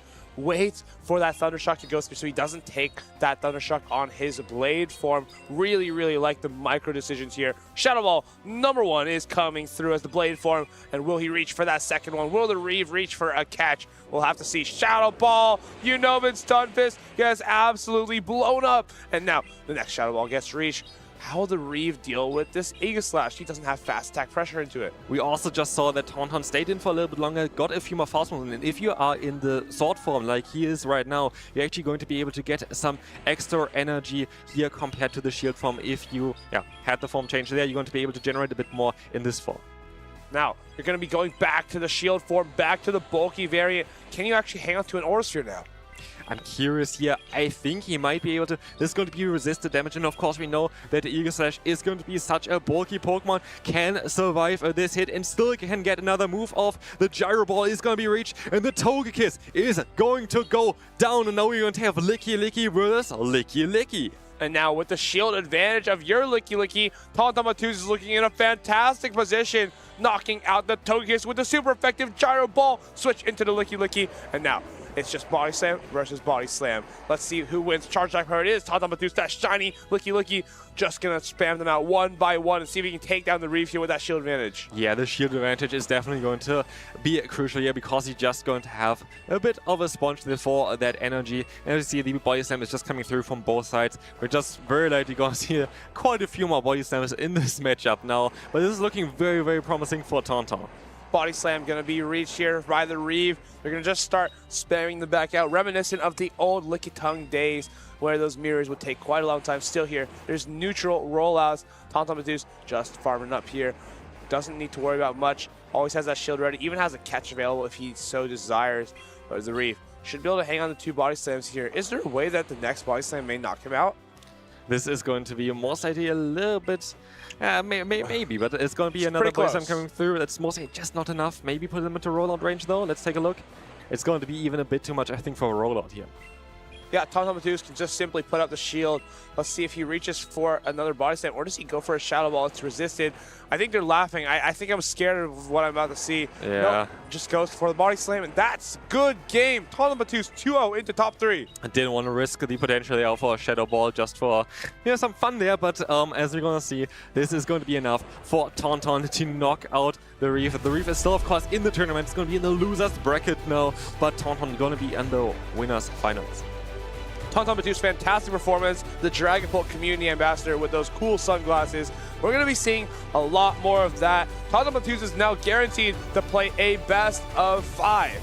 This is so exciting. Like, having a team like this in in the top 4 already, this is crazy. Like having a Shadow Hydreigon maybe even taking home the title.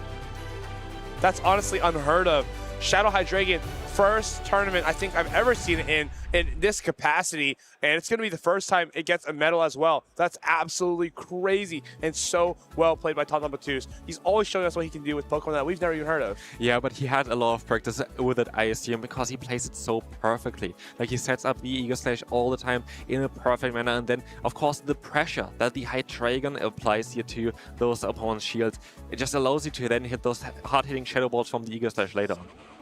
And as you will see as well, we're going to have the Rock Tomb coming through. This no-shield decision was quite interesting, to be fair. Right. Maybe he thought it was a Sand Tomb. Maybe he thought he could hang on. But of course, it just wasn't enough. Hydreigon double resisted Dragon Breath, absolutely shredding through the Togekiss. Gyro Ball from the Eagle Slash to secure game number 2's knockout. Huge super effective damage. Probably knocks out 2 Togekisses if I were to guess. And that was a good game by Tonton Matus. Licky, then just started roll out, down on one another. Finally gets that last body slam. Tonton Matus into that top 3, where he honestly feels like he belongs. Yeah, this is such an interesting game there. Like, how are you preparing for this now, though, for Boom, trying to deal with such unique Pokemon? Like, you're trying to deal with a Hydreigon. How do you prepare for that? I believe Boom has Togekiss, but most of these trainers that he's played against do have Togekiss as well. So, honestly, I don't know if that's the solution at this point. Yeah, mostly not, especially with the Eagle Slash. It's such a good call because, yeah, as I said as well, Togekiss is most of the time one of the best answers for this Pokemon. But if you align it wrong against the Eagle Slash, then what's going to happen then? Like, you have nothing to do with it. Eagle Slash, it's so strong when you have no shields remaining, but of course, that's kind of the difficult part, setting that up. But these players, they're all fantastic at setting up how to get to that end game. Yeah, we saw already in day 1 that some Togekiss were running Flamethrower. Maybe we want to see it more in the future regionals as well, just to cover up for that weakness against the Eagle Slash there as well. But yeah, it's going to be very, very interesting to see on how these players are going to perform later on. But now we're going to have a very exciting losers round 1. But now, we have 2 trainers who are looking to get back in the scene. Nezabethan, he was able to win the Buenos Aires special event last year, and now Paulo Ninas has made it to those grand finals, has made a lot of top 3s, but he's looking to get a first one for himself in this regional. I'm excited for these teams here as well. We saw already a Gua guys as well, which is the only one that's left in the tournament as far as I know. And we have a Volt Switch Shadow Fortress here. Again, we had discussion so many times already on if a Volt Switch or the Bug Bite is better, but here, both of those perform quite well. And yet again, we're going to have another Corsola, which you've seen so many times now in day 2. You got 2 Steel types, 2 normal types. These teams are all starting to look the same, but Galarian Corsola still moving its way through the bracket. So many normal types on every team, as you can see, but just doesn't care. It's so bulky, it's so strong, and can basically handle everything else it sees. And we have still on the other side as well a Tinkaton. And Tinkaton is a Pokemon that I'm very excited for because I don't know, like it was like kind of the Pokemon that everybody wanted to see for this regional, but then didn't do that well. But we still, I think, have 2 in the tournament. I think both now on the losers bracket as well. But let's see if the Gigaton Hammer can hit, or if it stays as bench pressure again, which we mainly saw it, I think, in this regional so far. Yeah, we haven't seen that counter Annihilate really come off the field. We've seen Celio come almost every game for Nezabethan, though. Yeah, the Celio is a very interesting pick. I've seen a lot of players in the GO Battle League picking up on the Celio recently in the higher elo ranges. So it's a Pokemon that definitely is kind of on an upwards trend right now, and it has been doing quite fantastically so far for him. Celio, it's so consistent, has basically coverage for everything, even into those water types like Feraligatr. It feels like you're kind of bullying them because they don't have a way to damage you either. Body Slam spam is so consistent into those Pokemon, and it's been consistent for him this entire tournament. I think it looks fantastic into Pablo and Dinas' team. Just has to worry about that Voltage Fortress. Yeah, you have like matchups, for example, against the Togekiss, where you have the fast move damage that's going to add up. We have, of course, the Diggersby, where the Celio is going to be great. And here, of course, we have an EUIC finalist as well. EUIC finalist, Buenos Aires Special Championship champion, and a couple of nice tournaments at the internationals in his own country as well. Definitely a well-rounded player, travels quite a bit to play this game. And on the other hand, Pablo Dinas also has a stacked lineup. Utrecht Special Championship finalist, top 4 in Liverpool, top 8 in Turin, and also EUIC. I think those were all within the span of like 2 or 3 months. So was really incredible season for him in 2024. He's looking to put his face back on the map though in this tournament here. He also participated in the Severe Special Championship as well. Did quite well for himself, but didn't earn a medal yet. And he's already outperformed his performance there as well here today in a Prague. So he just wants the title. He wants to get higher up here, tries to get some of those medals, and he is ready for that. Yeah, we'll see what he actually ends up running in this game number 1. Trainers, I see them both clicking away on their team selection page, trying to figure out what they're going to use into their opponents here. Paulo Dinas, we've seen him use Corsola a lot, especially when their opponent has normals or dark types. Just still feels confident and comfortable using it. We'll see if he continues that trend. Nezabethan has led Guzzlord quite a lot of times on the other hand, so we'll see if that's something he might pick up on here. Yeah, Guzzlord is, again, a Pokemon that could have some potential here, especially with Corsola being so common, especially now in a day number 2. It's one of the best answers towards this Pokemon. But, like, are you going to bring the Celio? The Celio should come here, right? Feels like you need the Celio to come because you need to deal with the Diggersby. It does take super effective from the Licky Licky rollout, but I still think it's quite fine there. It's fine into Empoleon, even though they resist all your charge attacks. You're just bulkier. You just do a lot of neutral damage. So Celio kind of doesn't have to be afraid of anything.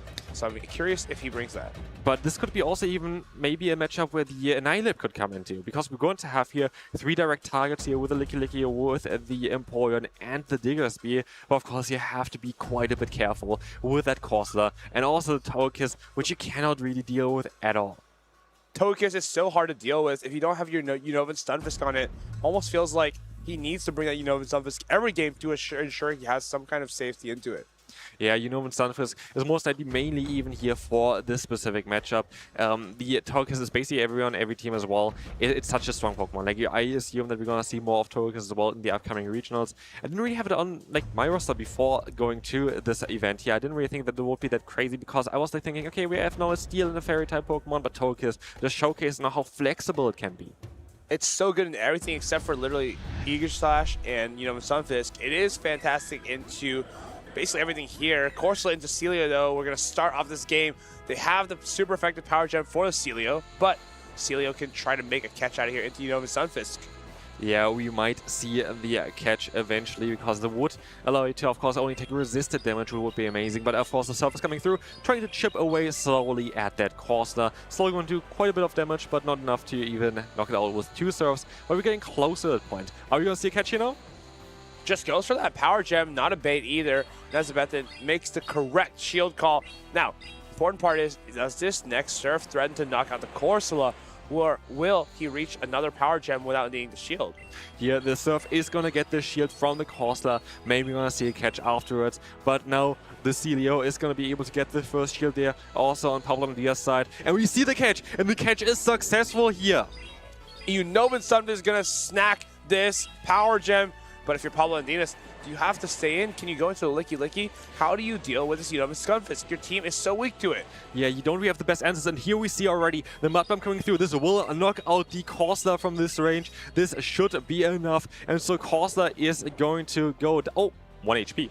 It hangs on. He leaves with the Corsair. That might be useful later for a catch. But now, you come in to this with Licky Licky. That kind of tells your opponent there's no Diggersby in the back. So, Nezabethan should feel pretty confident here. Can bully through this Licky Licky with the Unova Sunfisk and maybe even keep a little bit of it for that Empoleon in the back. Yeah, it's a bit risky actually to swap in that Stunfisk here if you have the Diggersby potentially as an option. But most likely Nezabethan just thought, okay, I have great answers for that. We have the Celio, we have the Gorgas, we have the Annihilate. We can use it as a save-up. And here, of course, we see another Mud Bomb landing against that Licky Licky, trying to get it lower. But those hits just don't do as much damage. We just try to slowly chunk them down. Shadow Ball, it's reach. It's not thrown just yet. Nezabethan not trying to make a catch. And Pablo Diaz throws on a little bit of a sell-out timing, just making sure this move lands. And that's the right play. Body Slam going to take this Unova Sunfisk into farm down range. And in comes now the Empoleon, but it has to still deal with this Mud Bomb doing super effective damage. Of course, going to be shielded. What is going to happen next? Are we going to see the Guzzlord coming in here to try to get some brutal swings off? Guzzlord only going to need 2 brutal swings now because those Unova Sunfisk Thunder Shocks were able to put it into 2 brutal swing range. This is very interesting. The Drill Peck is coming in, is not going to be able to knock it out in 2 hits either directly, but of course we still have the shield, which is very likely being used afterwards. And don't even forget, we have a Celio with so much HP in the back, probably wouldn't go down to a Drill Peck from the Empoleon, so you can honestly no-shield this one here. In comes the Drill Peck. It's gonna get shielded, but also Guzzlord still has potential against all 3 Pokemon anyway. So it just looks really, really good currently for that Guzzlord. In comes the Corsair, getting farmed down as well, not being caught off guard, not being able to catch the move here. Nice. Now brutal swing from the Guzzlord is ready for that Empoleon. You can also just bank up the 2 charge attacks, throw 1 at the Licky Licky, 1 at the Empoleon, and you'll be good to go. Nezabethan taking game number 1. Paul Diaz needs to play from the back foot now. Needs to try to line himself up against this Unova Sunfisk, almost forcing the Diggersby to come. That brutal swing knocks out the Licky Licky. That brutal swing is going to knock out the Empoleon. Nezabethan is going to be able to win the first battle here of the losers round. And this is so crucial because, of course, whoever loses here is going to be out of the tournament. And you definitely don't want to do that. Celio, what an impressive performance there from Nezabethan. Was able to kind of muscle through that Corsair in the lead. 2 surfs, just felt like it was perfectly enough to knock out. Got the power gem catch. Everything going great for Nezabethan here, but he's going to need to do 1 more time to get into loser round 2. Very well executed there. For sure, we had already seen the power of the Celio in the beginning, but definitely the MVP there at the end. I feel like actually it was maybe even the Stunfisk just being able to catch the move. Do we see now the Diggersby coming in order to counter it? Diggersby, it's so strong against Pokemon like Tinkaton and that, Sunfisk, but it feels like the rest of the team is so scary for it. Annihilate and that Celio.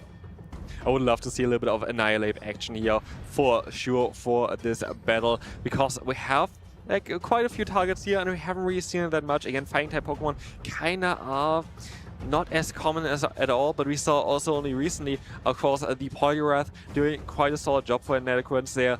But yeah, maybe we're gonna see some Annihilate action. Annihilate, I feel like Nezabethan hasn't brought it at all this entire tournament. I don't think I've seen his Annihilate even once. There's so many targets though, but it feels like a great spot to put it in just as bench pressure when your opponent has Bug by Fortress, Empoleon, Licky, Diggersby. There's just so many things that your opponent has to respect when you're running the Annihilate. Yeah, and again, are we gonna see the Togekiss now coming in? Are we gonna be... we have so many answers for Togekiss as well, though. We're going to have that Stunfisk, which you kind of always going to have to bring if you need to be in there. It's just going to be very interesting on how these players adapt. I could definitely see that the Diggersby is coming in now, because you kind of need to, you expect that there's going to be a Stunfisk every single time there, so you kind of want to counter it the best way possible. Diggersby, it's so risky, but at this point it feels like you need to just take a risk. You need to make that line read and take yourself into the next game. But then if you get it wrong and you have the Celio again, which you just saw in the lead as well, it's just going to be a bit tough. So let's take a look here. The trainers are logging in right now, and we have game 2 already. Let's take a look at it. And it's the Celio into the Diggersby. How will you come out of this? If you swap the Licky though, maybe your opponent doesn't have much of an answer for it. This is making life difficult for Nezabeathan because he decides to go for the Surf, going for the Surf immediately. Now, what does he pivot into? What does he read in the back? This is a good question. Are we going to see the Guzzlord coming in now? We are going to see the Stunfisk coming in now. Of course, resisting the fast move damage of that Licky. And that Shadow Ball is not going to do that much either. Shadow Ball comes through, not going to do a lot of damage. It's a non-same type attack bonus. But now, Mud Bombs from these Stunfisk is going to fly out real. Oh, actually goes for a discharge instead of the Mud Bomb, since you may only need 2 discharges to knock this out here. Yeah, it's most likely what's going to be happening here. 2 discharges is going to be enough to knock out that Licky from this range. And you have to throw 2 moves anyway, so rather go for the cheaper ones. Here, the Shadow Ball is coming in, still doing a little bit of damage, but it's not going to be enough to threaten a KO here. And the discharge is going to be enough to definitely take down this Licky. Now, how do you deal with this Unova Stunfisk? You can bring in the Diggersby. You can maybe get an energy advantage, but does Nezabeathan allow it to happen? We see the Diggersby coming in here. We have the Mudshot coming through as well. And of course, you're going to charge up as much as you can. But still, the Mud Bomb over time is going to definitely add up a little bit as well. But you're going to most likely end up here with 100 energy, which is going to be maybe a bit difficult to deal with later. Can this energy actually go the distance versus Celio, though? I don't think it does a lot of damage, even though it's the same type of attack bonus. It's very bulky, and so is Celio. Yeah, we have to see on how this is going to go, but alignment is actually key, and I do think that Nezabeathan here really wants to have that Celio aligned against the Diggersby, and here not going to be able to get to another Mud Bomb. Of course, a 100 energy on the Diggersby, going and firing off immediately the Scorching Sands, trying to get also that debuff here. Now gets that first Scorching Sands off. Is the debuff going to be applied? It's not even enough to put it into half health. Corsola comes in. It's a Guzzlord. You can already see Nezabeathan giving a bit of a smile. He knows that this brutal swing is going to come out extremely quickly. Only needs to knock out the Galarian Corsola. What do you do with your Paulo and Dinos now? Yeah, this is going to be a very tough one. You need to try to somehow fight back with the Diggersby, but you also kind of need to keep your Corsola healthy there, trying to shield up all the moves, trying to kind of get the switch clock down. But this is the thing as well, the Guzzlord isn't really threatened at all here. This still chunks quite a bit, but like you're gonna get there so much slower than the Guzzlord gets to those brutal swings. Next brutal swing is going to be reached. He has back-to-back Paulo and Dinos. What are you going to do now? You shield this Corsola. Do you try to make a catch? Do you even have the switch timer up? What can he do to wiggle out of the situation? Just barely not at that switch timer. And now, going to have to take this to the face. Galarian Corsola, charge attack priority on the power gem. Celio is looking really good in this backline. Yeah, you don't even need to shield here, and we don't see the shield coming up either from that Guzzlord keeping the shield for the Celio, as Celio has such a fantastic matchup now. Even the Guzzlord hangs still on, and we're gonna see the swap out straight away. A Surf is all it needs, or even a Body Slam at this range. Okay, we're just gonna go for the full farm and keep the Surf for the end game against that Diggersby. You just farm it down, shield up this Nightshade. There's nothing to be scared of. Celio is here to take this game down.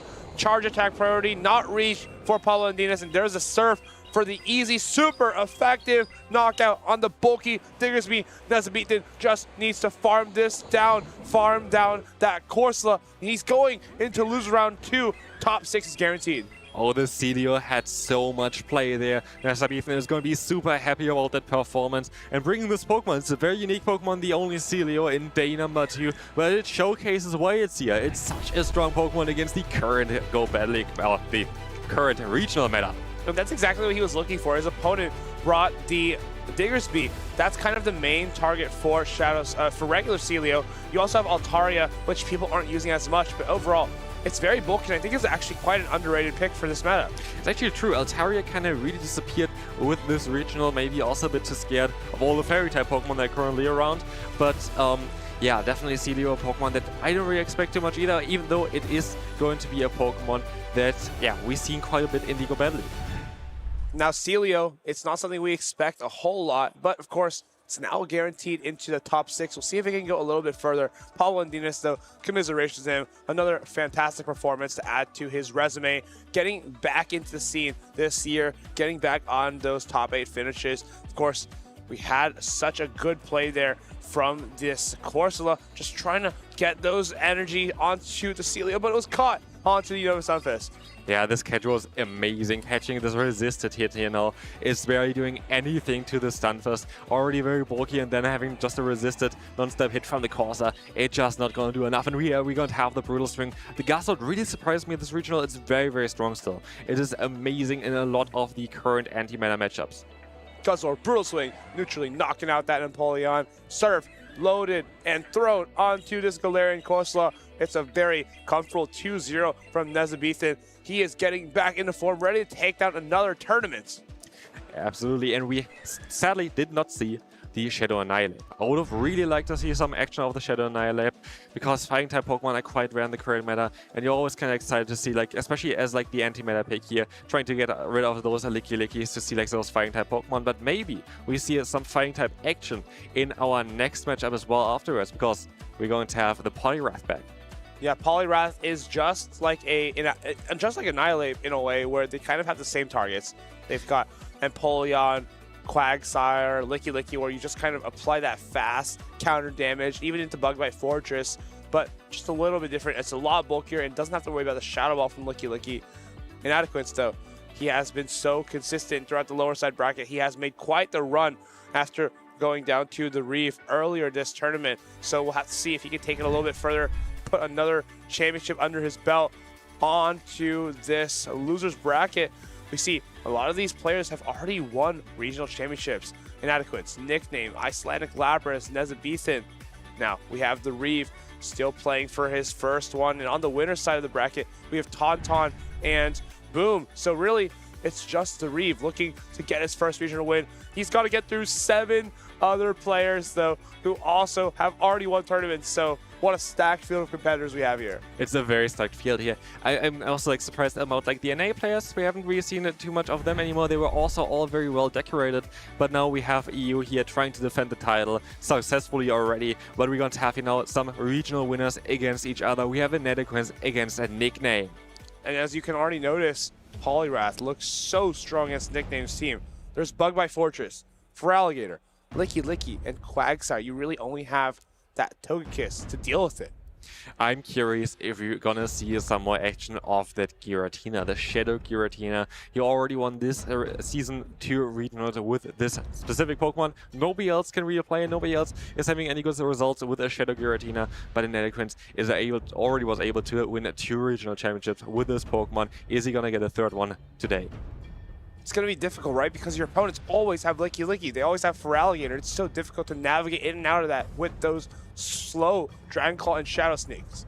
Yeah, it is going to be a bit difficult. I feel like the meta might not be the way for the Giratina, but we already saw this Pokemon putting in a little bit of work in day number 1. Maybe you're going to see it a little bit more as well in day number 2 now. But there's, of course, some other interesting Pokemon on the Inadequate side as well. But, of course, here, World's Finalist as well with Giratina. Now, both of these trainers have won 3 tournaments. I believe for Nickname, it was Stockholm, Utrecht, and Bremen.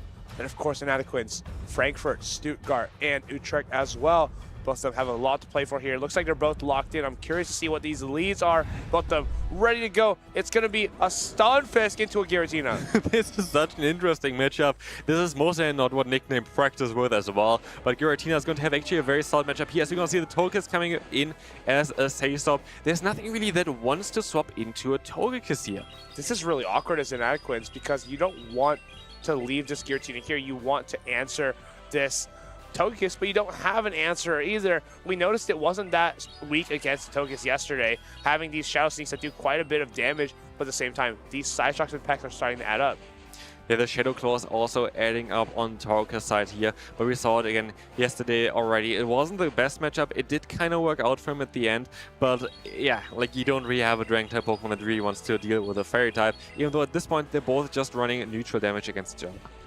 And now, does Nickname opt to shield this up? Does he need switch advantage? He must be thinking that Inadequates has another answer for that. You know, if stuff is going to back, so he shields it up. Shadow Sneak not going to go through. We peck this all the way down. Is he going to get it? Yes. And now How do you deal with this Togekiss? You have to bring in the Wigglytuff. You're going to take 2 Aura Spheres, I believe, though. Yeah, you definitely have to take 2 Aura Spheres. Another Charm is not going to be enough to knock out the Togekiss before it can reach another Aura Sphere. And we see here, it's going to be able to at least take 2. So are you going to bank everything for that Quagsire? This is exactly what a Nidoqueen is going to do here. Quagsire can get the energy lead onto this Togekiss. Is going to get the farm down. No, goes actually to the Feraligatr immediately. Needs to try to reach this attack. I love this from Nidoqueen. Throwing the Aqua Tail to save himself the turn. Otherwise, Nickname could deny that mud shot with the Hydro Cannon. He knows that he's going to need to reach that charge attack anyway because he needs to get to 1 Aqua Tail and 1 Stone Edge.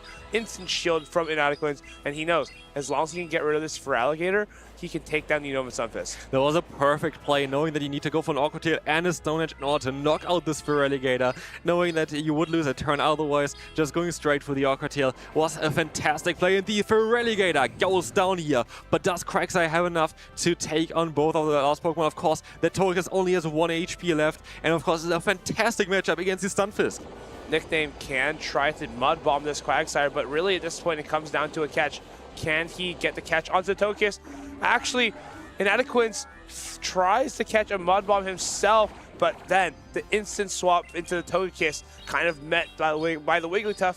He's back to square 1. Yeah, at this point was actually kind of perfect for Nidoqueen because the Thundershock didn't do enough damage against the Wigglytuff, so you would have reached another charge move anyway. It was very safe there because you kind of needed to force a Nickname there to throw some energy. And at this point, we're going to have the Quagsire going for the Aqua Tails, and 2 of them are going to be enough to knock out that Stunfisk, allowing a Nidoqueen to take home the first game. We're going to have the Mud Bomb coming through. It is not going to be enough, of course. It's very close, but the Aqua Tail is already reached. This is easily going to be able to knock out that Stunfisk. You don't get to win 3 regional championships without having a little bit of grit here, but can Nickname dig in? Can he fight back from this deficit? It wasn't a fantastic lead, but he had a Togekiss that was so safe into that line.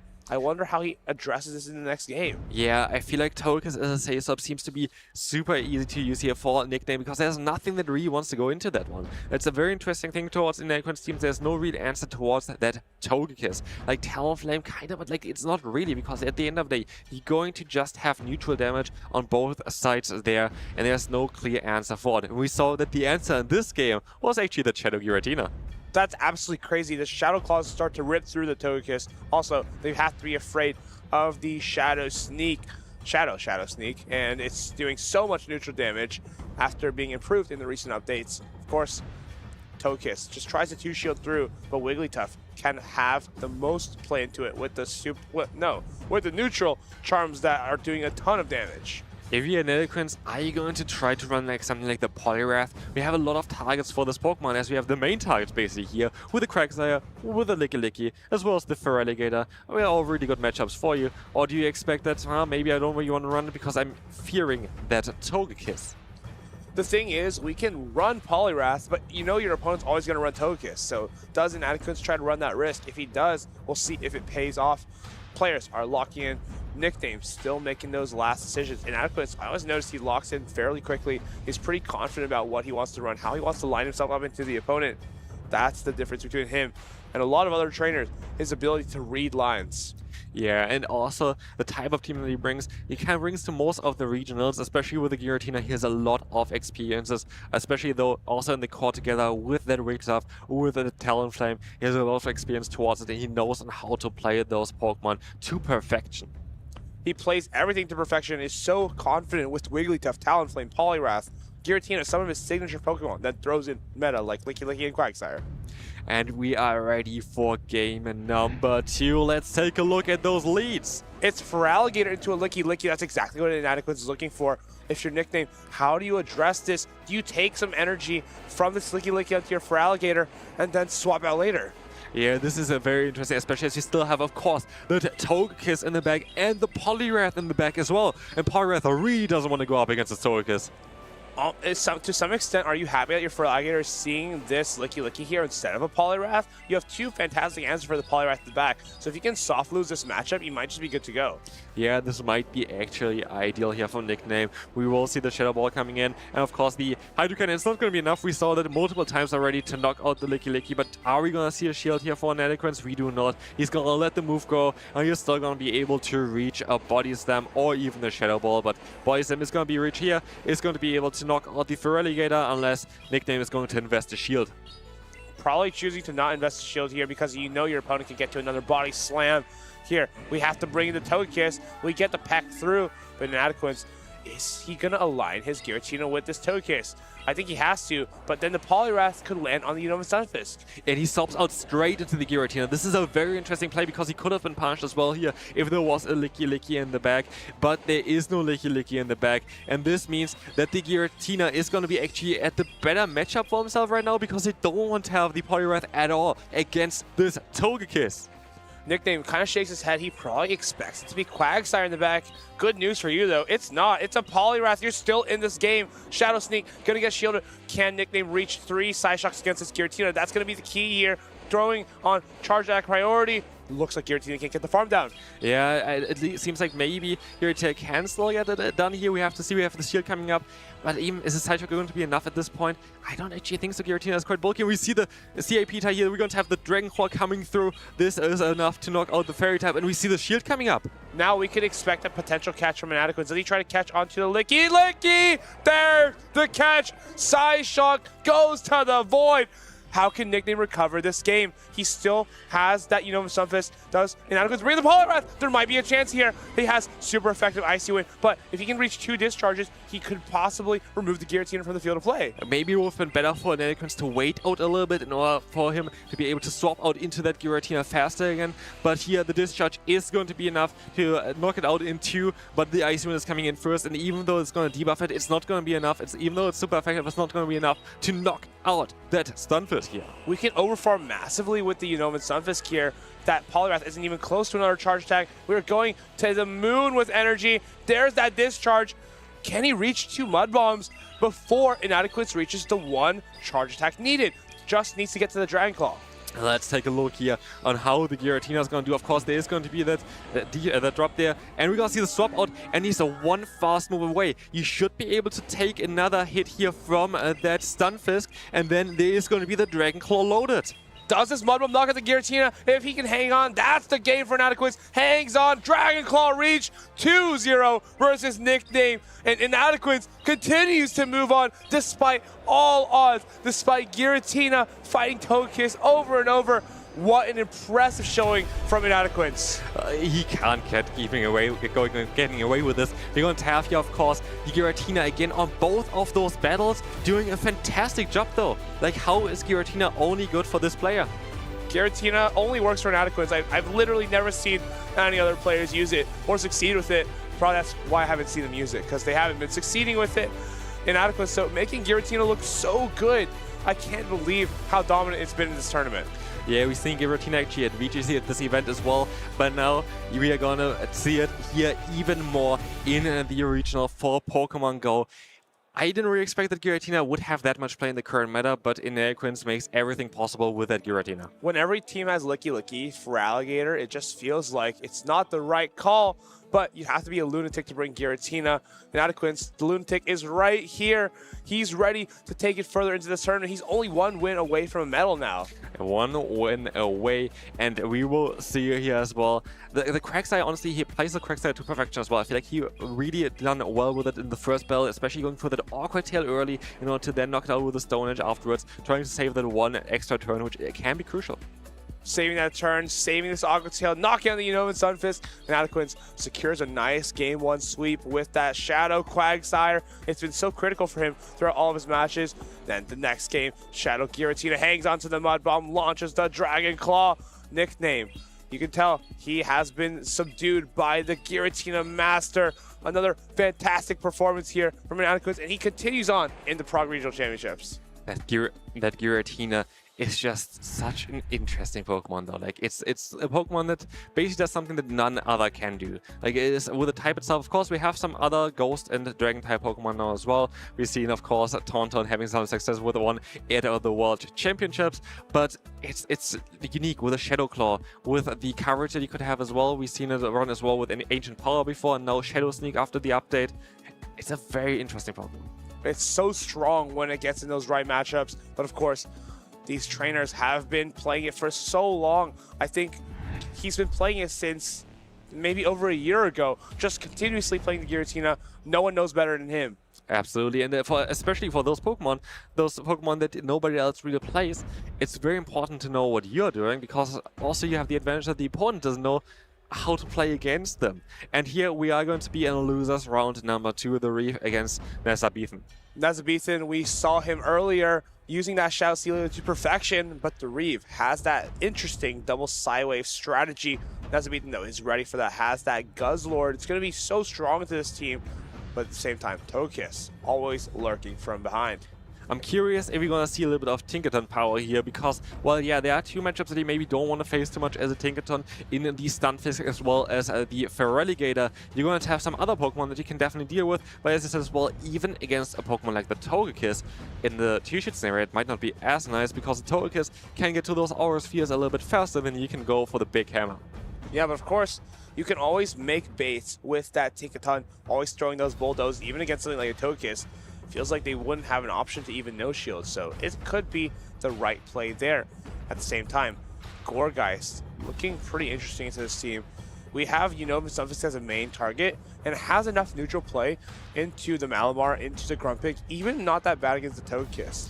What do you think about Celio here at this point? Because Celio, well, it's been kind of his signature pick here so far. It might not be the matchup for it. We have a lot of coverage against it in this matchup as well. A lot of fighting coverage from Togekiss, Grumpig, and Malamar, but still, Celio does so much damage with the neutral surf, so I can definitely see it being strong.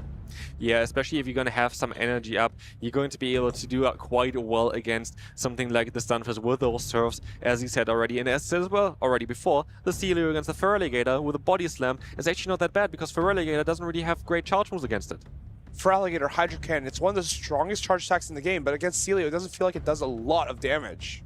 Yeah, against Celio, a very bulky Pokemon, it doesn't do that much. But I'm also curious about the Guzzlord. Guzzlord, again, is a Pokemon that I do feel like has a lot of potential here. You just have to avoid the Togekiss. Has to avoid the Togekiss, but that's a lot to ask for when Togekiss is so strong to most of these teams. There's so many targets on this team, you pretty much just need to look to align the Unova Stunfisk to it. Yeah, are we gonna see again the same thing that we saw before, that kind of Unova Stunfisk is the Pokemon that you have to bring just to cover this very strong Pokemon in Togekiss? Might be the case here, but then can you prepare for it? What are your answers? And I don't actually think there is like a great answer for Unova Stunfisk at all on the Reef side. The Reef has the double Psywave. It's going to be difficult to use here because of that Guzzlord, but maybe you can lure it out and use one to sweep the team. Yeah, maybe you can lure it out, but I would love to see some action of the Tinkaton again. Again, it is kind of the first regional where you're going to be able to use this fantastic Pokemon. Everybody was excited, but apparently it's not as been used because everybody's also well prepared. And we are gonna see here the first battle coming up, the Reef with a Guzzlord against the Togekiss. As you said already, you cannot always avoid it. Now, you come in immediately to Unova Stunfisk, and the reality here is the Reef doesn't have much of an answer to this, so he's going to throw the Aura Sphere, and now what does he go into? Most likely to your own, or do you go to your Grumpig? We have to find out. They shield the Aura Sphere. They shield the Aura Sphere in order to keep this Pokemon healthy, because he knows, of course, there is no direct answer on the Reef side. There is no Pokemon that wants to really come into the Stunfisk. The Stunfisk is a very safe swap here for Nezabethan. So now, we come in with the Grumpig. The Grumpig can tank these Mud Bombs, no problem, but we're still going to need 2 Charge Attacks to knock it out. Throwing on Charge Attack Party. Here comes a Shadow Ball. So, Unova Stunfisk can definitely hang on here. Doesn't need to give up another Protect Shield, but Dynamic Punch, we're getting pretty close to being in range. We have now 2 discharges coming up here from it. Unova Stunfisk, this might be enough to take it down, this Grumpig. Let's find out. It looks like it's going to be very, very close here. This might just be enough, but we're going to see the shield coming up anyway on the Reef side. The Reef looking to keep switch advantage here, just going to shield this discharge up, reaching for that Dynamic Punch, should easily outpace, just going to throw it off. No need to go for good timing, just wanting to secure switch as fast as possible. Now Decisive can come in, farm this down with the Guzzlord, but where's that energy going to go? Yeah, you have to kind of keep the energy for later on, because against that Togekiss, it's not going to work. Are we going to see a dynamic punch coming through? No, it does not. Going to get there in time. We, of course, see the immediate stop out here into the trusty Celio going up against the Stunfisk. This is not that bad for the Celio. If Celio could exit this matchup with energy, I wonder if it can start to take down the Togekiss. Serve goes no shield. It's super effective. It's doing huge damage to this Unova Stunfisk. Can you power stone all the way down now, though? This is going to be very tough. You have to take a hit here anyway. You're going to take the first one. Can you power stone down? Can you get enough energy here as well? But again, you have the Guzzlord in the back. It's kind of not going to have any play here at all. We see the Body Slam reach at the same time. Going to win the CAP tie here as well. The charge attack priority. The Body Slam is going to knock out that Stunfisk. And now it's it's not going to be enough. Barely not enough to knock out the Stunfisk. Doesn't beat then. Feels like you have to give up the shield here, but then the Togekiss is going to sweep your entire team. The Reef grabs the shield, comes in directly to Togekiss. It's going to pace to this Aura Sphere on one more pack. Charge attack priority not reached. Just going to try to get to back-to-back Aura Spheres. Launch one at the Celio and launch one at the Guzzlord. Yeah, are we going to see now Guzzlord trying to knock it out with some Brutal Swings? Let's find out. We have a Brutal Swing here already coming through. Maybe two enough? I don't know. Like, I do think that an Aura Sphere is going to be not enough to knock out the Guzzlord yet, is it? This might not be out of the question anymore.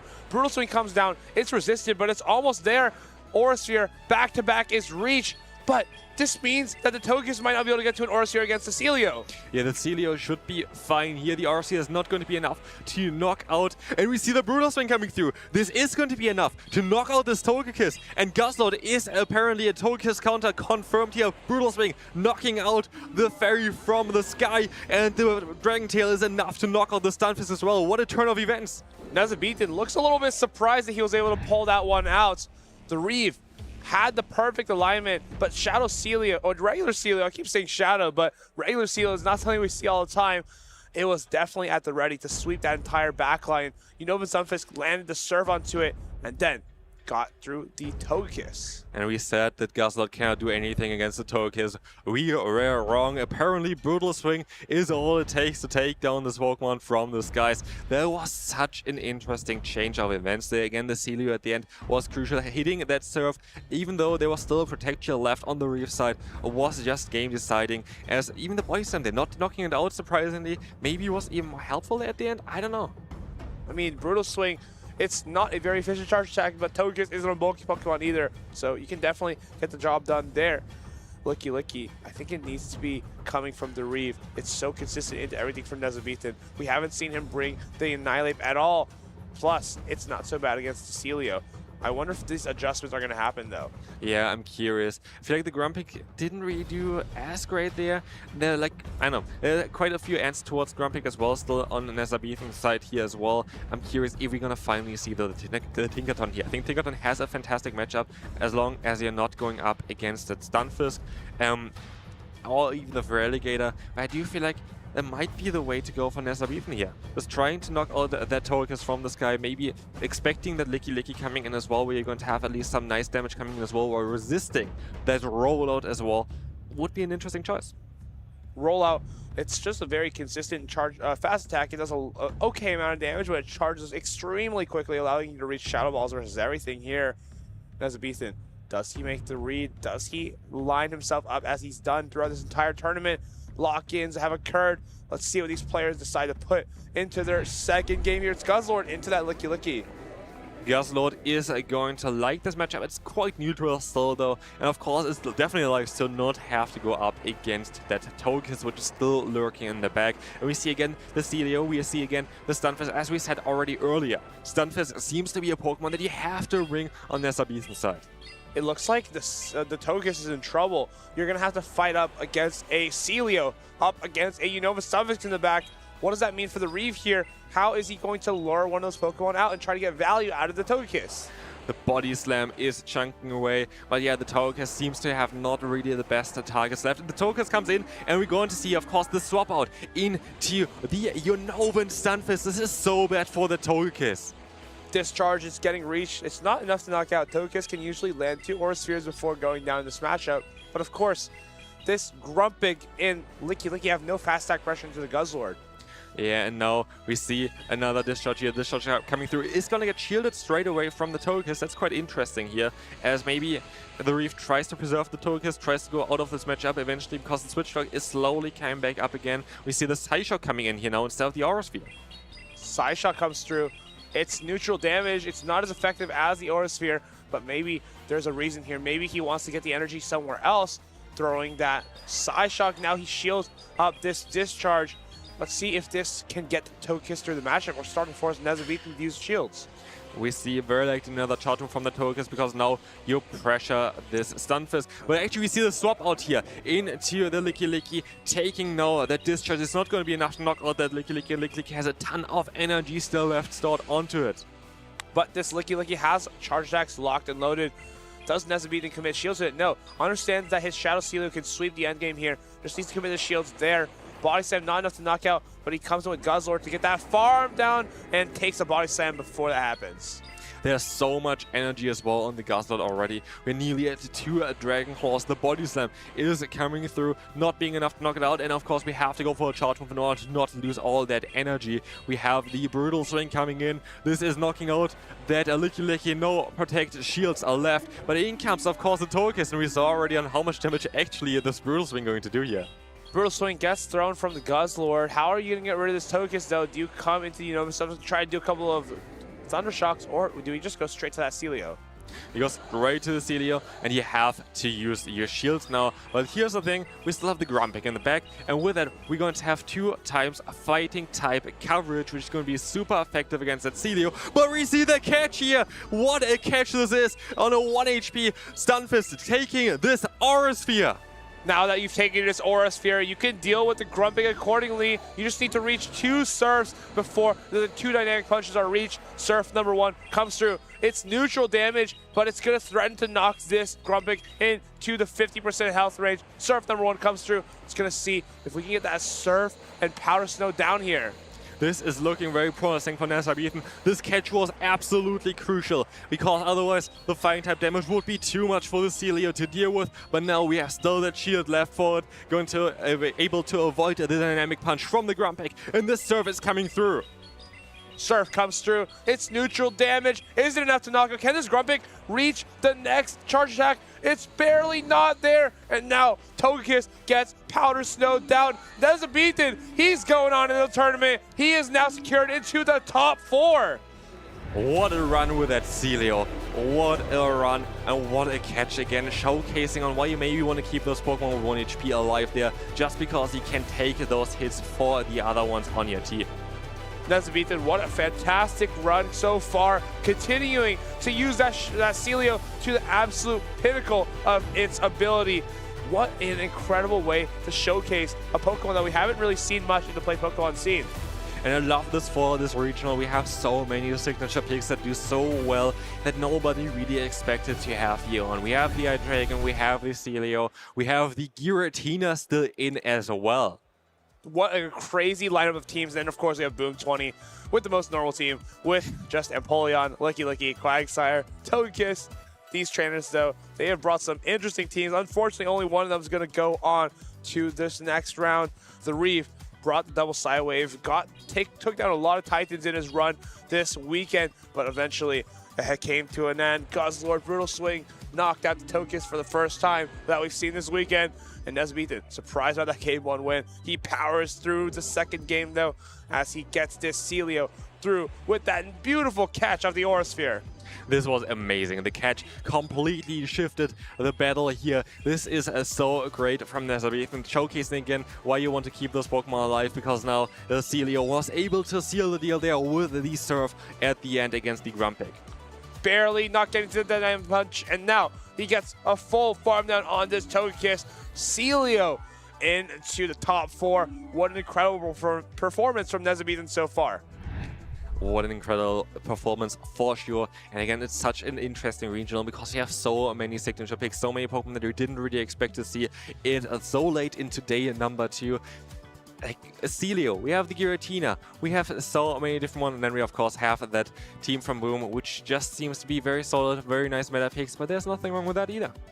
Boom had such an interesting meta team, just always consistently playing meta teams and just doing the best that he can with them, despite all the odds, despite all the weird Pokemon that he faces throughout this tournament. We saw Giratina, we saw Hydreigon. There's just so many crazy things on all these teams. So having something consistent and meta is allowing you to push through all of these just because they're stronger Pokemon on paper. Yeah, and we're going to have an exciting matchup coming up soon with also Icelandic Lapras again, which we've seen already before, and we have maybe a video prepared to us as well.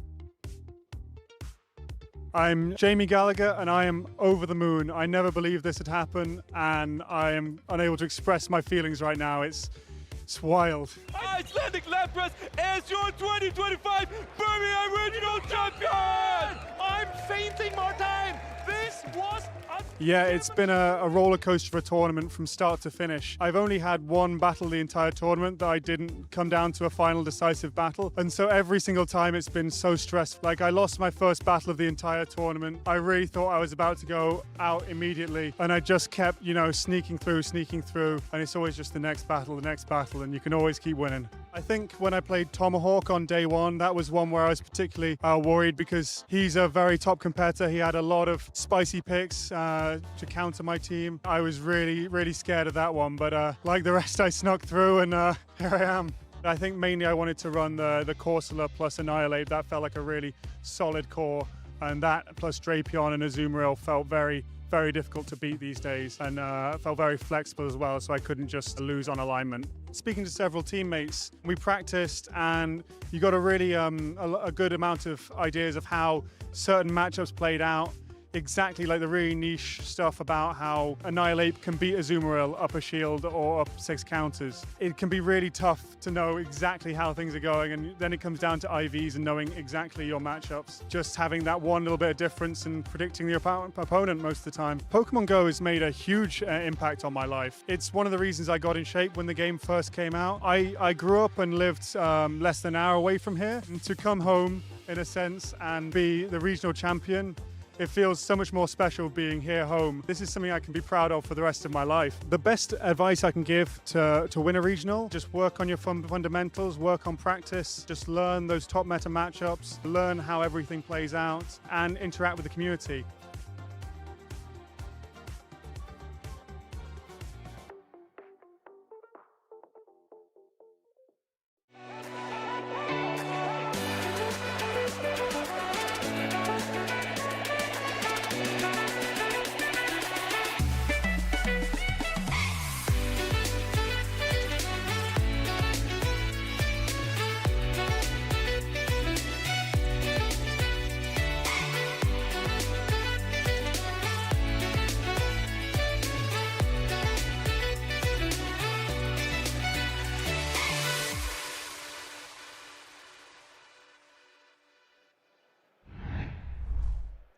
We're getting nearer and nearer, ready to crown a gold champion with a gold medal in the Golden City here in Prague. Welcome back, everyone. We are getting down to the nitty-gritty here. I am Amanda, also known as Lumberg, here side, my good friend Jux, and we are going to kick it off on the losers side of the bracket. Yeah, you just saw Nezabita guaranteeing a medal in this tournament, a 4th place finish at minimum. And something interesting that you were telling me backstage, after Nezabita defeated the Reeve, what is it that's going on in this tournament right now? This is crazy. We only have regional or special event champions left in our bracket. So all of these trainers are experienced. They know what it's like to be standing at the top of that podium, but they want another one to their name. But in this losers round, that means whoever loses this round will be knocked out of the tournament. Of course, coming up next for another medal position, we have Icelandic Lapras versus Inadequates. Icelandic Lapras, you just saw a snippet of when he won the Birmingham Regional Championship in 2025. This is the furthest he has gone since then. He's looking to add some more hardware into his collection. Of course, is facing the Giratina master, Giratina strongest soldier. Inadequates on an insane losers bracket run. trying to get another medal for his collection. Yeah, Inadequance has won 2 already this season. Also with Giratina, it's still on his team, but he has opted now to be running it with Shadow Claw as a fast attack, and we've seen it going quite effectively against the other teams. Icelandic Lapras, however, has a Dragon-type Pokemon of his own. Of course, he has that Guzzlord who's been so clutch for him. Unfortunately, wasn't quite enough to keep it in the winner's bracket. He just lost versus Boom on the winner's semifinals, but now he's got time to settle himself up. He has a pretty okay matchup into Inadequance. Let's see if he can navigate his way around. We got the Quagsire lead into the Tinkaton. You might think this is a negative matchup, but this Quagsire does not pack Mud Bomb. And go ahead and think about this as well. This is the first tournament that Tinkaton has been available to use with Gigaton Hammer that we're about to see throw. No Protect Shield used from Inadequance. Now, even though this is not technically going to be that effective, look how much damage that can actually do. That packs a punch, or at least swings a hammer. The hammer lands, and now Quagsire are going to start throwing Aqua Tails in succession. Let's see if the Tinkaton can endure enough to reach another Gigaton Hammer. Goes for the Bulldoze instead, trying to pressure a shield out of the Quagsire. He gets that shield on that low energy damage move. Going ahead now, getting that shield and getting a defense drop there. Big time there for Icelandic Lapras, but even though the Tinkaton has put in quite a bit of work, doesn't want to expend a shield on it at this point. An undercharge here from Inadequance, wants to try to get a few extra taps in here, and well, because of this, Icelandic Lapras actually gets to another Bulldoze. You see Inadequance put his head in his hands. This is not what he wanted. Miscalculating the undercharge. This is a very hard technique, but now the Guzzlord comes in. This Quagsire, as well as double debuff, though, reaches the first Stone Edge. I'm not sure if it will be able to endure enough Dragon Tails to reach the second one. Gets the Protect Shield out of this Guzzlord. Going ahead and actually goes for the Stone Edge and Aqua Tail combo, though Icelandic Lapras did shield up the right attack. Chip damage could still be impactful in the late game there as the Guzzlord takes it, and in comes the Poliwrath to start punching, met now by the Volt Switch Fortress. Oh my goodness. Of course, now with the shield disadvantage, Inadequance wisely chooses not to go with the Talonflame because Rock Tomb coverage would knock out that Talonflame out of the sky. Yeah, you might be wondering, Talonflame has such a good matchup. Why isn't Inadequance switching out? It's because that Fortress was charging up so much energy. He needed to wait till Icelandic Lapras expended that energy before that Talonflame came in. Now he's in a great position here, though there's already some attacks loaded on the Guzzlord here. Icelandic Lapras now uses his last shield, hoping that this is a Brave Bird and that it wouldn't be affected. Brave Bird connects. This Talonflame is still quite healthy. His defense is debuffed though, farming as much energy as possible just before another fly is reached. Brutal Swing is going to come through. This Poliwrath though has energy loaded. Energy loaded on the Poliwrath. Brutal Swing takes down the Talonflame from the sky, and actually that dynamic punch is going to be going here. No Protect Shields on either side. You see Inadequance grinning here as he knocks out the Guzzlord with a great play here for game number 1. He gets the one-hit knockout, a win for Inadequance. One more win and he gets another medal. Icelandic Lapras unfortunately couldn't get the alignment there, though it did get quite a massive advantage on that lead matchup. That undercharge from Quagsire didn't go the way Inadequance wanted. Gigaton Hammer from Tinkaton putting in so much work that it could go straight Bulldoze into that Quagsire. That's how strong this legacy move is. Icelandic Lapras is one of the few trainers who made it to day 2 who actually opted really to bring that Tinkaton in. Tinkaton was in the top 5 position of day 1 and dropped down to around the top 10 position here, top 9 for day number 2. Meanwhile, Shadow Quagsire on both of their teams tied with Licky for being the most used Pokemon, and Inadequance really showed that with game number 1. Interesting team comp by Icelandic Lapras on game number 1 because he led that Tinkaton and had that Fortress in the back. If a Talonflame lead was indeed there, what would he do? Because even though the Fortress is on Volt Switch, it would come in a turn behind potential. Would he safe swap that Guzzlord versus a Wigglytuff team? Sometimes you have to take a risk when you're taking on one of the best players in the world like Inadequance.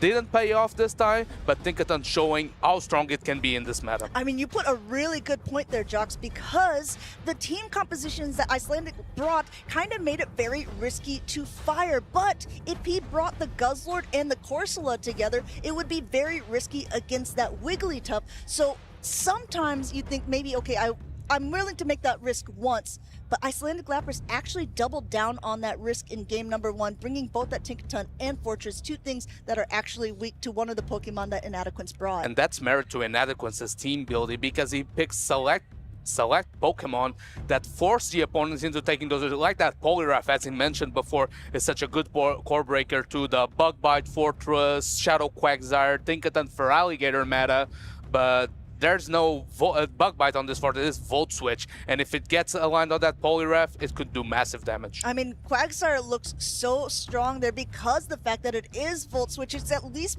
able to take meaningful chip damage to Pokemon or get a shield like you saw in that very matchup there. That Guzzlord was forced to shield up a Stone Edge from that Quagsire, and even still Inadequance took that game number 1.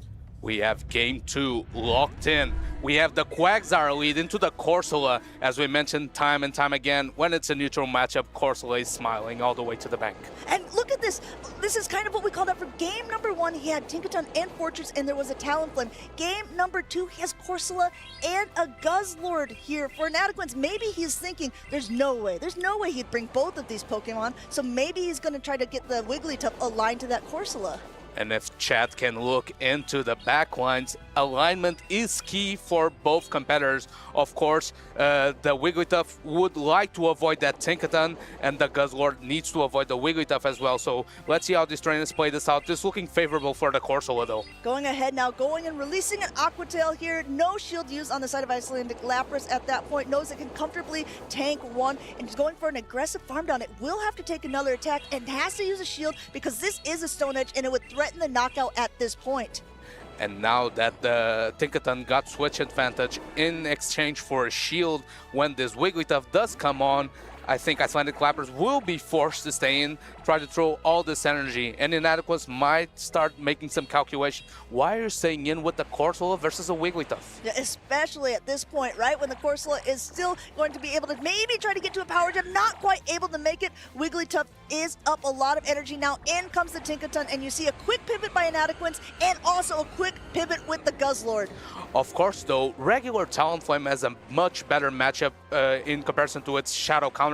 Also, having access to Brave Bird allows it to nuke Guzzlord and Quagsire out of the field. So with the shield advantage, I think Talonflame is in an okay spot. Going ahead now, going straight for it as well. A lot of times trainers think that they're not going to do so because it lowers your own defenses. No Protect Shield used from Icelandic Lapras, and look how much damage that does. Guzzlord, what Guzzlord? In comes the Tinkaton to try to sop up this damage, but there's another attack already ready to go. The question is, now that the Talonflame still has a shield behind it, I feel like even debuffed Gigaton Hammer wouldn't threaten the knockout. Can Icelandic Lapras pilot this matchup to take out this Talonflame, or the Protect Shield is too much of an advantage and Talonflame can sweep the end game? Inadequance doesn't want to take any chances, knows that would be the Gigaton Hammer, swaps back into the Wigglytuff. Normally doesn't have a great matchup against Tinkaton, but already trying to slow it down a little bit, make that hammer just a bit heavier with this Icy Wind, which means the attacks aren't going to be doing as much now. And this is the second time that we see Inadequance be willing to have his Wigglytuff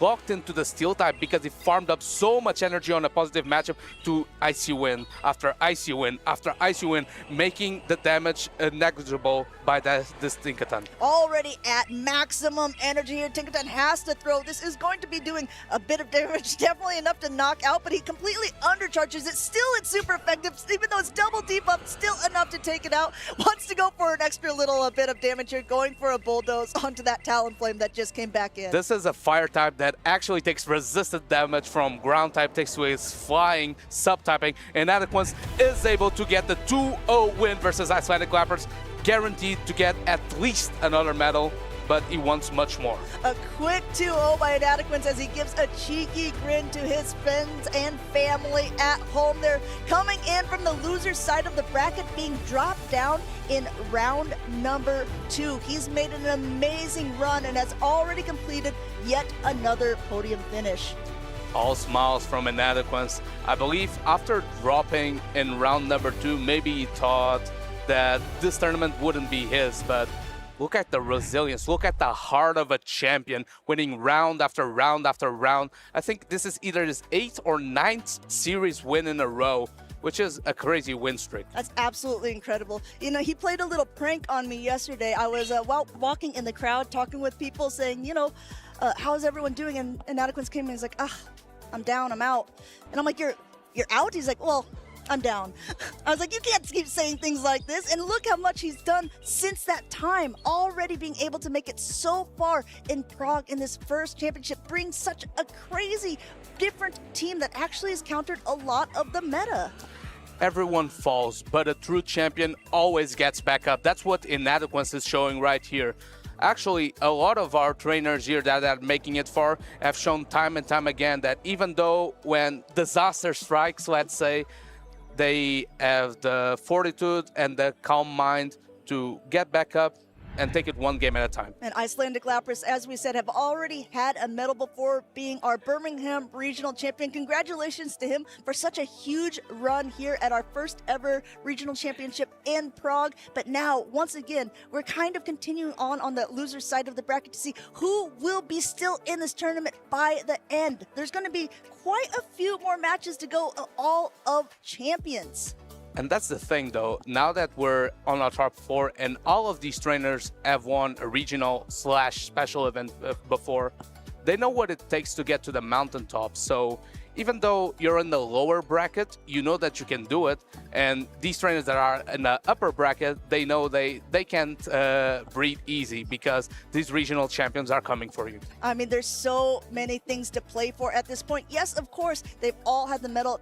A top 4 placement is something that any trainer would be completely proud to accomplish. But when you're in this position and you're thinking, man, I'm doing so well, I think that each one of them is ready to be saying, no, I want to be the real champion here. Yeah, it's kind of interesting that you mentioned that because whenever we're looking at who's coming to the event, of course, there's a lot of trainers that are at different stages in their career. Some of these trainers are looking for their first piece of hardware, trying to get that first medal, maybe trying to get their first Worlds qualification, but then you get to a couple of special trainers that have a list so long that maybe even mentioning a top 8 is not worth it anymore because they have more medals that they can count with their fingers. Yeah, I mean, we've seen that quite a few times there. A lot of people have proudly displayed their medals and their trophies. Inadequance, like you pointed out, has had an amazing losers bracket run. Let's go ahead and take a look at the losers bracket to see how many people have gone through in 2 days. So we had Pablo Dinas earlier on against Nezabethan. Nezabethan also knocked out the Reeve, and he will now play up against Inadequance. Yeah, and Nezabethan in day 1, he had a couple of stream matches where maybe a couple misplays, maybe something that he would like to get back, didn't go his way, but he still managed to get wins there. And now, since he got to the top 8, he's been playing so clean. No inches allowed in his matchups, and he's just been cleaning 2-0, 2-0. But now he must meet a foe, the Giratina Master Inadequance. I mean, there's dragons on a lot of the teams here, which is kind of surprising in what we all thought was going to be a Tinkaton meta. But now I think they're all kind of wondering which is going to be the superior dragon. Is it going to be the Giratina? Is it going to be a Guzzlord? Is it going to be a Shadow Hydreigon? Call it right now. What's your favorite out of the ones left? My favorite. Okay, let's see. Probably Giratina. Okay, Giratina. What's yours? I really like Giratina, but I'll be honest, Shadow Hydreigon has never made an appearance, at least this far in a tournament. I thought we were just saying as a Pokemon. I didn't know we were saying as like a PvP Pokemon. Pretty much you're just relying on the Pokemon that have a background of winning that pedigree. But I'm backing that Shadow Hydreigon from Tonton Batus. If something that he has mentioned before on his winner speeches is that he knows this tricky matchups, this off-meta matchups better than any of his opponents because they're not expecting that pick. And that allows him to take advantage. And we just saw that Shadow Hydreigon getting 2 shields out of a Togekiss in the previous matchup. So trainers aren't expecting that pacing. And also, we saw a Dragon Breath down of a Togekiss from that Shadow Hydreigon. That Dragon Breath does that up.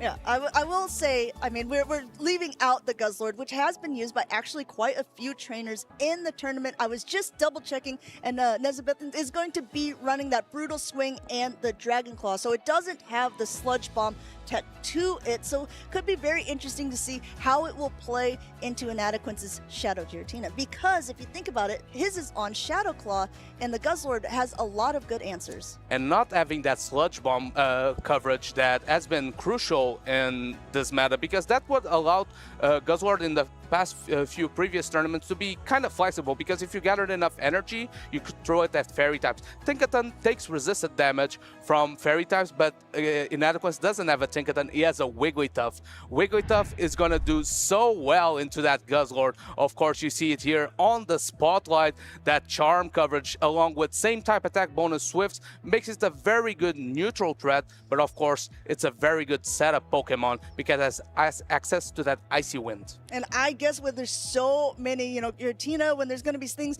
that it has a good play against, I would expect Inadequance to be wanting to bring it. I'm already thinking about the team compositions of both of these trainers. Wigglytuff definitely has a place in the meta. We've seen Inadequance play it earlier on against Galarian Corsola as well. Let us know in the chat who you think is going to be coming out victorious on that side of the losers here, because we're once again in a double elimination tournament. All of these players are playing to be able to stay in this tournament at this point.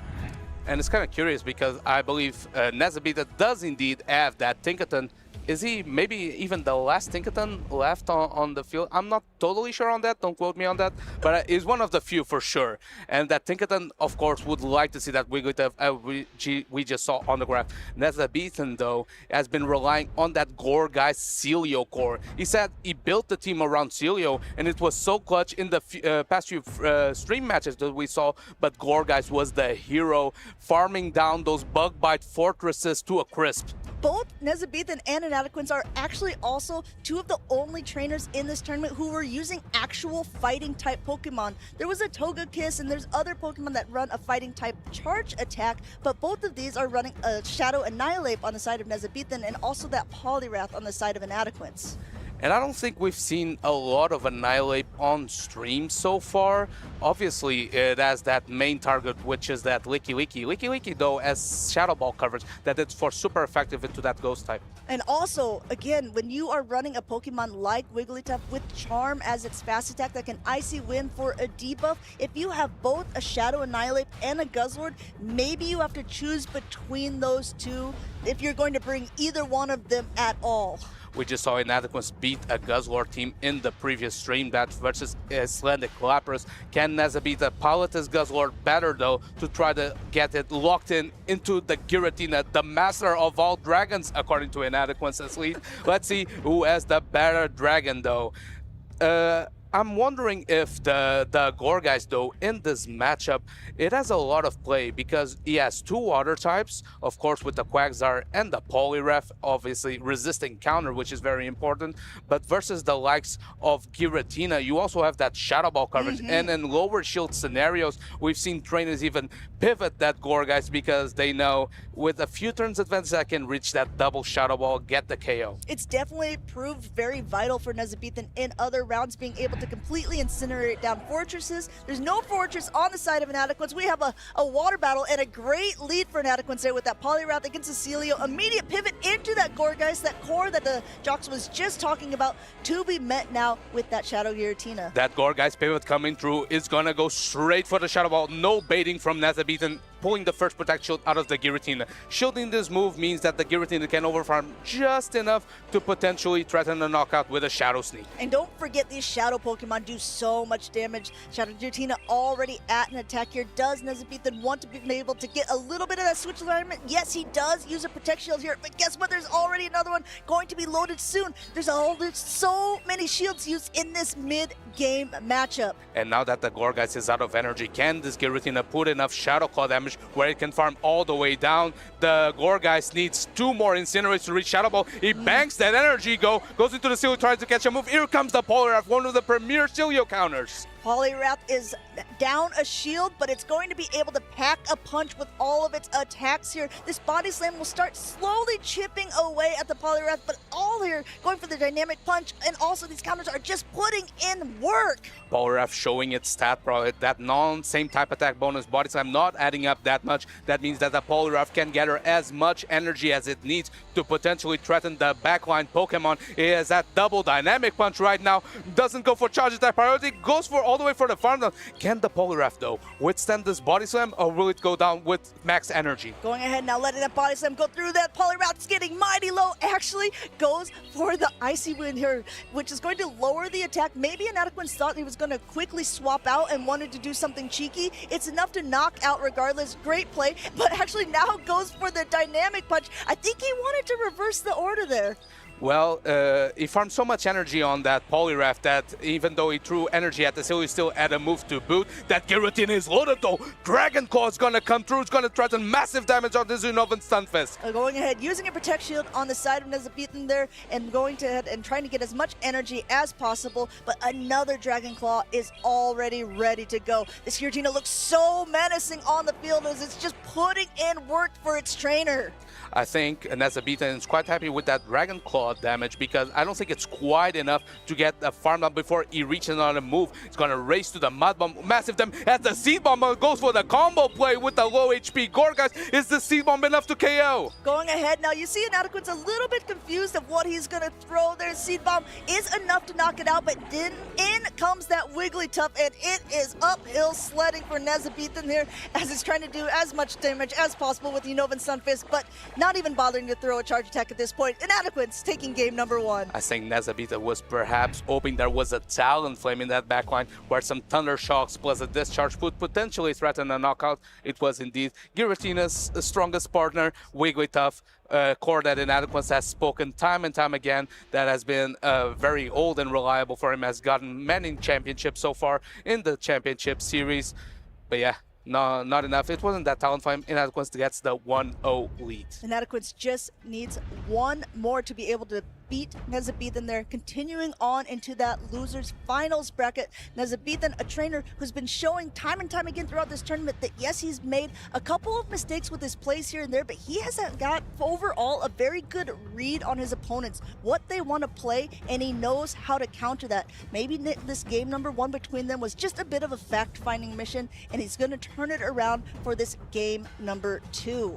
That team composition by Nezabethan hoped that the Gorgas could get the shield advantage needed for the Celio and the Unovan Stunfist to throw as many charge attacks as possible to perhaps get a knockout, though. Too much stat product on Inadequance's team with that Wigglytuff to endure. Let's see if it scares away enough the Guzzlord. I'm not sure about that. Though I'm curious though, versus that Giratina versus Wigglytuff core, I feel like Tinkaton has a lot of play actually, because yes, you take neutral from the ghost type damage, but you endure one easily, and that Gigaton Hammer puts Fairy Wind, Stratton, and knockout. And I think Inadequance has been paying attention too, though, about that core that you were talking about that Nezabethan likes so much, that Gorgeist and that Celio together. He seemed to have good counters for that specific team throughout. We have to see how these trainers want to adapt for the game number 2. For Inadequance, he's sitting a little bit more comfortably. I mean, let's face it, no one's sitting comfortably in the loser side of the bracket, but he knows that he just needs one more game to be winning, and he sat in this seat so many times before, even this season alone, and he's sitting to do a little bit of what we're calling aura farming here. The more he seems to be playing Giratina, the more it seems to be giving that trainer his power. Nezabethan, though, a proven champion this tournament, he has showed great resilience, beating the likes of Patoman even out of this tournament. Nezabethan, does he have the solution to crack the Giratina Wigglytuff core? Let's see, Guzzlord leading to the Licky. This is a fairly positive matchup, avoids the Wigglytuff for the time being. This is a good start, and taking a peek at that backline too for both of these trainers. The Giratina looks like it got a little bit tired from that last round and is going to be sitting on the bench. Inadequance throwing straight away the body slam onto the Guzzlord once it starts doing a little bit of chip damage as the Guzzlord continues to just ramp up energy. And now if you're Inadequance, you might be thinking, well, there's a Guzzlord in the lead, my Wigglytuff might not like the backline. This doesn't seem to be the case though, as Wigglytuff seems to be fairly neutral into the backline, but its shield decisions might come into play, taking that into account. Yeah, not happy about it. Was hoping to shield up a little bit more impactful Dragon Claw there. Now letting this next Brutal Swing go through. This will knock the Licky down to a little under half health, but going to be able to get a body slam off once again, which will knock the Guzzlord down even lower. This is a kind of a slow roll at the beginning of the game here, but giving both of these trainers an opportunity to think about what Pokemon are hiding in the back. Interesting play here by the Guzzlord, throwing the Brutal Sling on charge attack priority. I don't think it's enough to KO the Licky. Can the Licky get the knockout here that's needed, or will the Guzzlord invest in the shield advantage? Oh, I kind of like this, but Nezabethan wants to get it low, knew that it would be knocked out by that Buddy Slam, but now that Licky is low enough that it can be a nice farm for whatever comes in. It's going to be that Unova Stunfisk, and Unova Stunfisk may have to take an attack, but it's going to come out with a lot of energy of its own. There's no Protect Shield used on the Unova Stunfisk as that Shadow Ball flies. Shadow Ball reach, and this is going to put perhaps the Unova Stunfisk in a couple Mudshots plus Aqua Tail range. Quagsire likes that very much, though. This Unova Stunfisk, as energy load, is going to start throwing those Mud Bombs at the Quagsire. This is hard, too, for Nezabethan because it doesn't want to take a Stone Edge on that Celio that's left in the back, but at the same point, it doesn't want to take an Aqua Tail on this low health Unova Stunfisk here, just trying to do everything that it can to chip down this Quagsire here. No shield used from Inadequance as that second Mud Bomb goes through. Inadequance realizing that the Unova Stunfisk wasn't quite at Aqua Tail range. Here comes the Celio, tries to catch a move. Wigglytuff answers right away. Is at the shield disadvantage though, and same type attack bonus Surf are gonna choke. Celio is such a unique and great pick for this meta here. Nezabethan's really showcasing it as it uses its last shield there on the side of Inadequance to shield up the Surf, still charging up a lot of energy. And look at this play from Inadequance. He's actually going for an Icy Wind against an Ice Water type Pokemon and gets the shield. So this means that the attack of the Celio has been lowered. It's also a little bit more energy costly. Nezabethan was afraid of that chip damage from a potential Swift, taking advantage of that. The Swift is strong, the Icy Wind is strong, reducing the attack of the Celio. Gets to switch though, goes back immediately to the Quagsire, snipes with the Aqua Tail, gonna potentially force the last protection. No, all shields go to Celio. All shields go to Celio as the Aqua Tail does enough to take out the Unova Stunfisk. Celio coming back in there, and now if Nezabethan is counting, he recognizes no, he doesn't want to potentially even take a Stone Edge, doesn't want to take any chip damage at all. Shields up an Aqua Tail and an Icy Wind on the Celio and just continues to go to Farm Town here, recognizing he needs all this energy for that Wigglytuff in the back. Potentially recognize that the Celio will be too low. Swift is loaded though. Is this enough to KO the Celio, or will the Surf go through? Going ahead, the Swift is not enough to knock out. There is a Surf loaded, no Protect Shields remaining at the darkest hour here for Nezabethan. Able to take this Surf, take down the Wigglytuff, and tie up the series in the losers semifinals. Nezabethan built his team around that Celio for a reason, being the regular Celio coming in clutch, having just enough bulk to withstand that Swift from the Wigglytuff, is able to tie up the series. Both these trainers trying to fight for a spot in the losers finals. Now these are big games for both of these trainers here. We have to see how they want to adapt for this decisive game number 3 in a very big tournament moment for both of them. Nezabethan was able to take that last game, really relying on the back of Celio there to take out Inadequance's both Wigglytuff and Shadow Quagsire. But Inadequance in game number 1 proved absolute dominance with that Giratina. Do you think that we're going to see it come back for this game number 3? Could be a potential choice, though. You just lost a game versus a Guzzlord. Guzzlord didn't meet the Wigglytuff and put in so much work versus the Licky, generating the shield advantage that was needed for both of some of the spammier Pokemon on Nezabethan's team to chip away slowly at Inadequace's bulky Pokemon. So we'll have to see. Both of these trainers taking a couple minutes to lock in because it makes a lot of sense. Whoever loses this next round is knocked out of the tournament. This is our first tournament in Prague. This is the first tournament with Tinkaton, with Gigaton Hammer that has been available. So this meta has already been shaken on its head. And if you take a look at that field, I think we have 12 different Pokemon, which already just goes to show that's completely crazy. That's the depth of this meta. A lot of Pokemon are meta viable, as shown. Even a Shadow Dragon, apparently.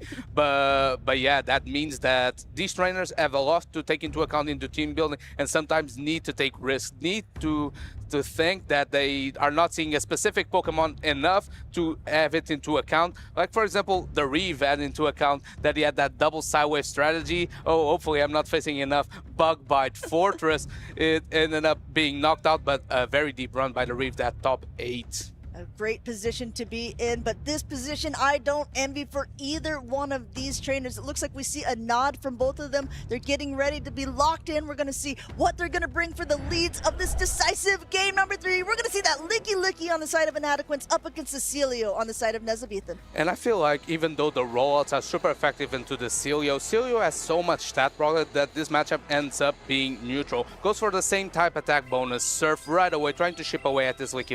Going ahead now, no Protect Shield used from Inadequance's side. This Surf is going to do a nice chunk of damage, but Licky is still in the green at that moment. Going ahead and throwing a heavy hitting attack of its own. This Shadow Ball looks like it will connect with the Celio as well, so we're about on even energy here, and we're about on even health. Celio choosing to no-shield, is spacing so fast to that Surf. Throws on alignment, trying to predict that charge attack priority from the Licky. Inadequance choosing to invest on his Licky. Now with the extra rollout, maybe it can pull some strings in the back. Going ahead and just seeing now, and Nezabethan goes ahead and actually swaps out into his Tinkaton there, perhaps trying to lure out a specific Pokemon, but with a Fairy type in the back and the Poliwrath and Shadow Giratina, I think we might see Inadequance just stay in this matchup.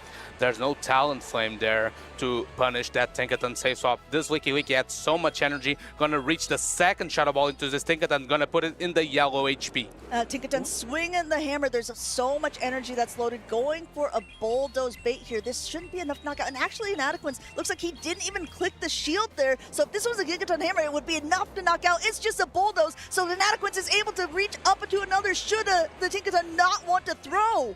And interesting here that Nezabethan choosing to no-shield is Tinkaton choosing to invest everything into his Unnovan Stunfisk and low-health Celio. There's that Giratina in the back, and Inadequance has 2 full HP Pokemon. This was hard for Nezabethan there. He lost a full Pokemon in that, and now his Celio is still lined up against that Poliwrath when he really would have liked his Unnovan Stunfisk here. Body Slam going through, getting some chip damage off, but as you pointed out before, it's non-same type attack bonus. An immediate pivot out into that Unnovan Stunfisk, and now met by that Shadow Giratina coming back in and just starting to farm. Not wanting to misalign the switch clocks, instead of throwing the Icy Wind, Inadequance chose to pivot that Giratina right away. It's going to resist the Thunder Shocks, though the Mud Bombs are going to add up slowly over time. Can this shield advantage from the Unnovan Stunfisk flip this matchup on its head? Trying to go for that charge attack priority, but an extra Thunder Shock goes through on the side of Nezabethan as he uses that first Protect Shield on that heavier hitting Dragon Claw there. So shield number 1, they're at shield parity, but they are not at energy parity here, as another Mud Bomb will go through on the side of the Unnovan Stunfisk. Still no Protect Shield left on Inadequance's side, using that there. The Giratina is getting pretty low, but still manageable. Giratina is resisting that Thunder Shock, so a farm down is unlikely for now. That Dragon Claw is going to come through. No shield from Nezabethan. Both of his Pokemon are at low health, but can this Unnovan Stunfisk generate enough energy? Tries to potentially predict that catch. It doesn't happen. Giratina is going to let this go. It's all up for the Poliwrath for Inadequance. I really like that play by Nezabethan. Yes, it's a little more energy, but if it was trying to go for that swap there on the Poliwrath, it would have taken super effective damage there. Now Inadequance coming back in, though, completely able to counter down the Unnovan Stunfisk and then counter down the Celio. Inadequance is able to get his place in the losers finals. The overfarm from the Unnovan Stunfisk looks scary, yet it had even an energy advantage, but the Dragon typing from that Giratina coming through, heavily resisting those Thunder Shocks, meant that 2 Mud Bombs were not enough to KO because the fast moves did not add up enough. Inadequance getting a step closer into the podium now, eyeing the grand finals potential. I know, you see that Pokemon come in, you see the little smirk that goes on Inadequance's face every single time that he's been using this. He's the only person to be able to use this Pokemon to such success, and all I can think is he can't keep getting away with this. I think you're facing a man that has nothing to lose, because if he does lose with Giratina, people are going to say, well, you were using Giratina, it's not that good of a pick. But if he does win, the aura builds and builds and builds, and the lore of Giratina keeps growing on the backs of a single trainer, that is Inadequance. This is going to be another great tournament run once again. Not only did he drop down so early on in this tournament, he was able to make it to day 2. He was able to make it into the top 8. He was now able to make it into the top 4. It just keeps growing for this man. Yeah, now that Inadequance has reached another medal, he often says that as long as I get a medal, I'm pretty happy.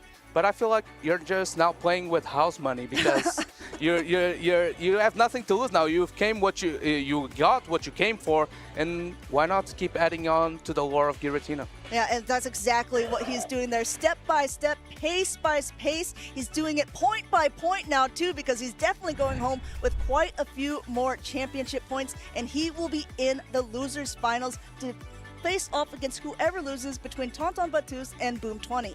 Speaking of championship points, of course, Neza Beathen, also a trainer that's always racing for those travel awards. This will give him some strides to get closer to that position, at least the travel stipend. But Inadequance, as we mentioned, is also eyeing that travel award for Worlds. And this time with a third place finish at minimum, is going to put him in a great spot for that. I mean, yeah, exactly like you said. As long as he gets a medal, the man seems to be happy, but I think he likes bronze, but who knows? Maybe he could like silver, but everyone here in the Golden City, we're going for gold.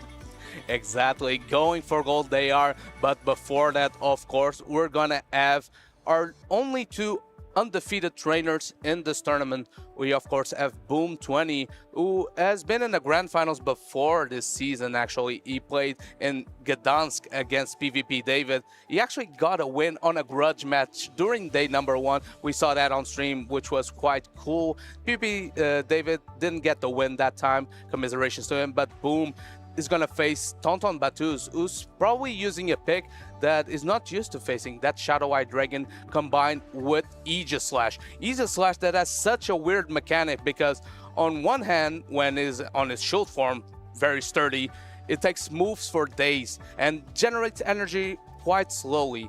But when it throws one charge attack, it becomes a blade form. Blade form that wins charge attack priority versus everything, generates energy very fast, but of course, even resisted moves deal a ton of damage. Yes, it gets very frail in that phase. You know what? I would be actually very curious with Inadequance. Would rather face off against Boom 20 with a more regular team, but a very, very high consistent player, or Tonton Batus, who's known for being so good with these spicy picks. We have an interview with him in the lounge, ready to check it out. Welcome back here as well to the interview area with Inadequance. What a surprise to see you here again. I only had you yesterday as well already. Oh, like honestly, insane performance. And how are you feeling now, being in the losers finals? A little bit in disbelief, like how long this day has been. I believe Toronto 2025, I lost like round 1 or 2 and made it all the way to top 4. Now I'm top 3 even. Insane.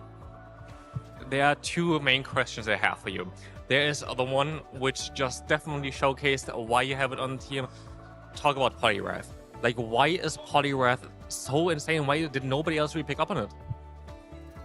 Well, I just don't think it's that strong if you look at how slow it generates energy, and that just doesn't really give it the flexibility that most trainers are looking for. When you go into battle, you're trying to play it out safe. You hope that if you lose the lead, you can come back from that with a swap. Poliwrath is not the Pokemon that does that for you. So I think that's why a lot of trainers opt for better Pokemon, just a little bit more flexible. And like I said yesterday, Poliwrath is just kind of the Pokemon that fills up the gap of covering so many meta picks such as Feraligatr, Quagsire, Licky, even can fight back against Tinkaton. And of course, there's another question I have to ask you. Why is Giratina now all of a sudden in this end bit of this tournament so insanely strong? Like, you bring it basically in every battle. You said in the interview yesterday that you only brought it twice basically, and now you see it the entire time. Do you see more Giratina? Dude, it's crazy. It's actually crazy. Like, I practiced with Giratina before this, right? And I never brought it. I'm like, I'm just playing with 5 Pokemon. I'm coming here with 5 Pokemon. And the longer I go in this run, the better Giratina just feels into most of these teams. So even despite, like, I've played Giratina every single tournament this season so far. I won in Frankfurt and in Stuttgart. I got the top 10 in Birmingham. This is the one tournament where I would actually say Giratina has felt the most playable till now. It's kind of interesting, especially after you said in the beginning, oh yeah, Giratina's mini there just as an extra pick. But I don't want to take some of your time as well. You have to have a bit of a rest as well. Now, of course, you played a lot of games already, and there's going to be some more games to come for you as well. I can't wait to see you in the losers finals. Best of luck to you, but back to the casters. Thank you so much, Semyon, for that interview with Inadequance. Again, keeping that losers run alive is now at the minimum on the 3rd place and is hungry for more. And I like how he said, actually, Giratina's never been more viable for me as it has been right now. It looks like he's very energized and ready to see if he can take it even further. Dropping down so early in the bracket has to feel a bit tiring, but Inadequence has really been able to take it on his shoulders. But the real question is he going to be able to do it against one of these titans right now in the game? We have Boom 20 on that left-hand side up against Tonton Batus, the king of spice there on the right. Of course, I just got a fun fact from production, actually. Boom apparently has finished first, 7th, 2nd, and 3rd so far in his career. And somehow this tournament improves even higher his average standing position. This is crazy. So Boom showing that, I mean, you know that's let's leave that out for later. We have the Togekiss. That's a great lead for the for Boom, getting it into the Shadow Eye Dragon. Going ahead now, just staying in this lead. You see how much it's already starting to chunk, but Tonton knows how to play around that, immediately pivoting now into the core that we've seen so many times from him. This Aegislash now just starting to charge up energy again while it's in this shield form. Any attack that's being thrown, even super effective ones, you're going to see is not going to be doing so much overall damage. And of course, Boom here wants to overfarm as much as possible to potentially force shields out of the blade form Aegislash. Aegislash chooses to throw energy right away because he's noticing that the Licky Lick is not yet at a move, so he can overfarm more energy as the blade form Garo Ball coming through, doing over 50% damage. So much damage there. And look at this wild man here thinking there's no way you would bait this non-effective move. Gets the Protect Shield because of the shield form there, and now he's going to be able to do a little bit more damage. Quickly pivoting back in from Tonton's side, going back to that Shadow Hydrogen and throwing the Brutal Swing here. No Protect Shield used on Boom's side. I think he wants to go ahead and get that alignment again with that Togekiss. That banked energy on the Eye Dragon, sniping the Licky Licky out of the matchup. Here comes the Aura Sphere, though. It's going to threaten a knockout. Tonton Batus saying that Dragon did enough. It's going back to the Pokeball. Going ahead, how does Tonton want to play this out now? We still have a very, very healthy Togekiss and his Quagsire now. I'm just looking at it on the other side here. If he's what moveset it's running Mud Bomb and Aqua Tail, which means it doesn't have a move to actually threaten the knockout on that Togekiss. Boom uses his shield there on that Corsola, which switches the Tonton's Aegislash back into blade form. Interesting throw of the Shadow Ball here because now, he can't pivot. That's why he threw that Shadow Ball, because else it would stay in blade form, taking super effective from the Astonish. The Quags are generating energy so quickly. Here comes the first Nightshade out of this Corsola. Going ahead now, no Protect Shield used on Tonton's side as this Shadow Quagsire here running Aqua Tail and Mud Bomb, going for that first Mud Bomb, which is going to do a little bit more damage, but also not quite as energy efficient here.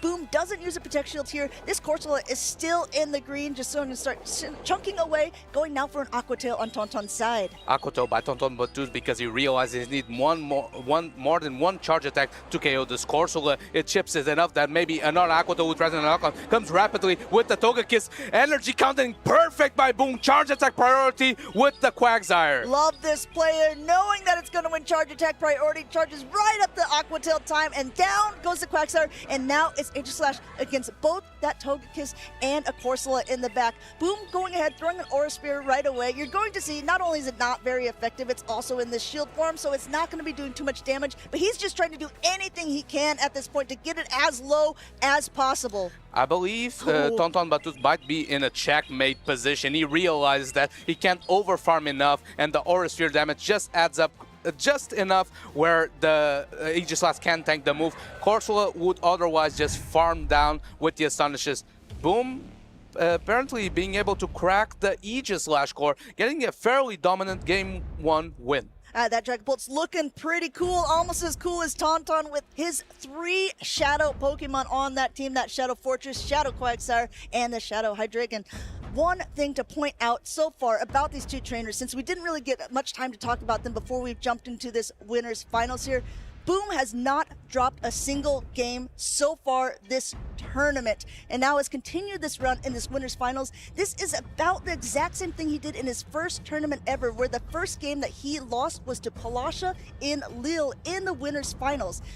Typically, for our games, we're doing best of 3s, but as this is the winners finals, this is going to be a best of 5 matchup. So instead of needing a 2-0 victory like he's needed before, like he's been continuing to do, Boom needs to win 3 games, maybe making him Boom 3-0, Boom 30 instead of Boom 20. Yeah, let's see. Aegislash, though, finds its target in the Togekiss. Great call by Tonton Batus. Aegislash is going to look to farm as much as possible. A bit of a forward farm by Boom before switching out into that Leaky that has proven to be able to tank one move at least from the Aegislash. Going ahead now, throwing that Shadow Ball. It's going to be doing a nice chunk of damage, but let's face it, not as much as I think that Boom would be hoping for super effective damage. And Tonton immediately now going for that Gyro Ball, now throwing it, and I think we'll see a quick pivot out since he's able to, and now Boom is switch locked to whatever comes in. I think before switching out, maybe Tonton will take advantage that the Wiki doesn't have enough energy to throw a charge attack to overfarm a lot of energy, because you generate energy faster. As the Shield tries to catch a Shadow Ball, Boom is sniffing that, throws the Body Slam into the mirror Wiki coming into the field. What a heads-up play by Tonton, trying to do everything possible there, but Boom saw it coming there, now being able to swap back out into that Togekiss. It's not always a great matchup, not always would a Togekiss like to be in the position that they're facing off against a Licky, but if you're facing an Aegislash, I think you decided, it's a rock or a hard place here for the Togekiss. Boom trying to get some utility out of this Togekiss since it can't do much versus that Aegislash. The super effective Aura Sphere is going to come through. I don't think it threatens the knockout, but very close. Can he pack down before a Body Slam is reached? He does! Huge play there. The Togekiss coming back now, as now the Aegislash is actually at an attack, still charging up a little bit extra because he knows neither one of the attacks from the Togekiss will be doing that much damage. No protection used by Tonton, and look how much energy this low health Pokemon has. The silver lining maybe for Tonton is that this Togekiss is getting so low. The Pokemon that definitely want to avoid that Togekiss is that Shadow Hydreigon that's hiding in the back. First protection is going to come through, facing this Gyro Ball from the Aegislash. Now, there is another one loaded right away afterwards, but keep in mind and keep in check the shield scenario here. Boom used this first shield on the first Gyro Ball, and now is going ahead and trying to go for another one. Both Protect Shields used, and now it will switch back. And this is bad news for Tonton, because the 2 shields being used here means that the Hydreigon will have to give them right back and try to farm Dragon Breath down a Togekiss. He has done it before this tournament. Can he do it again? Tonton says, I've been in this position before. Let me show you what these Dragon Breaths can do. Both shields have been used on Pokemon here. Now, no Protect Shields used for the rest of the game. The Shadow Hydreigon needs to be able to Dragon Breath down here, but Boom doesn't want to give him the chance. Already swapping into that Quagsire here, but look how much energy is on the Dragon, now throwing its first attack.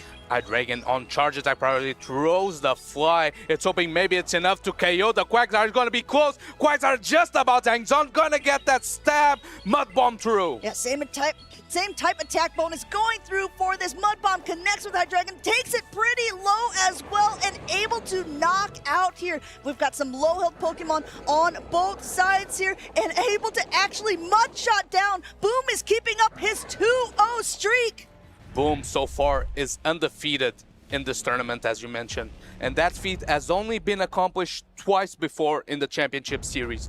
Once was Lindos Rarjev in the LATAM tournament, and then it was Philbag in the European circuit. Oh, this Can is going Boom to be... reach history and do it once again? This is going to be a big moment for Boom. If he's able to take this next game of the best of 5 in the winners finals, he's guaranteed to be once again in that grand finals position. But Tonton also, he's a European international champion. He's also a regional champion here in Europe, and he's always bringing interesting and spicy picks like what we've been able to see so far on stream. I definitely would not count this trainer out.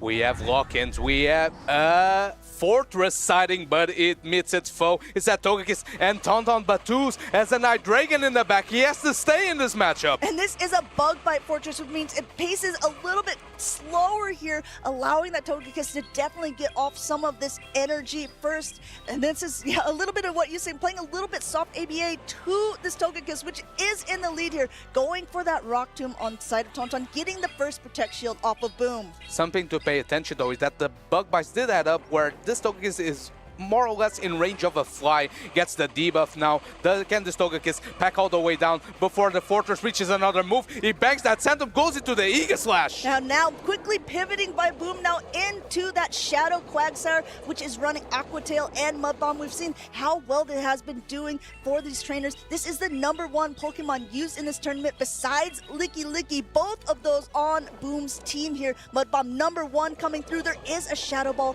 ready to go on the side of Aegislash. Does he want to use his shield? Yes, Boom is out of shields at this point, and there is still some energy here on the Aegislash. Out of shields, but when facing a Blade Form Aegislash, Mud Shots will do a ton of work here. Here comes the last Protect Shield out of Boom. Can the Aegislash hold on enough? Oh, he's gonna sack the Aegislash, trusting the Hydreigon in the back. Going ahead now, letting this go through. You see, it is enough to knock out, and the Dragon has entered the field. These Dragon Breaths are going to start here. There's 2 shields to hide behind, and Boom is able to throw this Aqua Tail, and Tonton makes an amazing catch. That's a catch by Tonton Batus, not valuing the Sand Tomb stored by that Fortress. Oh, he has energy to boot on this Togekiss, though. He's going to try to get the last 2 Protect Shields out of Tonton Batus.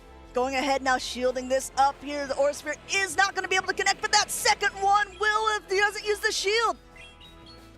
Here comes the next Aura Sphere, gonna pull up the last Protect Shield out of Tonton Batus. Tonton Batus now must manage his energy perfectly. Throws a fight just before another Aura Sphere is loaded. Going ahead, this fly will be enough to knock out that Togekiss. Tonton still in this race here as the Dragon is releasing its fury here. Looks like the Quagsire is coming back in, wants to try to get a little bit of energy off of here, going for a charge attack priority. Great timing by Tonton Batus. The real question is this enough to knock out the Quagsire? Is Brutal Swing enough? Brutal Swing just enough to KO. Here comes the Licky though. I think the rollouts will add up just enough where it's in Body Slam range. Big news here. Tonton Batus making sure he's swiping all of these bubbles, but it's going to be that charge attack priority. This fly will connect, but only knocks that Licky down to the yellow.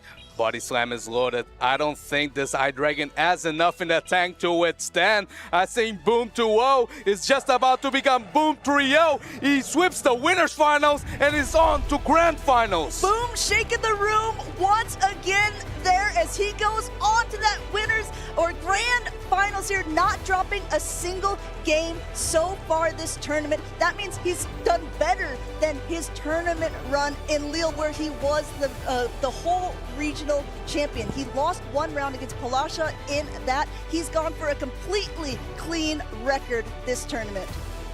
Second grand finals reach for Boom this season.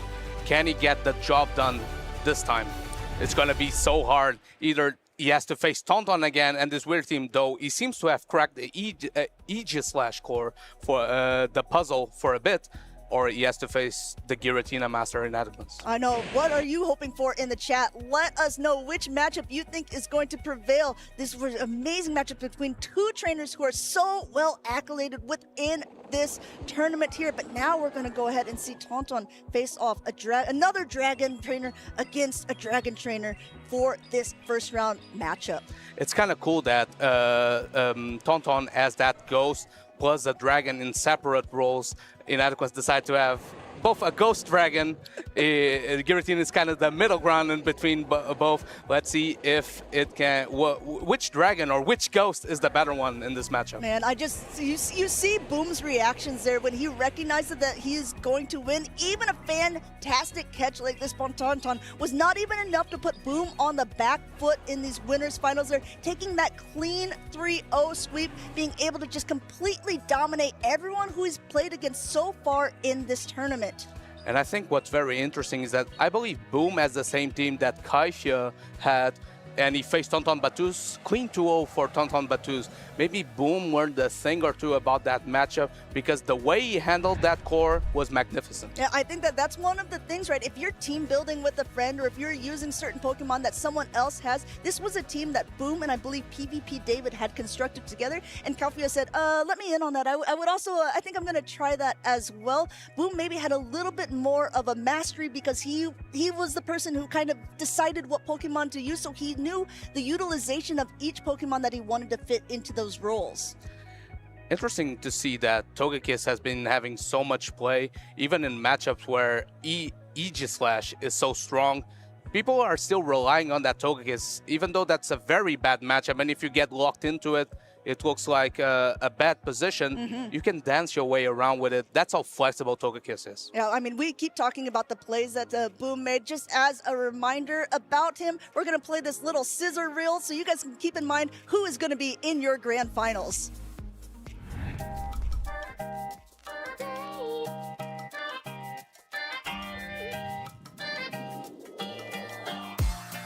My in-game nickname is Boom20. And yeah, I'm a professional Pokemon GO player. My event went super well, of course. It's my first ever regional, and I managed to win it all. So I'm super happy, only losing one match to Colin in the grand finals, but managed to win the bracket reset. I felt confident and a bit afraid at the same time because I was on a good run, so I felt confident in my abilities. But Colin is known as the final boss in the Pokemon GO community, and he really is. He's, in my opinion, the best player in Europe. So I was really scared to face him. I was really nervous when I first battled on stage in day one. It was the winter semifinals, but after that it just became better over time. I got used to it, and I actually enjoyed playing on stage more than at the tables because I really like the white noise from the headphones. It helps me focus a lot more on the games. Well, I try to beat my opponent by outplaying him neutrally, managing my energy perfectly, and sometimes I do try to like hard call what my opponent is bringing to like maybe try and counter that, but in general I usually play as safe as possible. Yeah, no, funny story, in the final game I was so focused that I thought my opponent still had an extra Pokemon left. So I was shaking my head thinking I was gonna lose, and he brings in the Pokemon and I'm like, wait, he doesn't have an extra Pokemon left, and then I was super happy. Then I realized that I won the game. And yeah, that was the key moment where I realized I won it all. I must say one of the persons that really motivated me is another player, PvP David. He's also around my age, and he also goes to these tournaments, and he does really well in them. He got top 8 in Worlds. And yeah, I just really wanted to go to a tournament. Also, after watching multiple streams, it just seemed like a fun thing to do. And I finally managed to go to one, and this is what happened. So the main thing I like about the PvP community for Pokemon GO is that like everyone is super friendly. Like I said, this is my first tournament. A couple people knew me from just tournaments, practice tournaments I played in. But everyone really was welcomed me in like I was a part of the community, and everyone was also congratulating me after my win, and even just throughout the tournament. Just overall a really nice experience. I guess that could be anyone. You could come to a tournament for the first time, get into PvP, do your first regional, and you might just win. Boom20, of course, the best of the best trainers in Europe, even in the world. And he is now waiting in the wings for our next match. It's the losers finals between Inadequates and Tauntaun Battus. We have a very exciting losers finals coming up now between two Dragon Masters with very unique and special dragons, in the Shadow High Dragon for Tauntaun, and of course the trusty Shadow Giratina here for Inadequates. But in the case of a dragon matchup, I definitely want to be the High Dragon instead of the Giratina. High Dragon gonna have a fantastic matchup into the Shadow Giratina. But at the same time, you've got to watch out because Inadequates is carrying a Wigglytuff and a Poliwrath to boot. The Poliwrath really had a lot of play in the recent matchups as well for Inadequates. I'm curious if we're gonna see it here again as well, especially with that High Dragon not appreciating any of that counter damage. And of course, as you said already, that Wigglytuff, I don't think you want the High Dragon against that one. Now, this is a best of 5, so these trainers are going to have a little bit of time to weave in and out of the games, experiment with some interesting lines, and maybe even take a couple of risks. Aegislash, it's been so strong for Tauntaun Battus this tournament. It's so good into Togekiss, but another matchup where it really shines is Poliwrath. You're also going to resist all of those charge attacks and the fast attacks from Poliwrath. Ice and fighting don't make for a very good combination into the Ghost Steel type, so you have to try to align yourself. Poliwrath, Wigglytuff, fantastic into High Dragon, but very weak into Aegislash. Perfect lineup here from Tauntaun Battus. This is why we see Tauntaun using a lot of times those two Pokemon together, the Aegislash as well as, of course, that High Dragon, because they kind of cover each other's weaknesses quite well. And so a lot of times we see like a neutral lead and then trying to align themselves at the end. We kind of see maybe this here today as well. But yeah, we're going to have exciting battles coming up, and I do think we are ready for the game number 1. Game number 1, it's a Togekiss into a Licky Licky.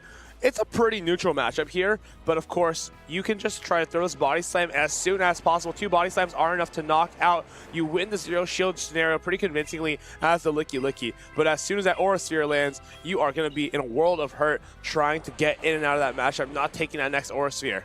It's going to be very interesting because what we have in the back is also the Talonflame waiting for this Aegislash. It's going to be interesting who's going to be able to win this elite matchup, who's going to pivot out of it. We see the shield coming up though for the Aura Sphere, trying to defend from that super effective damage. Now, Inadequence may have to give up both shields here, but no, he's going to no-shield the second Aura Sphere. Licky Licky is getting extremely low, but it'll be able to launch this next body slam off against the Togekiss, trying to wait, making sure it doesn't get caught. And now, Tonamatus is happy to let it go. He may opt to come with the Aegislash here and just farm all the way down. That could be the case. Of course, you don't do a lot of damage with this Pokemon, but no, we're gonna see the Quagsire, knowing that Quagsire has quite a lot of play here against the Inadequence team, especially as we don't see that Poliwrath.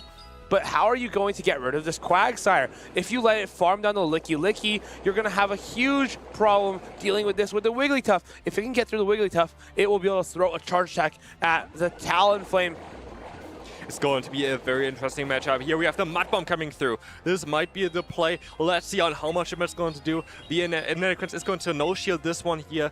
The Wigglytuff is going to have to take it. And it looks like with a bit more fast move damage, it might be 2 Mud Bombs might be enough here to knock it out. Just throws a Swift on suboptimal timing. Inadequence deciding, I just need to get some damage off here. I know my Talonflame can tank a charge attack from the Quagsire, but it's obviously not going to be ideal. And here comes the Aegislash. Talonflame has found the correct alignment, but at the same time, is even enough to get the job done here. Flying Brave Bird are both resisted. Yeah, both charge moves are resisted. Not going to do that much. And we see the immediate Brave Bird from Inadequence and no shield on Tauntaun's side. Let's take a look at how much this resisted damage is going to do there.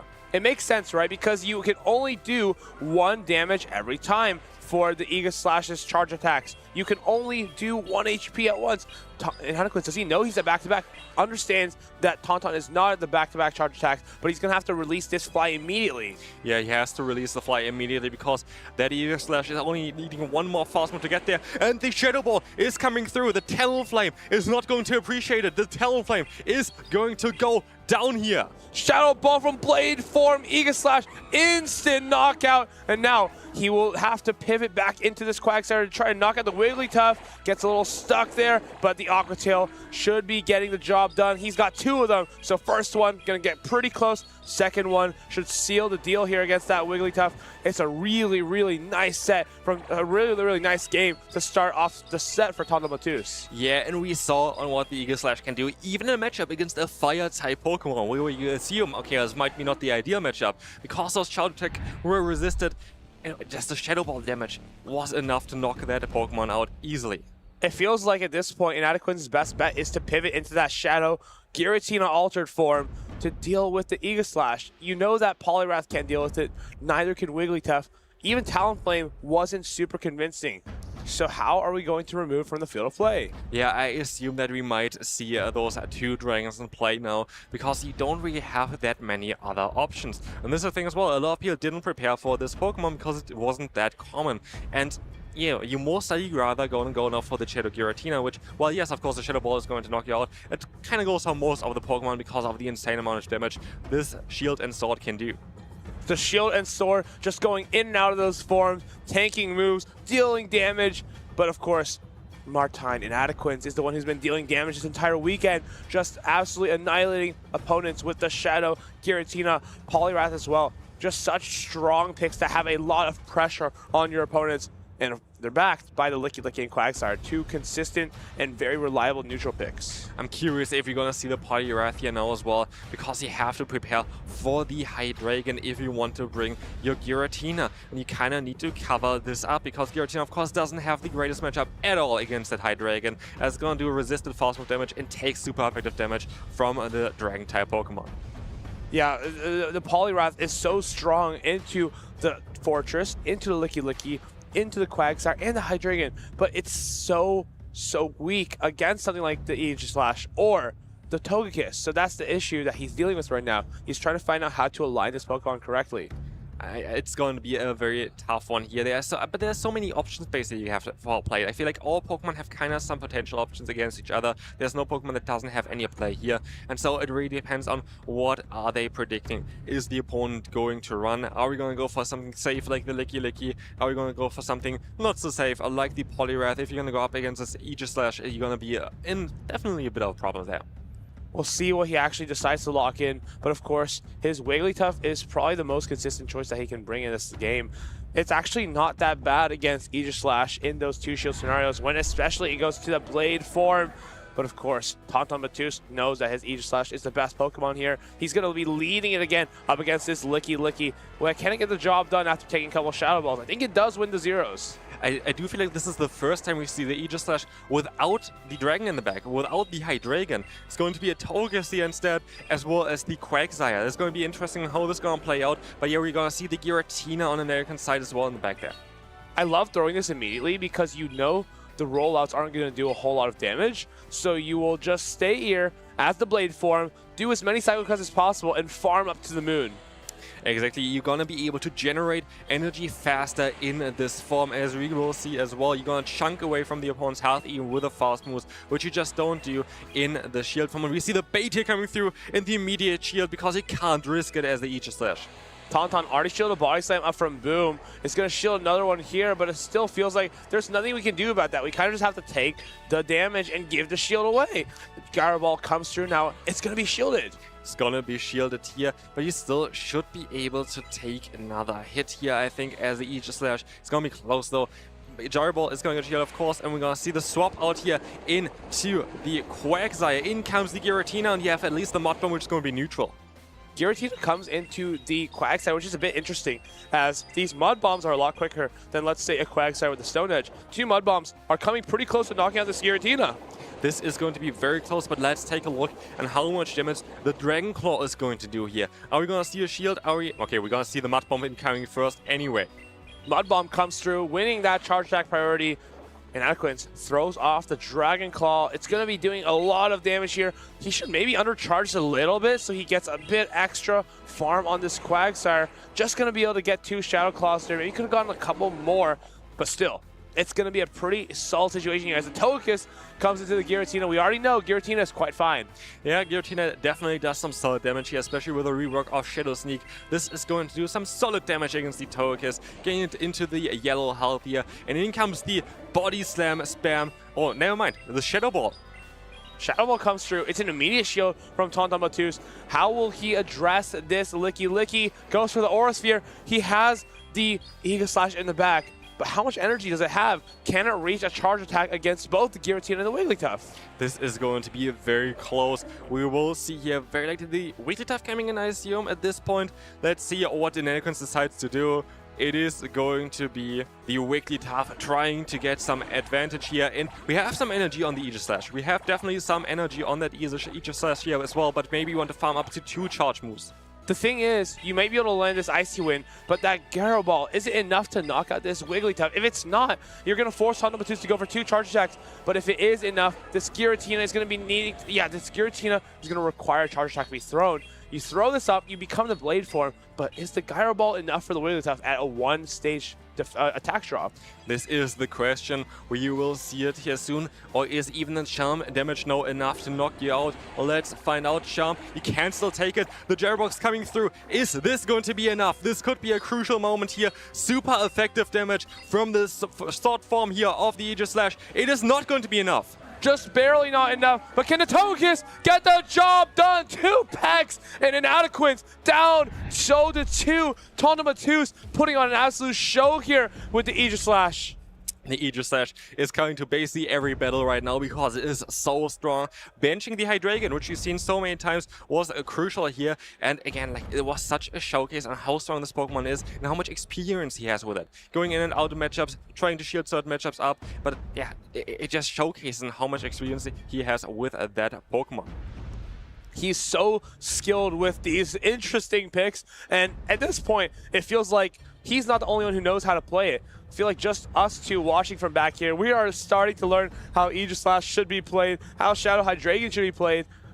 And Adequance, though, hasn't been super concerned about the Hydreigon. has just been bringing the Giratina, not actually bringing the Poliwrath just yet. We'll see if he pivots over to that in the last game. Can our EUIC champion take himself into another grand finals? Tonlamatus, he's one of the best in the world, and he always does it with his signature Pokemon. EUIC champion up against our 3-time regional champion on the right. Inadequance, he has a choice to make. Does he go after the Hydreigon? Does he go after the Aegislash? So many difficult decisions here. But here, if you're Tauntaun, you can maybe risk it a little bit. Maybe bring the Hydreigon back again. Maybe bring something that you think maybe could work out, but just depends on the matchup because you're 2-0 up already. But as an Inadequance, do you want to play it risky, or do you have to also, do you want to rather try to play it a bit safer here? At this point, you kind of have to just be willing to give it all. You have to be willing to take the risks, do what you need to do, because this is do it or go home. We are in Game 3 of the Lunar Finals. It's a Wigglytuff into a Hydreigon. This is not what you want to see if you're Tauntaun here. We're going to see the swap out basically straight away, getting like one Dragon Breath in before that, swapping out here into the Togekiss, but now we have the Aura Sphere up against this Licky. While this may look good for the Licky initially, we know that Licky can't reliably be a counter swap to Togekiss. If Togekiss can just go for the full peck down here, it maybe can come in with some energy and allow the Aegislash to go absolutely crazy. We see the no shield here on the body slam. Great decision, is going to be not doing as much as the Shadow Ball would have done, and the Aura Sphere is going to be reached, forcing the shield from Inadequate's side. Inadequance gives up the shield, and the more shields that get given away, the stronger Aegislash looks in the back. Aura Sphere gets shielded. Inadequance can overfarm a ton here, though. Just throws the body slam off. Doesn't want to take that extra peck, so that maybe Aegislash will have a more difficult time farming this down. Yeah, if you're Tauntaun, which Pokemon are you going to go into now? Are you going to go into the Aegislash, or are you going to go into the Hydreigon? You're going to go into the Hydreigon, maybe taking the hit because you know there's going to be the Wigglytuff waiting for you. The thing is, you can do a couple of Dragon Breaths here and maybe just immediately pivot into the Aegislash so that you can get the farm down, but he's going to just opt to stay in here. When the Wiggly comes in, I expect a immediate swap of the Aegislash. Now, can he get through this Giratina and the Wigglytuff?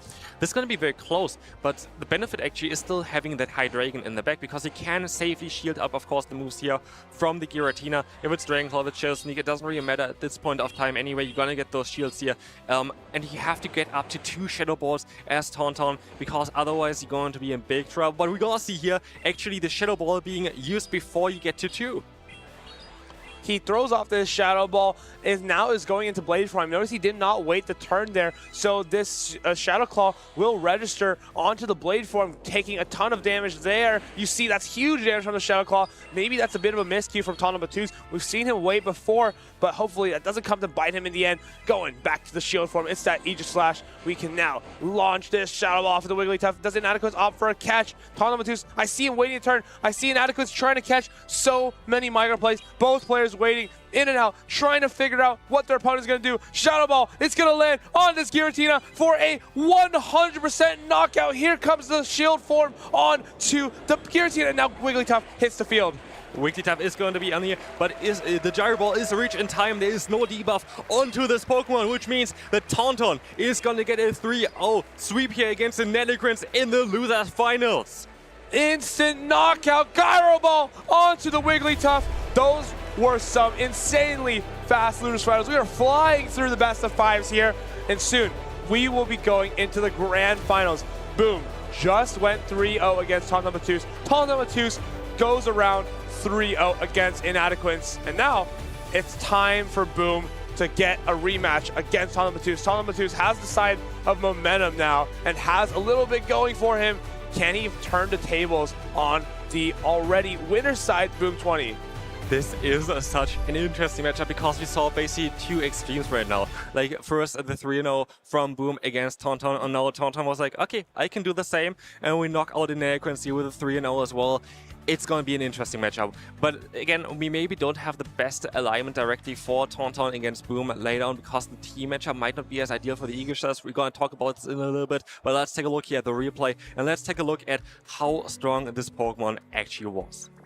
We see Quagsire getting knockouts early in the game. Quagsire was such a consistent and neutral pick for Tonton Matus, and as the game goes on, he slowly starts to rely on the Ega Slash just a little more. You can see Inadequence, he sees this barely getting to that Gyro Ball. Huge, super effective damage coming in with that Togekiss, packing down that Wigglytuff. So close, just barely missing out on that Swift, and now Shadow Ball onto this Giratina altered form, 100% super effective damage, and then finally, we have the Wigglytuff. The Wigglytuff didn't appreciate that Gyro Ball at all, but here the Shadow Ball knocking out one Pokemon, and then the Gyro Ball afterwards I was able to knock out the Wigglytuff. Honestly, Aegislash shows again on how strong it actually is. Like, I'm surprised that not many players actually picked up on this Pokemon because it looks so amazing in the current meta. It looks so amazing at this tournament so far. It's so amazing when you see Tonton Matus play it, but then I tried on GBL and all of a sudden, nothing's going right. It definitely is a lot harder than it looks, guys. It's a very, very tricky and technical Pokemon to use because when you go into the Blade form, you may take more damage, but you can also charge to your attacks a lot quicker. So there's that trade-off, and you have to kind of decide when you want to go into the Blade form and start charging up a little bit quicker. Maybe it's something like a rollout. Maybe it's something like any type that you resist pretty much. Maybe it's a counter user. You can get that damage a lot quicker and you can get to your next charge attack. It's definitely a Pokemon where you want to practice with a lot before you expect results with it, because it is quite difficult to play. You have to kind of keep some Pokemon alive in order to change back into the form when you don't have your shields anymore. But yeah, as we see already, it has so much potential. It has so much potential. You just need to have a little bit of practice, and as we see here, you can get up into the grand finals of a regional with it. A little bit of practice, a lot of potential, but we have just 2 players left in this tournament. I'm so excited to hear from them and see what they can bring us in this absolutely stacked grand finals. We've reached the boiling point here in our first ever regional tournament here in Prague. We now have our 2 people who will be in the grand finals in some of the quickest winners and losers finals I think that we've seen so far. We have Boom20 and Tonton Matus. Congratulations, gentlemen, first for making it this far in the tournament. For those just tuning in, you guys just played against each other in the winners finals, and Boom, you took that a 3-0 victory. Tonton, how are you feeling about this matchup now? Are you ready to show them what you got? So I was really nervous before doing the battle against Boom because everybody now is a really good player. I already played him in Stuttgart, I think, this year, and also lost 2-0. It was felt helpless against him. He's playing the same team as Skyfier, who I won 2-0 earlier. So I got swept 3-0. It hurts a lot, but it's not the end of the world. It's still possible to climb back. Yeah. And Boom, we were just discussing right before this. This is actually your best tournament run so far. I mean, you still have to make it past Tonton to be able to be the winner of this matchup, but you have not dropped a single game so far this tournament, making it all the way to the grand finals. 2 other trainers have only done this before.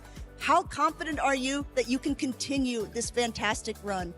It would be a nice bonus, but at the moment I'm just fully focused on just winning the grand finals, whether it's without losing a game. That's irrelevant at the moment, to me at least.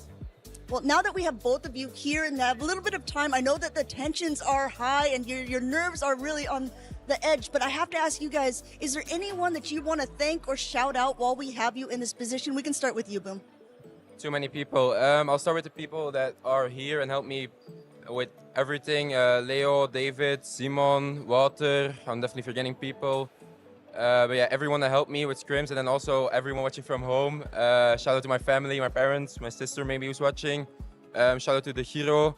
Yeah, that's it. And how about you, Tonton?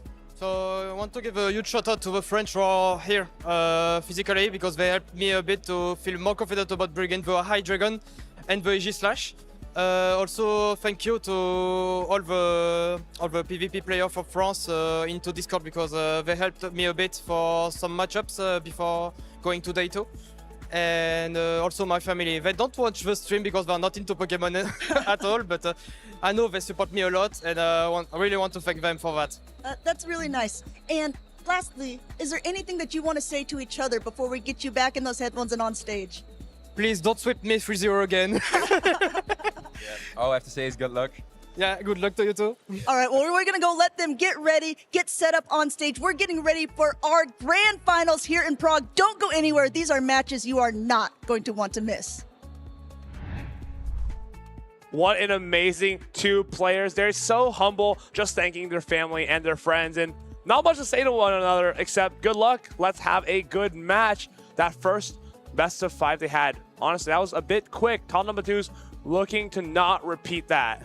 Yeah, he definitely doesn't want to repeat this. He said already he kind of built a similar team before and won 2 and also maybe he has some experience as well, and he wants to show it, of course, in the grand finals because he wants to have that championships title. But it's going to be a little bit more difficult for him because he has to win 2 best of 5 instead of 1.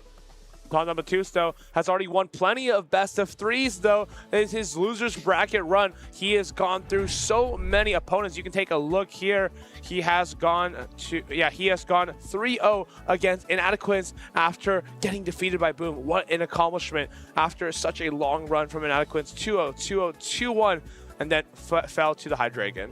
Yeah, fell to the Hydreigon, but I do think that Inadequates is quite happy with his results there as well, especially after dropping down to the losers bracket quite early. And here we're going to see the winners bracket, of course, as well, with the grand finals that we're just going to see. It's going to be Boom 20 against Tonton Mateurs, but again, you're going to see a Tonton coming up from the losers bracket, which means he needs to win 2 best of 5s in order to be the grand final champion here as well at the end of the Prague Regional.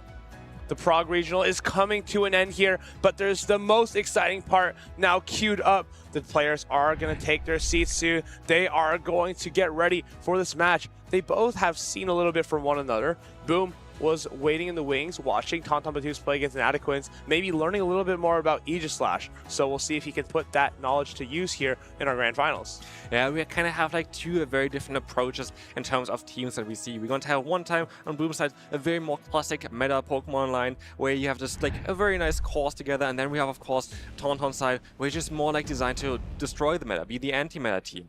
So we have to see which is going to come on top here. Boom. Winner side of the bracket hasn't dropped a single game yet. Tonton hasn't dropped a single game in his last 3 games, but that's not the point. We are going into our grand finals with a bit of an unconventional team on the right and a very conventional team on the left. Yeah, talking a little bit about the Boom team there as well, I'm interested about the Empoleon. Could we see it here today as well in this battle? We're going to have maybe a bit of a better matchup there against the Hydreigon, but then again, like, yeah, you're going to be able to resist the fast move damage of Hydreigon, but still it's going to chunk so much against you with that Brutal Swing. Pretty much the only answer we have for the Hydreigon is Togekiss. And that's the hard part, because Togekiss is so heavily countered by the Aegislash that Tonton has been bringing every single game. So how are we going to address that if you're Boom? I'm curious here. I'm curious if we're gonna even see maybe the Aegislash or the Hydreigon we see in the entire time from Tonton, but maybe you can even surprise Boom a little bit with exactly not bringing those Pokemon. Like, you would always expect, okay, he's been bringing those 2 basically together the entire time, has been winning with them, but now, like, you're gonna go in here as Tonton having just a 3-0 loss against Boom, and you have to kind of do something different. You have to change it up. You have to be willing to take risks. I know you're in the loser side of the bracket, but still, there are 5 games coming up. If you can get all the way, if you can just sneak this best of 5 out from Boom, you might be able to have a mental reset and then play a little bit more safe. But for now, you're playing from behind. You have to play as if you have nothing to lose. Prague Regional Championships Grand Finals should be getting underway anytime soon. Players are locking in their Pokemon. Yep, we are ready for the first battle of the Grand Finals for the Prague Regional Championships. Let's take a look at the leads. It's Togekiss and the Togekiss here. Both have Psyshock, but the most important part of this matchup, who is going to win that charge attack priority? And we see no Aegislash, but what we're going to see here is going to be a Hydreigon on Tonton's side, still trying to utilize it in the end game. Here we're going to see the immediate no shield from Boom though. You have to feel like Boom is always thinking about the Aegislash, kind of has to no-shield these charge attacks, even if he feels like he needs to. But it's an immediate no-shield from Tonton. I wonder if Tonton reaches for a catch onto his Hydreigon. Wow, that seemed to take a lot of damage from these Psyshocks. Goes to the... Oh, I love that. He goes to the Aura Sphere, expecting a potential catch onto that Hydreigon. Tonton though doesn't fall for it. Still gonna knock out that Togekiss though. And now you have to come in to the Togekiss with the Hydreigon. Can you farm it all the way down? You're gonna get the farm down. Boom! You can see it in his eyes. How can he address his Hydreigon now? You have to come in with the Licky Licky, but you're so far behind. This is such an interesting play. Going into a Dragon-type Pokemon to farm down a Fairy is not what you see every day, but we're in the Grand Finals, and we're gonna see, of course, amazing plays from both sides, as we have the Brutal Swing coming through doing a lot of damage, but here, no, they catch onto the Body Slam. I love this catch because you know that Boom doesn't really have any fast attack pressure into the Hydreigon. So even at that health range, nothing can really put the pressure on. You have to come into Quagsire, but you're behind a turn. You can't even knock out with an Aqua Tail. You're going to be forced to go for a Mud Bomb. This is very interesting how these players going to play out the mirror matchup here of the Quagsire. One time with a bit of an energy advantage, one time with a bit of a damage advantage. We see the double Aqua Tail here from Tonton, forcing a shield early from Boom as well. Let's see on how they're going to play it out. Are we just going to save the shields for the Hydreigon? I think at this point, the Hydreigon can absolutely clean up the game here. He's just over-farming to the moon, throws off this Mud Bomb. An Aqua Tail wouldn't have been enough to knock out there, so this is a fantastic read from Boom. Now, he's got a little bit of energy for the Hydreigon. He can just start to reach for those Aqua Tails.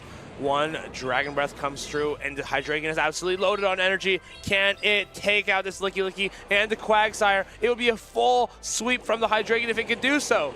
We see here the Brutal Swing on the CAP tie here against that Quagsire, forcing the shield. Well, of course, you're going to have to use a shield directly afterwards as well, because there's going to be another charge move coming through. It's just an Aqua Tail. It's resisted, but Tonton, he knows the mission. He knows he just has to get to this Brutal Swing against that Licky Licky. The Quagsire's drawing energy. Here comes that Licky Licky. Brutal Swing. It's going to be reach, and that's more than enough damage to take down this Licky Licky. Quagsire, no energy on it. Will this Brutal Swing be reached in time? I think he even has one Dragon Breath ready. He should be able to get the charge attack party or just a full farm down. Full farm down from the Shadow Hydreigon in the Grand Finals. What a play here to bring this Pokemon in the back. Knocking out the Togekiss, knocking out the Quagsire. Hydreigon is such a strong Pokemon. And that's the first game Boom has lost all tournament. That has to be a little bit of a push into the mental game. Boom is now thinking, okay, I'm not invincible. I'm pretty close, but not fully invincible here up against Tonton Battus. Hydreigon, Aegislash, they're so scary because they output so much damage. So we have to be very careful with how we align our Togekiss. Yeah, we have to be definitely quite careful, and I'm curious, are we gonna see the Aegislash now? Aegislash basically was there for Tonton the entire tournament. Are we gonna see it here now as well against Boom? It could have still always some potential depending on which situation you get it in, but I do think that the Hydreigon needs to come. Hydreigon seems to be such a good pick against Boom, and again, we saw already on how much experience Tonton has with this Pokemon. He knows on how to play it, he knows where to farm up the energy, and he knows when to also pivot out. It almost feels like Boom cannot bring his Corsola at all. It feels like an impossible bring because of how strong these Pokemon are, such as the Hydreigon, such as that Licky Licky, but you also feel like you might need it for an Aegislash. The second battle is on the way, and we have the Togekiss against the Aegislash here. This is amazing for Tonton. We see the amazing swap out here into the Licky Licky, and we've seen this matchup already before as well. A lot of times Tonton just stays in and tries to go for some damage, but here, of course, the Shadow Ball is going to get no shield at first from Tonton. Super effective Shadow Ball lands onto the Aegislash. It's not going to do a lot of damage, and met with the Hydreigon immediately. Now, you can get this Body Slam off the Hydreigon, but you're not going to be able to tank this Brutal Swing very well. It's neutral. It's not super effective, but it looks like it's going to chunk away at this Licky Licky. Brutal Swing lands, and now Tonton Battus feels like he's gotten his value out of the Hydreigon. You can easily just no-shield this Body Slam. Yeah, you can no-shield this Body Slam, but do you not want to try to get the alignment now where you know there is going to be the Togekiss, there is going to be the Aegislash, of course, but here we have the Brutal Swing coming through before the Body Slam, forcing the shield for Boom here. This is such an interesting matchup. We see that there's going to be the swap out straight away into the Quagsire, keeping some energy on to that Licky Licky, but a Brutal Swing is reached, and it's going to do so much damage. Brutal Swing, buzzer beater, gets to it at the last second, but now the Quagsire has a little bit of energy on its side. It's taking huge damage from the Brutal Swing, and Togekiss just coming in for the full farm down. Can we get the two Aqua Tails? Number one, it's reached. Number two is banked. Togekiss doesn't have to shield any of this. No Stone Edge is in the kit of this Quagsire. Aqua Tail gets reached. Now, Tauntaun Battus knows he can just no-shield everything here. The game is fully in the hands of Aegislash. Yeah, this is going to be a game for the Aegislash. You know the entire team, you know about the Togekiss. The Togekiss is the only healthy Pokemon at this point. And Aegislash goes in. Aegislash has some energy. And again, you see here that Tauntaun knows what he does here as well. He caps his Togekiss in the back so he can change the forms as well, even if your shield's down. And in comes the shield here from the Licky. But again, we also only have resisted fast move damage against this Aegislash. So it's actually kind of safe to go into the sword form here because you're not taking that much from the fast moves. Now, Boom reaches directly for that body slam, goes for another bait. As we've seen before, this Pokemon has to shield absolutely everything. We're going to jump back into the shield form, shield that body slam out, and that Shadow Ball is now well on its way. Does Boom off the throw? He doesn't. He goes for another bait, and it's called by Tauntaun Battus. This is going to do absolutely no damage to the Aegislash. Boom, last off, goes for another Shadow Ball. Now, I feel like you have to shield something at this point. You might as well shield something, but still, Tauntaun Battus gonna hang on to those shields. No shield reach, and can this Aegislash get the 2 attacks against the Togekiss? I'm a little bit doubtful. These pecks, they're gonna be coming in quite soon. You wanna take that peck before you throw the charge attack. Otherwise, it's gonna register at the wrong time. Can Tauntaun Battus pull this off? It's so close. We get this. Oh yeah, we get the Gyro Ball off on this Licky. Now we can get the Gyro Ball off on the Togekiss, and that is going to be it for game number 2. It's going to be coming in, knocking out this Licky, and now this Togekiss. We're about to see huge damage raining down on it from the Aegislash. This is going to be easy enough, of course, to knock out this Togekiss, and Boom 2-0 goes to Boom 0-2. Tauntaun is going to be able to win the first 2 battles of this Grand Finals. Tauntaun Battus, he is putting the foot on the gas here in these grand finals. No more mistakes. Aegislash going on rampage in these last couple of games, taking down the Togekiss once again. It just feels so difficult if you're Boom, because you have no choice but to play the Togekiss. But at the same time, there's just so many problems with the idea of playing it. It's such a difficult matchup for, I think, kind of both players. We saw already, of course, in the winners finals, the 3-0 sweep from Boom, showcasing, that the team definitely does work against Tauntauns. But now Tauntaun is able to kind of get some back here, is able to win 2 in a row. And the thing is as well, if Tauntaun wins the next one, it's all even again. We're going to have another best of 5 then, and it's going to be the bracket reset. Tauntaun Battus is so close to making this another best of 5. He needs to push it to the bracket reset. He's going to need to start with another fantastic lead, though, such as the Aegislash into the Togekiss. But of course, he can simply try to out-neutral with Pokemon like Licky. That's what I love about his team. There's so many options. But finally, Boom finds the target. Here's that Togekiss on the Hydreigon. This is not looking good for Tauntaun. Of course, Boom enjoys having this matchup here. Having the Aura Sphere, of course, would do enough damage easily against his Hydreigon, but we gonna see the shield here, guaranteed. But still, you have to respect the Fly. It is not a guaranteed win matchup there as well. The Fly lands here against Togekiss. The Togekiss will go down. He's gonna go straight for the Fly. No baits needed. Boom. Does he opt to shield this? If he doesn't shield this, he will lose this Togekiss completely. But if he shields it, then the Aegislash could go crazy in the backline. There's the catch attempt. Corsola comes in to answer the Aegislash, but is this even an issue? This is going to be a very interesting matchup because he's going to have now the fast move damage and the charge move damage of the Corsola. But what we see as well is the bulk of the Aegislash. You're going to have, of course, the Shadow Ball, which will be able to knock out the Corsola, but there's still shields in play on both sides. We have to see on how these players are going to use them. You can go up to 2 Shadow Balls, though, if you're Tauntaun, and try to pressure this Corsola. Here comes the Shadow Ball. It's going to be doing huge super effective damage if it goes no shooter. But of course, Boom needs to hold on to this Corsola, expecting no Licky in the back. Here's that Blade form. We're just 1 away from the next Shadow Ball. You're just going to reach for that Nightshade immediately. Tauntaun Battus up for shielding. I think it makes a lot of sense to shield here because you're going to have access to that Shadow Ball quite straight afterwards, which will knock out the Corsola for you. But we see the swap out into the Licky, and with that, you're very likely going to see soon a swap out as well for Tauntaun, catching the Shadow Ball onto the Quagsire. I think this is a brilliant play because as long as you can get this Licky into range of 1 Gyro Ball, you'll be able to throw 1 move at this and 1 move at something else from Tauntaun Battus' team. We still have a little bit of energy.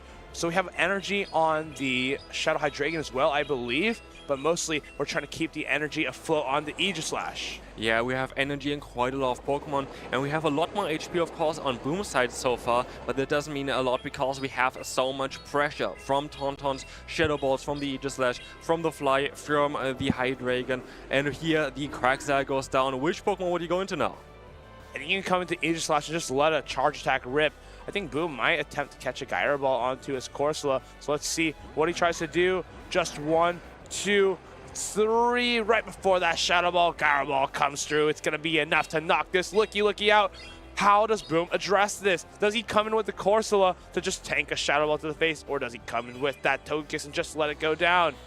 This is going to knock out the Licky. Which Pokemon is coming in now? Going to be the Fairy type? Is it going to be the Corsola? No matter what, you could just go straight away. Oh, you're going to go for a Fly here. This is not the play that you want to do most likely because you have the super effectiveness of the Brutal Swing, but you expected the swap out into the Togekiss. Togekiss is going to come in, has the Aura Sphere, bang. That's going to be enough to pack down the Hydreigon, and it's enough to knock out the Aegislash. It's just resisted here. It's not going to be fully enough, but they can definitely remove from the field of play with either Peck or Astonish. This is now going to be it for Tauntaun. Boom is going to be able to pull one back. This is going to be enough to knock out the Aegislash, and we are 1 and 2 in the grand finals now. Boom, clawing his way out of a 2-game deficit. He has now fully made that reset. He is ready to lock in and win 2 more games to finish out this tournament. For what games we had seen already, this is going to be interesting on how these players are going to adjust. The Aegislash so far, I mean, hasn't done the best job, but it's also still always like a threat that they kind of have to predict, that they have to kind of bring. It's just so much damage that this Pokemon can do. It's a very cool Pokemon because it's able to do so much damage into pretty much anything.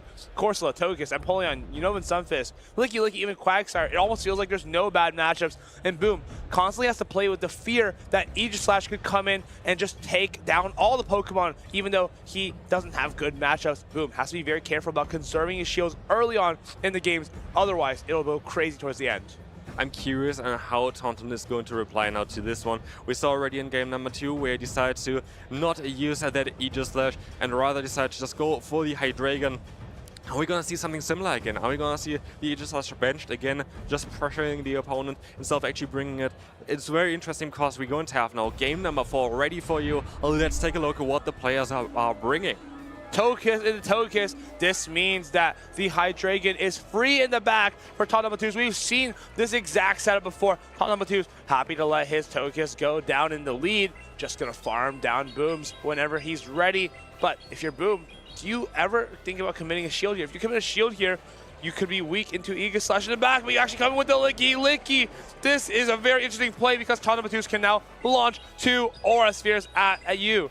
This is going to do so much damage. Super effective hit. Aura Sphere is one of the strongest moves in the game. And we see the immediate stop out into the Licky as well from Tauntaun, which is such a smart play because he got the damage on the Licky of Boom already. And so now it's in range for just 1 Body Slam.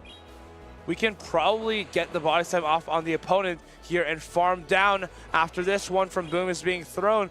This could be a huge energy lead for Tauntaun Batus. Whether that energy goes into the Togekiss or the Quagsire, I think it's looking really good here. Yeah, it is looking really good here. The energy is going to go a long way. There's going to be some good targets for this one. And even the Togekiss doesn't really want to go back in here because he's going to have the roller damage. You have the Shadow Ball damage. And so we're going to see the Quagsire coming in. And still the Shadow Ball, we've seen it before, does around half of the health of the Quagsire. Licky is putting out moves here. If he can get to another Shadow Ball, it will force a shield for sure, but actually just comes directly into the Hydreigon. He comes back in with the Togekiss, but with that energy advantage, we can pace the Fly just a little bit quicker. Will he be able to get the full farm down though? At this point, do you even need the Fly? No, you don't need it. You can just go for straight Brutal Swing. Exactly. Aura Sphere gets shielded. Brutal Swings are gonna start getting out of this Hydreigon. It's gonna be enough to knock out the Togekiss with those Dragon Breaths, but he has to shield it. Yeah, we have here all the shields coming up most likely now, but Brutal Swing at this point is going to be nearly enough, but we actually see the Fly coming through because you can do it, and we see the no shield immediately. This Togekiss is not going to appreciate the Fly. The Fly is going to be enough to knock out the Togekiss. Togekiss, and Boom realizes as well here, this game is going to be very difficult for him to win. There is going to be only that Quagsire left. Another Brutal Swing comes through, and we're gonna see here as well the no shield immediately. Boom knows this game is over. And with this, we're going to have a bracket reset. Taunt2 takes a 3-1 on Boom. Boom hadn't lost a single game this entire tournament 20 minutes ago, but now things are changing. Things are turning around for Taunt2, and now it's time for him to take it all the way home. He's pushed through so many matches with this Aegislash, and we could see the first Aegislash to ever win a tournament. That would be amazing to see, but we could also see the first Shadow Hydreigon to ever win a tournament, which if you would have told me that before this regional, I would have not believed you. Like, this Pokemon is insane. We've seen it again here as well. Like, Hydreigon was the main Pokemon at the end there. You see on how much this Pokemon can do, even against Togekiss. Just the Dragon Breath damage and the Brutal Swing damage was resisted. Hydreigon apparently doesn't really care too much about that. It just does enough. It almost feels like the only Pokemon it's actually afraid of is Wigglytuff. It's so strong into literally everything else. Togekiss is so squishy, it's so glassy that it doesn't even like to face a Hydreigon if it has that energy loaded. Yeah, exactly. If you have a bit of an energy advantage, the Flight is gonna knock you out. It doesn't really matter, and we see on how perfect Tauntaun has been playing this Pokemon. It is amazing to see that a Pokemon like this, that nobody really expected to see here today, is going so far. Now bracket resetting the grand finals of this regional. I can't believe it. We could see some new choices from Boom. We didn't see him go with the Empoleon at all in that set. And I wonder if that's like a different way to address the Hydreigon. Because even though you get outpaced to the Brutal Swing, it's possible that those Metal Sounds can put quite a bit of pressure onto it. When it comes to a grand finals like this, when you've already been reset, you have to be willing to think outside the box, try something different, give it a go, because at this point, it's do or die. Both of these trainers have one more set in them, and then we will decide who is the Prague Regional Champion. This is the final set for sure. And the thing here as well, even for the Empoleon, I still do think that the Hydreigon is doing quite well for itself. You're going to have the Brutal Swing done faster than the Hydreigon, the Empoleon can go for the Hydro Cannon or for the Drill Pick. Of course, you would rather go for the Drill Pick, which is neutral. And the Dragon Breath is still going to chunk. If it chunks against a Fairy type like the Togekiss, it's going to chunk as well against a Steel type like the Empoleon. And so it's going to be interesting. It's definitely the case here, though, that we will very likely see the Hydreigon come to every single battle, because we've seen already on why this Pokemon is just so strong against Boom's team. We even saw things like the Aegislash one-hit KOing an Empoleon. I think Hydreigon could probably do the same. So Empoleon's a little bit risky, but these trainers have calls to make. They have to make the right reads, because otherwise this could be over very quickly. We've had, I think, 3 of the quickest best of 5s I've seen in the Play Pokemon series in the last hour.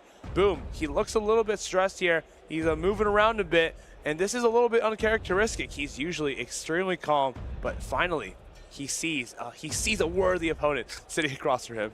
So yeah, I would definitely highly recommend the Hydreigon for Tauntaun, but what would you highly recommend for Boom to play now? I honestly think he just has to keep spamming the Togekiss and the Licky, hoping he can get the right alignment when he needs. Taunt2 didn't bring that Aegislash in the last game. Maybe if you're Boom, you can try to disrespect it, try to sneak a win out here, a win out there, and then just slowly pull away from Taunt2 and these last potential best of 5 games. Yeah, what are the best Pokemon here on the side of Boom to counter this Hydreigon? Like we had already, of course, Licky, which is quite neutral, which I think is going to be one of the better ones. We talked about the Empoleon, at least resisting Dragon Breath and still getting the Metal Sound damage in, and otherwise you only have Togekiss, you don't really have other options. And now we see the Empoleon being brought in. There's the adjustment from Boom, but is it going to be enough? It's going to be into that Aegislash, and an immediate Licky pivot leaves Taunt2 a little bit frozen here. He doesn't know what to do just yet. Will he launch this Gyro Ball immediately? Yes, he does. The Gyro Ball is coming in, and this will allow you now to get a shield advantage, and you can swap out into your own Licky straight afterwards, so you don't have to worry about any damage coming in or any shields that you need to use. Well, let's see what Tauntaun is going to do. We're going to see him stay in, actually, and now you have to kind of decide if you want to shield the Body Slam. You're going to risk it! No way! You're going to risk it! He no-shields the Body Slam for the first time in this tournament, and it absolutely pays off! The Shadow Ball gets caught onto the Licky. His is absolute cinema here in the grand finals. This is absolutely amazing. First, calling the body slam bait and then catching the Shadow Ball onto a normal type Pokemon, getting an energy lead here as well already on the Licky, which means that the Empoleon is not going to enjoy the Shadow Ball too much either. It's not going to be the best matchup now. Keep in mind, Boom is also down a shield. Aegislash, Hydreigon, both in the back. These two Pokemon thrive when they have shields. And now the Licky is happy to take this Hydro Cannon. Gonna force Boom to throw out another charge attack before that next Shadow Ball is reached. Here it comes. That's heavy hitting neutral damage, but he's gonna have to commit to one more Hydro Cannon. Are we gonna see a shield here coming up? No, we're gonna see the no shield straight away from Tauntaun, not wanting to knock out the Empoleon here with the Shadow Ball, rather trying to get maybe an energy lead onto that Hydreigon. Here comes Hydreigon! Hydreigon is going to be able to get a ton of energy, which will be crucial for the matchups, because even now, you're going to be able to do so much damage against the incoming Togekiss afterwards. I love the choice not to throw the charge attack there on charge attack priority. Giving away the shield and preparing for that Togekiss is much better for Tauntaun Battus, because he just needs to reach a Fly. Fly is definitely there. Of course, we've seen already the Aegislash as well. The Fly is coming through. Are we going to see the Protect Shield? We're going to see the Protect Shield immediately. Protect Shield from the Togekiss means that Aegislash is free to rain. Does he make the swap or does he make another fly? He makes another catch. Aura Sphere, it's resisted. It's going into the shield form. Aegislash, Tauntaun Battus is on an absolute heater right now. Boom, what do you even do? How do you recover from this? This is absolute cinema. You see on how strong Tauntaun plays here. So many catches, so many great plays, so many great predictions. And we're going to see the Shadow Ball not doing enough at all here, even though it's super effective. And there's a shield form of Aegislash. It's just not going to be enough. Here comes a Gyro Ball. It's going to be doing a huge neutral damage to this Licky. Always so consistent, so strong, and so threatening. It's neutral, but it doesn't look that way. Here comes the Gyro Ball onto the Licky from the Blade form. Can Boom get this Shadow Ball off? Does Tauntaun Battus go for a catch? No, it's just another Gyro Ball, and all that energy goes down the drain. Tauntaun Battus, it's going to be tricky now. You have to get the Togekiss off the field, but how can you do that? You just need to get to the Fly. And you have a lot of energy, I think, still on the Hydreigon's dot, don't you? We're going to see him staying in still, and we see the no swap out at all. We have still a shield left, though, for Tauntaun, and the Fly is there. We just try to get some extra damage in there with a Psycho Cut from the Aegislash to put it into the Fly range. Fly is coming through. This should be enough to knock out. Oh, get him in low only. It's not going to be enough to knock it out, but there's still the shield left, and so the Dragon Breath is all it takes for Tauntaun to win the first battle. Tauntaun Battus pulled out all the stops there. Boom. He's literally head in his hands. This is a player who's so calm. He's so collected. And you can see in real time, the train is falling off the tracks. He wears his emotions on his sleeve. And you can see Boom is extremely frustrated with the way he played that game. Tauntaun Battus, so calm as ever. He's ready to get this done. He's ready to reset that bracket and turn the tables on one of Europe's finest. Tauntaun is always able to put himself into a position where the Hydreigon can get some energy to set up, so even if there's going to be a Togekiss, it doesn't really matter. And we see on how strong the Hydreigon actually is. I feel like this is the MVP for Tauntaun right now, because there's nothing that Boom really can do right now in order to deal with this Pokemon. It feels like there's so few options, and all of them require impossible situations, such as having Tauntaun Battus not having shields, getting your Togekiss perfectly under the Hydreigon, but not having shields also means that this Aegislash is completely free against you. So what can you do if you're Boom 20? You either shield and get rid of the Hydreigon and then lose to the Aegislash, or you do it the other way around. It's a Hydreigon into the Empoleon. It's a great lead from Tauntaun Battus. And what we're going to see as well is that the Hydreigon is going to be able to charge faster to the Brutal Swing than the Empoleon here getting to a charge move, but we're still going to see just a bit of extra energy, because we know we kind of want to keep a little bit just in case there's going to be a Togekiss in the back. A couple of fantastic plays here. Hydro Cannon just in case there's a catch made, and Tauntaun Battus just over farming as much as he can. Doesn't want to throw the Brutal Swing immediately because it wouldn't knock out, but now he has that residual energy for the Togekiss in the back.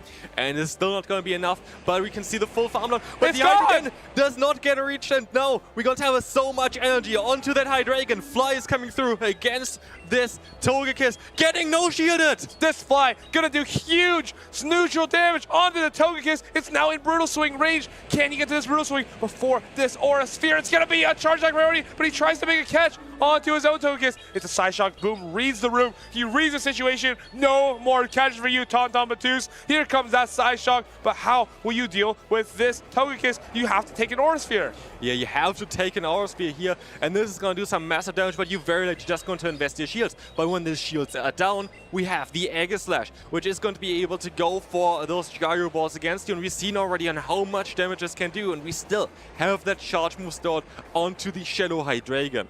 I think if you're Tauntaun Battus, you don't need to worry about this Licky as long as you can peck it into a range where a Gyro Ball will knock out. You're going to throw the Aura Sphere here. If Boom shields, you should be in the clear. Now you just need this Aegislash to get to that Gyro Ball. There's no real way for him to get that damage onto it. It's taken so much damage already. You're in range. But now we have so much energy on that Licky, and the Shadow Ball, of course, is going to do some super effective damage. So can we reach 3 or even 4 Shadow Balls before we get to the Gyro Ball? We are, of course, having a very slow charge here from from the Aegislash here.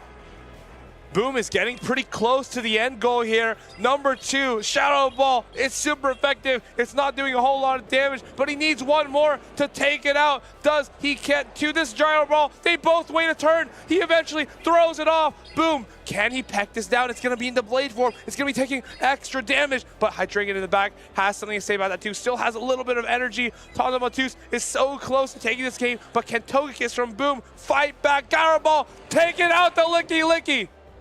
Let's see here, we're gonna have the Togekiss coming in. Only a few HP left there, and I'm fairly certain there's still some energy on the Hydreigon as well. But the fast move down from the Aegislash is going to be enough already to knock out the Togekiss. Psycho cut down, absolutely criminal. Those did so much damage. Boom. He needs to lock in. If there's any time to lock in, it's now. You're down 0-2. You need to take a risk. How are we going to address the Aegislash and the Hydreigon? It seems so difficult. It seems almost impossible. But if anyone can do it, it's Boom 20.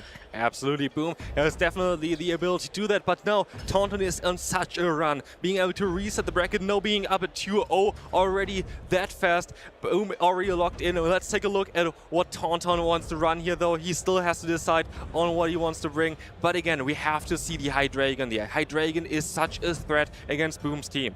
It's so menacing, and at the same time, it just feels like there's nothing Boom can do. He tried to use the Empoleon to tank the Brutal Swing. He got farmed down. He's been getting farmed down on his Empoleon. His Togekiss has been getting farmed down by the Hydreigon. But let's see what gets farmed down this game. It's the best lead possible. Aegislash into Togekiss. How will Boom recover? Tauntaun is living the dream here, having the best possible lead, being 2-0 up, and now having again the Licky. We've seen this matchup over and over again, letting the Shadow Ball go down here, letting the Shadow Ball hit the Aegislash. It's not going to do that much, but if you're going to take a look at the damage that we can see here as well, most likely from the Gyro Ball soon, that is going to do so much more damage here. We see the immediate shield coming up from Boom. This shield is a very, very smart. Understand this probably is more than anything else that is going to hit you this entire game. You just want to preserve your Licky as well. It's only your best ways to neutralize the Hydreigon. Gyro Ball comes through. Does he try to make a catch? Does he make it? No, doesn't get it successfully. Boom, reads the room, doesn't throw that Shadow Ball, going for the body slam now. Just gonna start spamming these out, trying to desync those clocks so that Togekiss doesn't end up onto that Aegislash. And now we will see the Stunfisk coming in actually, which is the hardest answer to the Aegislash here, but it's still going to be a very solid as well against the Licky. Shadow Ball is going to chunk away a little bit, but of course he's going to be able to resist the rollout here from the Licky, which makes this a very solid matchup. This Unova Stunfisk just happens to be fantastic into this line of 3 from Tauntaun Battus. We haven't seen that Quagsire in the last couple games. This is a fantastic read from Boom, but is it going to be enough? He reaches another Mud Bomb. Very, very smart. He doesn't throw it off yet. He knows it won't knock out, but if he keeps this Mud Bomb stored, he might be able to make use of it against the Aegislash or the Hydreigon. He's just going to continue farming up. Doesn't let Tauntaun Battus get that rollout off. Just throws the Mud Bomb immediately. So worried about the catches Boom 20. He's been caught on so many times, and he doesn't want to get caught out here in a potential game number 3. Of course, here we see now the Hydreigon coming in. I think Boom at this point definitely expects the Hydreigon every single game, and we have to shield up, of course, all those charge moves because Hydreigon doesn't really have the ability to solve it. But we're gonna see here as well the Togekiss coming in, and we have an energy disadvantage, but also it's now locked into the matchup against the Aegislash. Aegislash comes in to tank this energy. Hydreigon farms up to the moon. It's in the bag. It's waiting. It's ready to launch those against the Licky and the Unova Sunfist. But for now, is there any way Togekiss can bully through this Aegislash? You get to this Aura Sphere, but it's so close to back-to-back charge attacks. I don't think the Togekiss can get the job done here. One more Aura Sphere gets launched. There is no way you can peg this down. Gyro Ball gets thrown. Tondomatus, he can knock this Togekiss out, and then has another Gyro Ball stored for any other Pokemon from Boom. He needs one more fast move. Well, let's take a look here. We're going to be able to see that Togekiss go down from the Gyro Ball, and in comes another. Oh, we're going to see the swap actually. He goes for the catch. He goes for the catch. He doesn't get it. And now Hydreigon, it's going to be throwing these Brutal Swings off at the Licky. Just needs 2. And then the Gyro Ball is stored on the Aegislash. The Gyro Ball is going to do so much here, but now we have to see that Boom is going to keep that final shield here, because otherwise the Gyro Ball is just going to take you down. But you can't. You just can't. You have so much damage coming through from that Hydreigon. The Brutal Swing is going to be enough to get this final shield here, and you might even be able to reach another one. There's the final Brutal Swing. It's going to be coming through onto the Licky. Tondomatus, he comes from the lower bracket. He reverse sweeps against Boom 20. He gets a job done here and locks that invitation to the World Championships. What a grand finals where we have here as a Prague Regional Champion an Aegislash as well as a Shadow Hydreigon. What a surprise in a Tinkaton meta. That's what we thought, but no, Tauntaun read the room correctly and brought Pokemon that nobody else expected. You have to innovate. You have to create new Pokemon. You have to find Pokemon out of the void, out of nowhere. And we're coming out on top of a Tinkaton meta with Hydreigon of all Pokemon. Tondomatus, the Dragon Master, the Dragapult Ambassador. Here he is, all the way from France, taking down the first ever regional championships in Prague. What an achievement. What a way as well of winning this championship. Resetting the bracket, going down 3-0 in the winners finals, winning in the losers finals 3-0 against Netherquins out of all opponents, one of the best and the most experienced players in Europe. And then what a final we just saw. Reset and then such a sweep at the end. His last 3 sets, he just went 9-1 against Boom and Inadequates. 3 best-of-5 wins in under 30 minutes, it felt like. That was an absolute masterclass from Tondomatus, and he never fails to surprise us with new picks, with new innovations, and I'm so excited to see what he does next. He always brings something that nobody expects, and he always does so well. He is a multiple regional champion, and another one is coming up here as well now with this one. And again, the Aegislash was such a smart play for the current meta. We've seen so many Togekiss, and the only answer for it is this Pokemon here that resists everything and can fight back so much against every single team. And as you see as well, the fly on Hydreigon is doing so much onto the Togekiss. It's ridiculous on how strong this Pokemon was for him. Absolutely criminal damage being launched from all Pokemon this set. Absolutely crazy performance here from Tondomatus. Psycho cut down on this Togekiss. Absolutely ridiculous.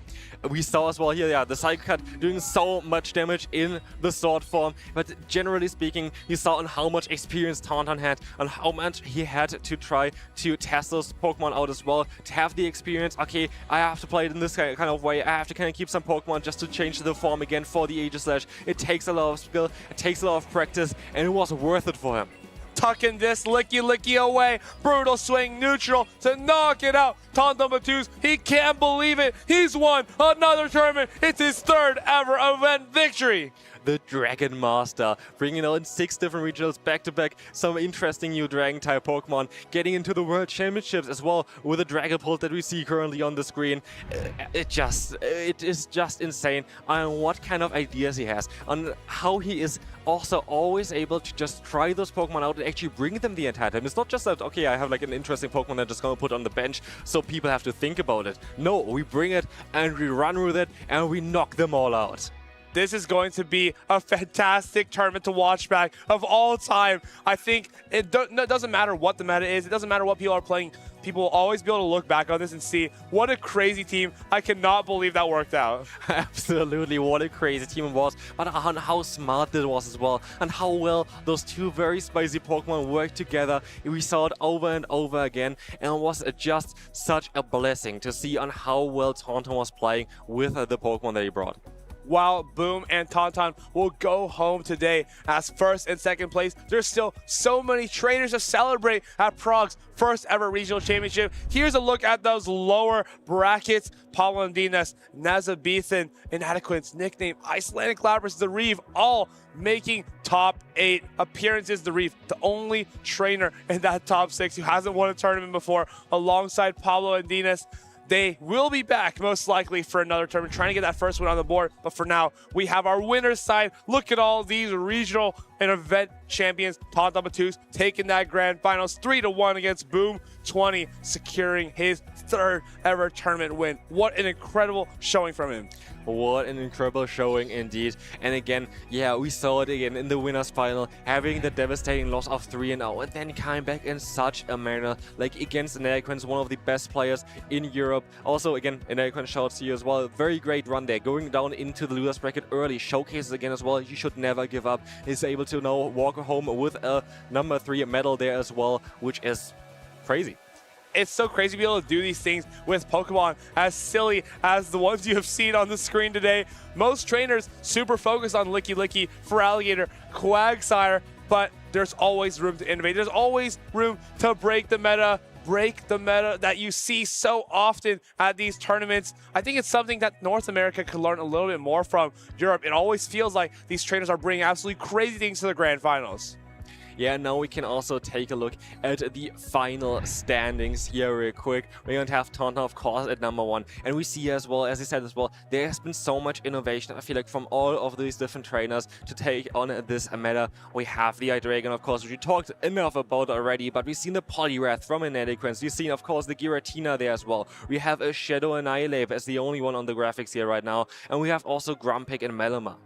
Usually with these graphics, you see a Pokemon that's on every single trainer's team, but this is quite a diverse meta. I think the most used Pokemon are 6 trainers have Licky Licky, 6 trainers have Quagsire, and 5 have Togekiss in this top 8 usage. So definitely feels like there's so many different Pokemon that can be used. I'm sure someone online will be able to find how many unique Pokemon are in this graphic here, but I think this is probably one of the higher ones. I do think so as well, and we also saw this Celio having a lot of play as well. A number 4 placement as well at the end. What a strong Pokemon that was. We've seen so many different Pokemon having success here. And also those Pokemon that only all brought from 1 or 2 trainers that then all of a sudden shine through the tournament that we saw as well now in the finals.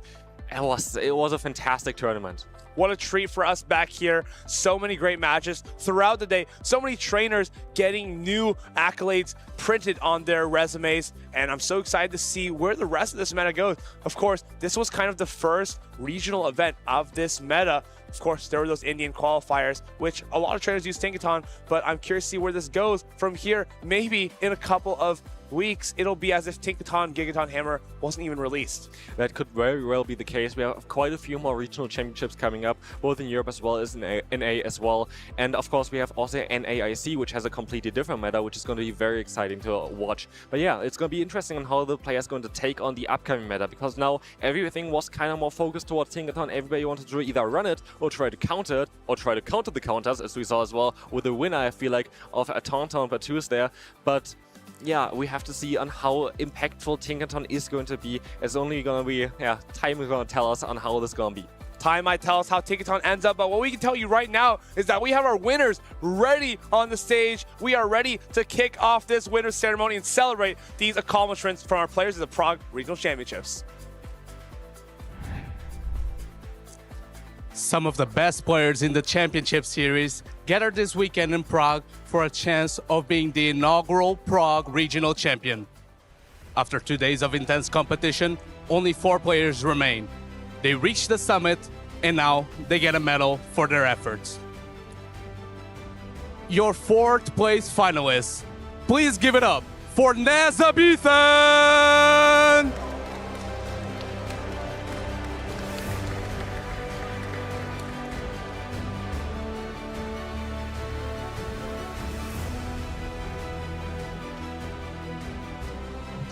Congratulations, Neza. One more time, great performance. Before we talk about your team and how you reached this point, something that our viewers were able to watch during the weekend is you had some situations on stream that maybe you misplayed and you wish you could have taken it back, but you managed to keep yourself composed and still win the series. And then when you were in the top 8, you were playing so methodically, 2-0 after 2-0. Speak about the mental fortitude that needs to be had by a champion as yourself to keep yourself composed under pressure and keep playing.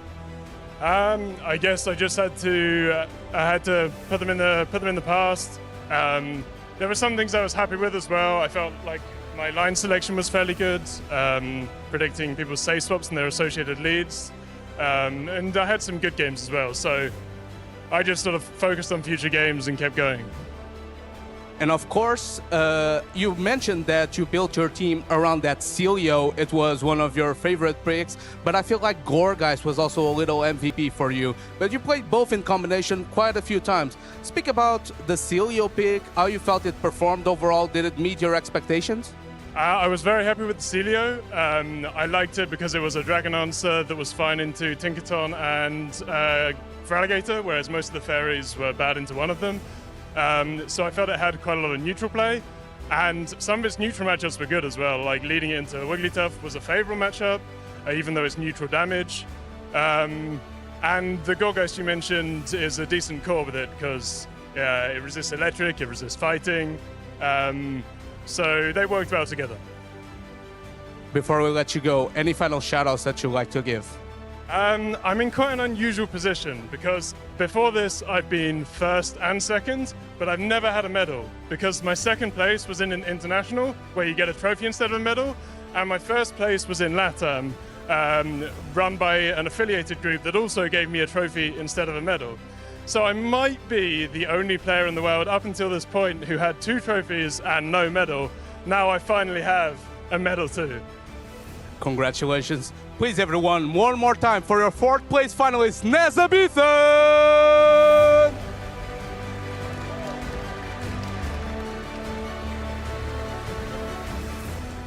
And of course now, stepping into the podium, your bronze medalist. Please put your hands together for Inadequance!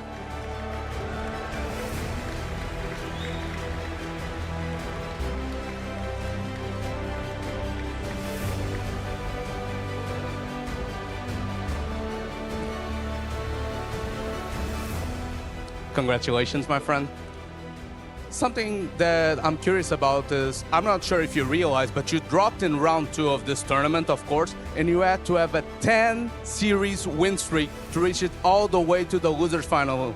Unfortunately, I know that you were always starving for more and you wanted to go further, but how proud of yourself are you with this run?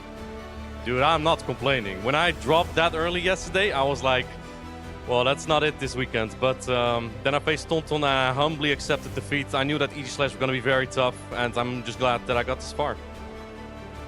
And of course, you're known as Giratina's strongest soldier.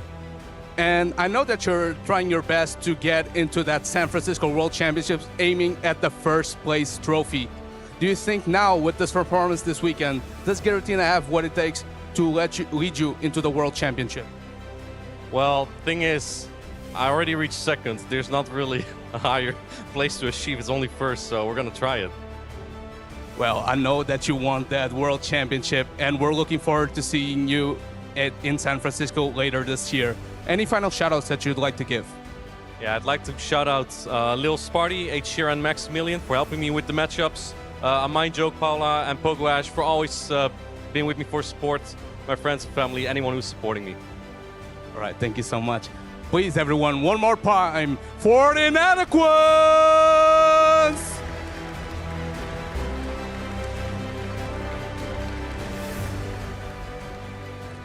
Our first grand finalist. Please join me with a round of applause for a Prague Regional runner-up. It's Boom 20!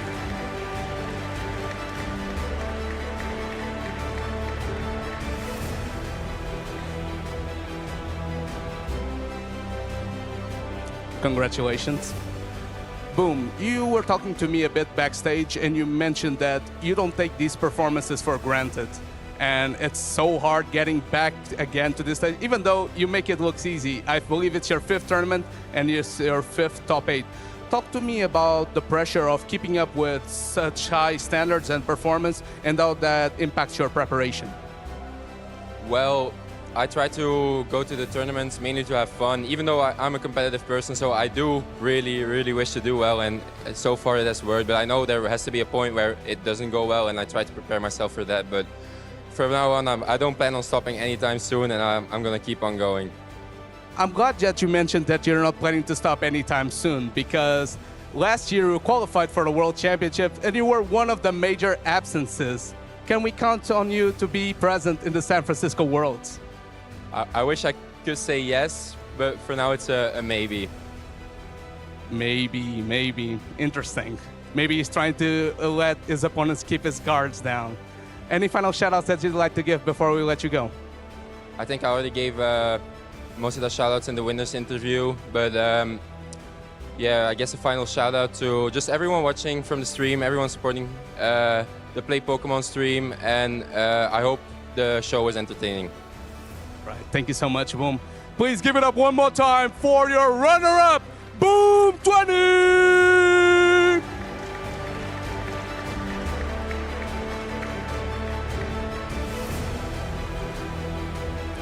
And of course, at last, there could only be one.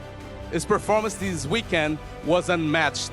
In this Tinkaton meta, he holds the chisel and the hammer. Please join me in acknowledging your Prague Regional Champion, it's Tonton Batus!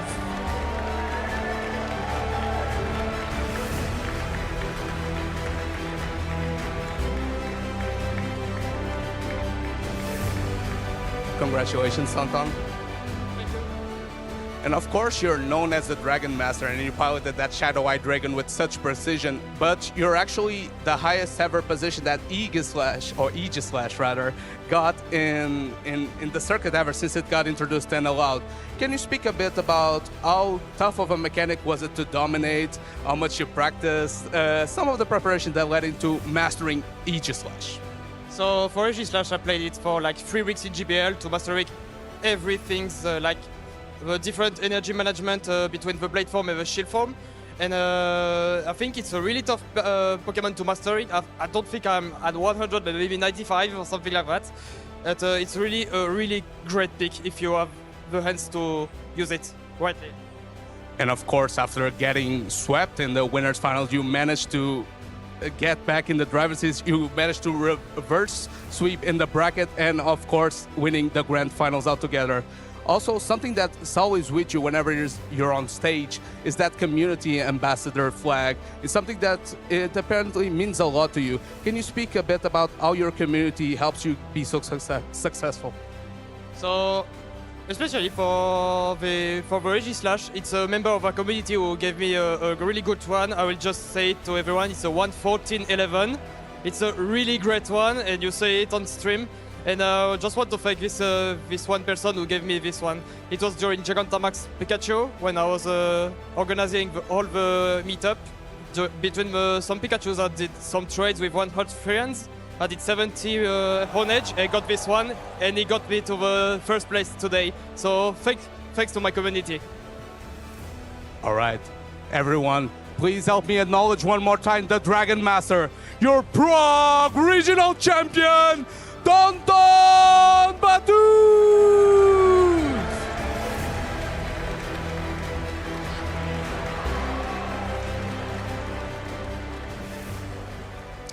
And of course, the Memories in Motion meta adds another one to the scrapbook. Players came across the world, putting their heart out there, and left us craving for more. So let's wrap this one up with a bow and take a peek on what's to come. Don't go anywhere. We'll be right back. What's my favorite? My favorite's the one that's got jet black hair. He's extremely fast. Limitless. So cute. She has a 12-octave vocal range. Can be calm. Powerful. 닮기도 한 것 같아갖고 He would improvise on the spot. Just always finds a way to make it funny. We both have very fast Moves. and can change the world using its mind. Jigglypuff is my favorite. Jigglypuff, Jigglypuff. Every single time you met a new Pokemon, it felt like you met a new part of yourself. He likes to sleep. Just like me. 뭔가 여러 모습으로 변할 수 있는 모습도. Sí, tiene muchas formas de superar a sus oponentes. Como mis chivias, por Dios, su love language. Sa loyauté, sa rapidité. She uses her voice to protect herself. There's homie, you know? Totally. That's why I love it. My favorite is Eevee. Mi favorito es Fira. Arcanine. Gengar. Jigglypuff. Luxray. So, What's your favorite?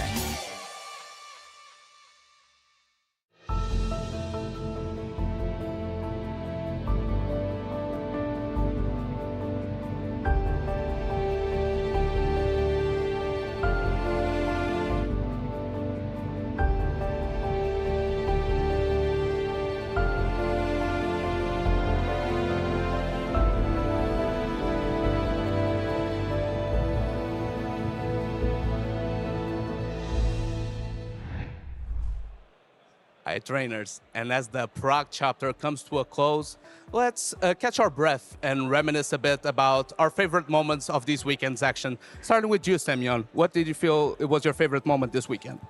Definitely, I really enjoyed the grand finals. I think the grand finals were absolutely amazing. But also, I had the caster pick of Tauntaun. I won with that as well, so that's what more can I ask for?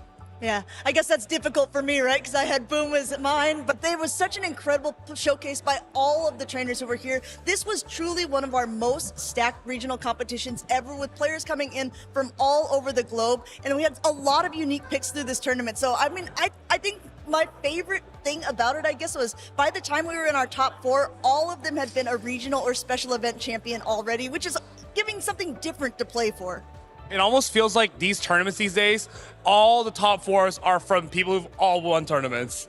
At this point, everyone has won a tournament and people are just looking for more. But my favorite part of the day was definitely that body slam no shield from Tauntaun Battus into the Shadow Ball catch onto the Licky Licky. It was absolute cinema.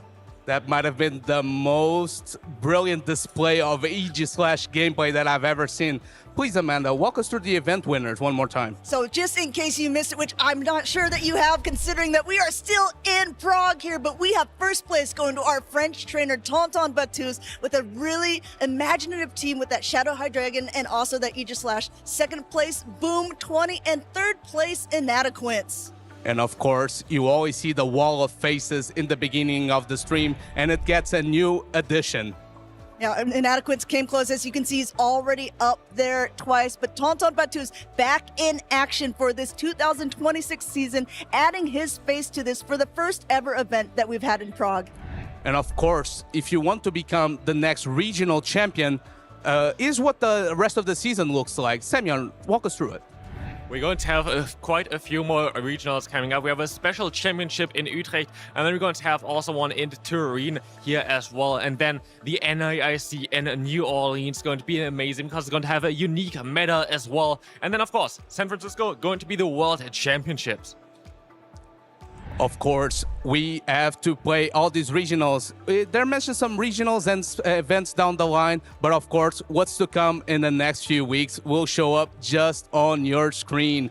We're gonna have some regionals up next. Lots of regionals like the Los Angeles Regional Championships, which I'll be playing in May 8th to May 10th. If you're excited for more Hydreigon action, well, I don't know if you'll see it in Los Angeles, but maybe you'll see something else, maybe more Tinkaton in North America, but then back to Europe. We've got Utrecht, May 16th to May 17th. And then after that, there are so many more tournaments coming up in the year. We've got North American International Championships, Turin, and then the World Championships. Just so much to look forward to in all of our regions. So excited to see what these trainers come up with in the next couple of weeks. And of course, if you don't want to miss any of the action, please check out Pokemon.com/broadcast, where you can find when the next stream is going to be, or even if Amanda is going to be casting the next regional, because we know everyone is interested in that. I don't know. Also, please follow our channels and stream channels and YouTube channels. We have /play Pokemon or /Pokemon GO for Twitch. And of course, don't forget to follow us also on X, Facebook, YouTube, and Twitch. And of course, it was a pleasure to be with you guys this weekend. Thank you so much for joining the broadcast, and we'll catch you down the road one more time. Take care.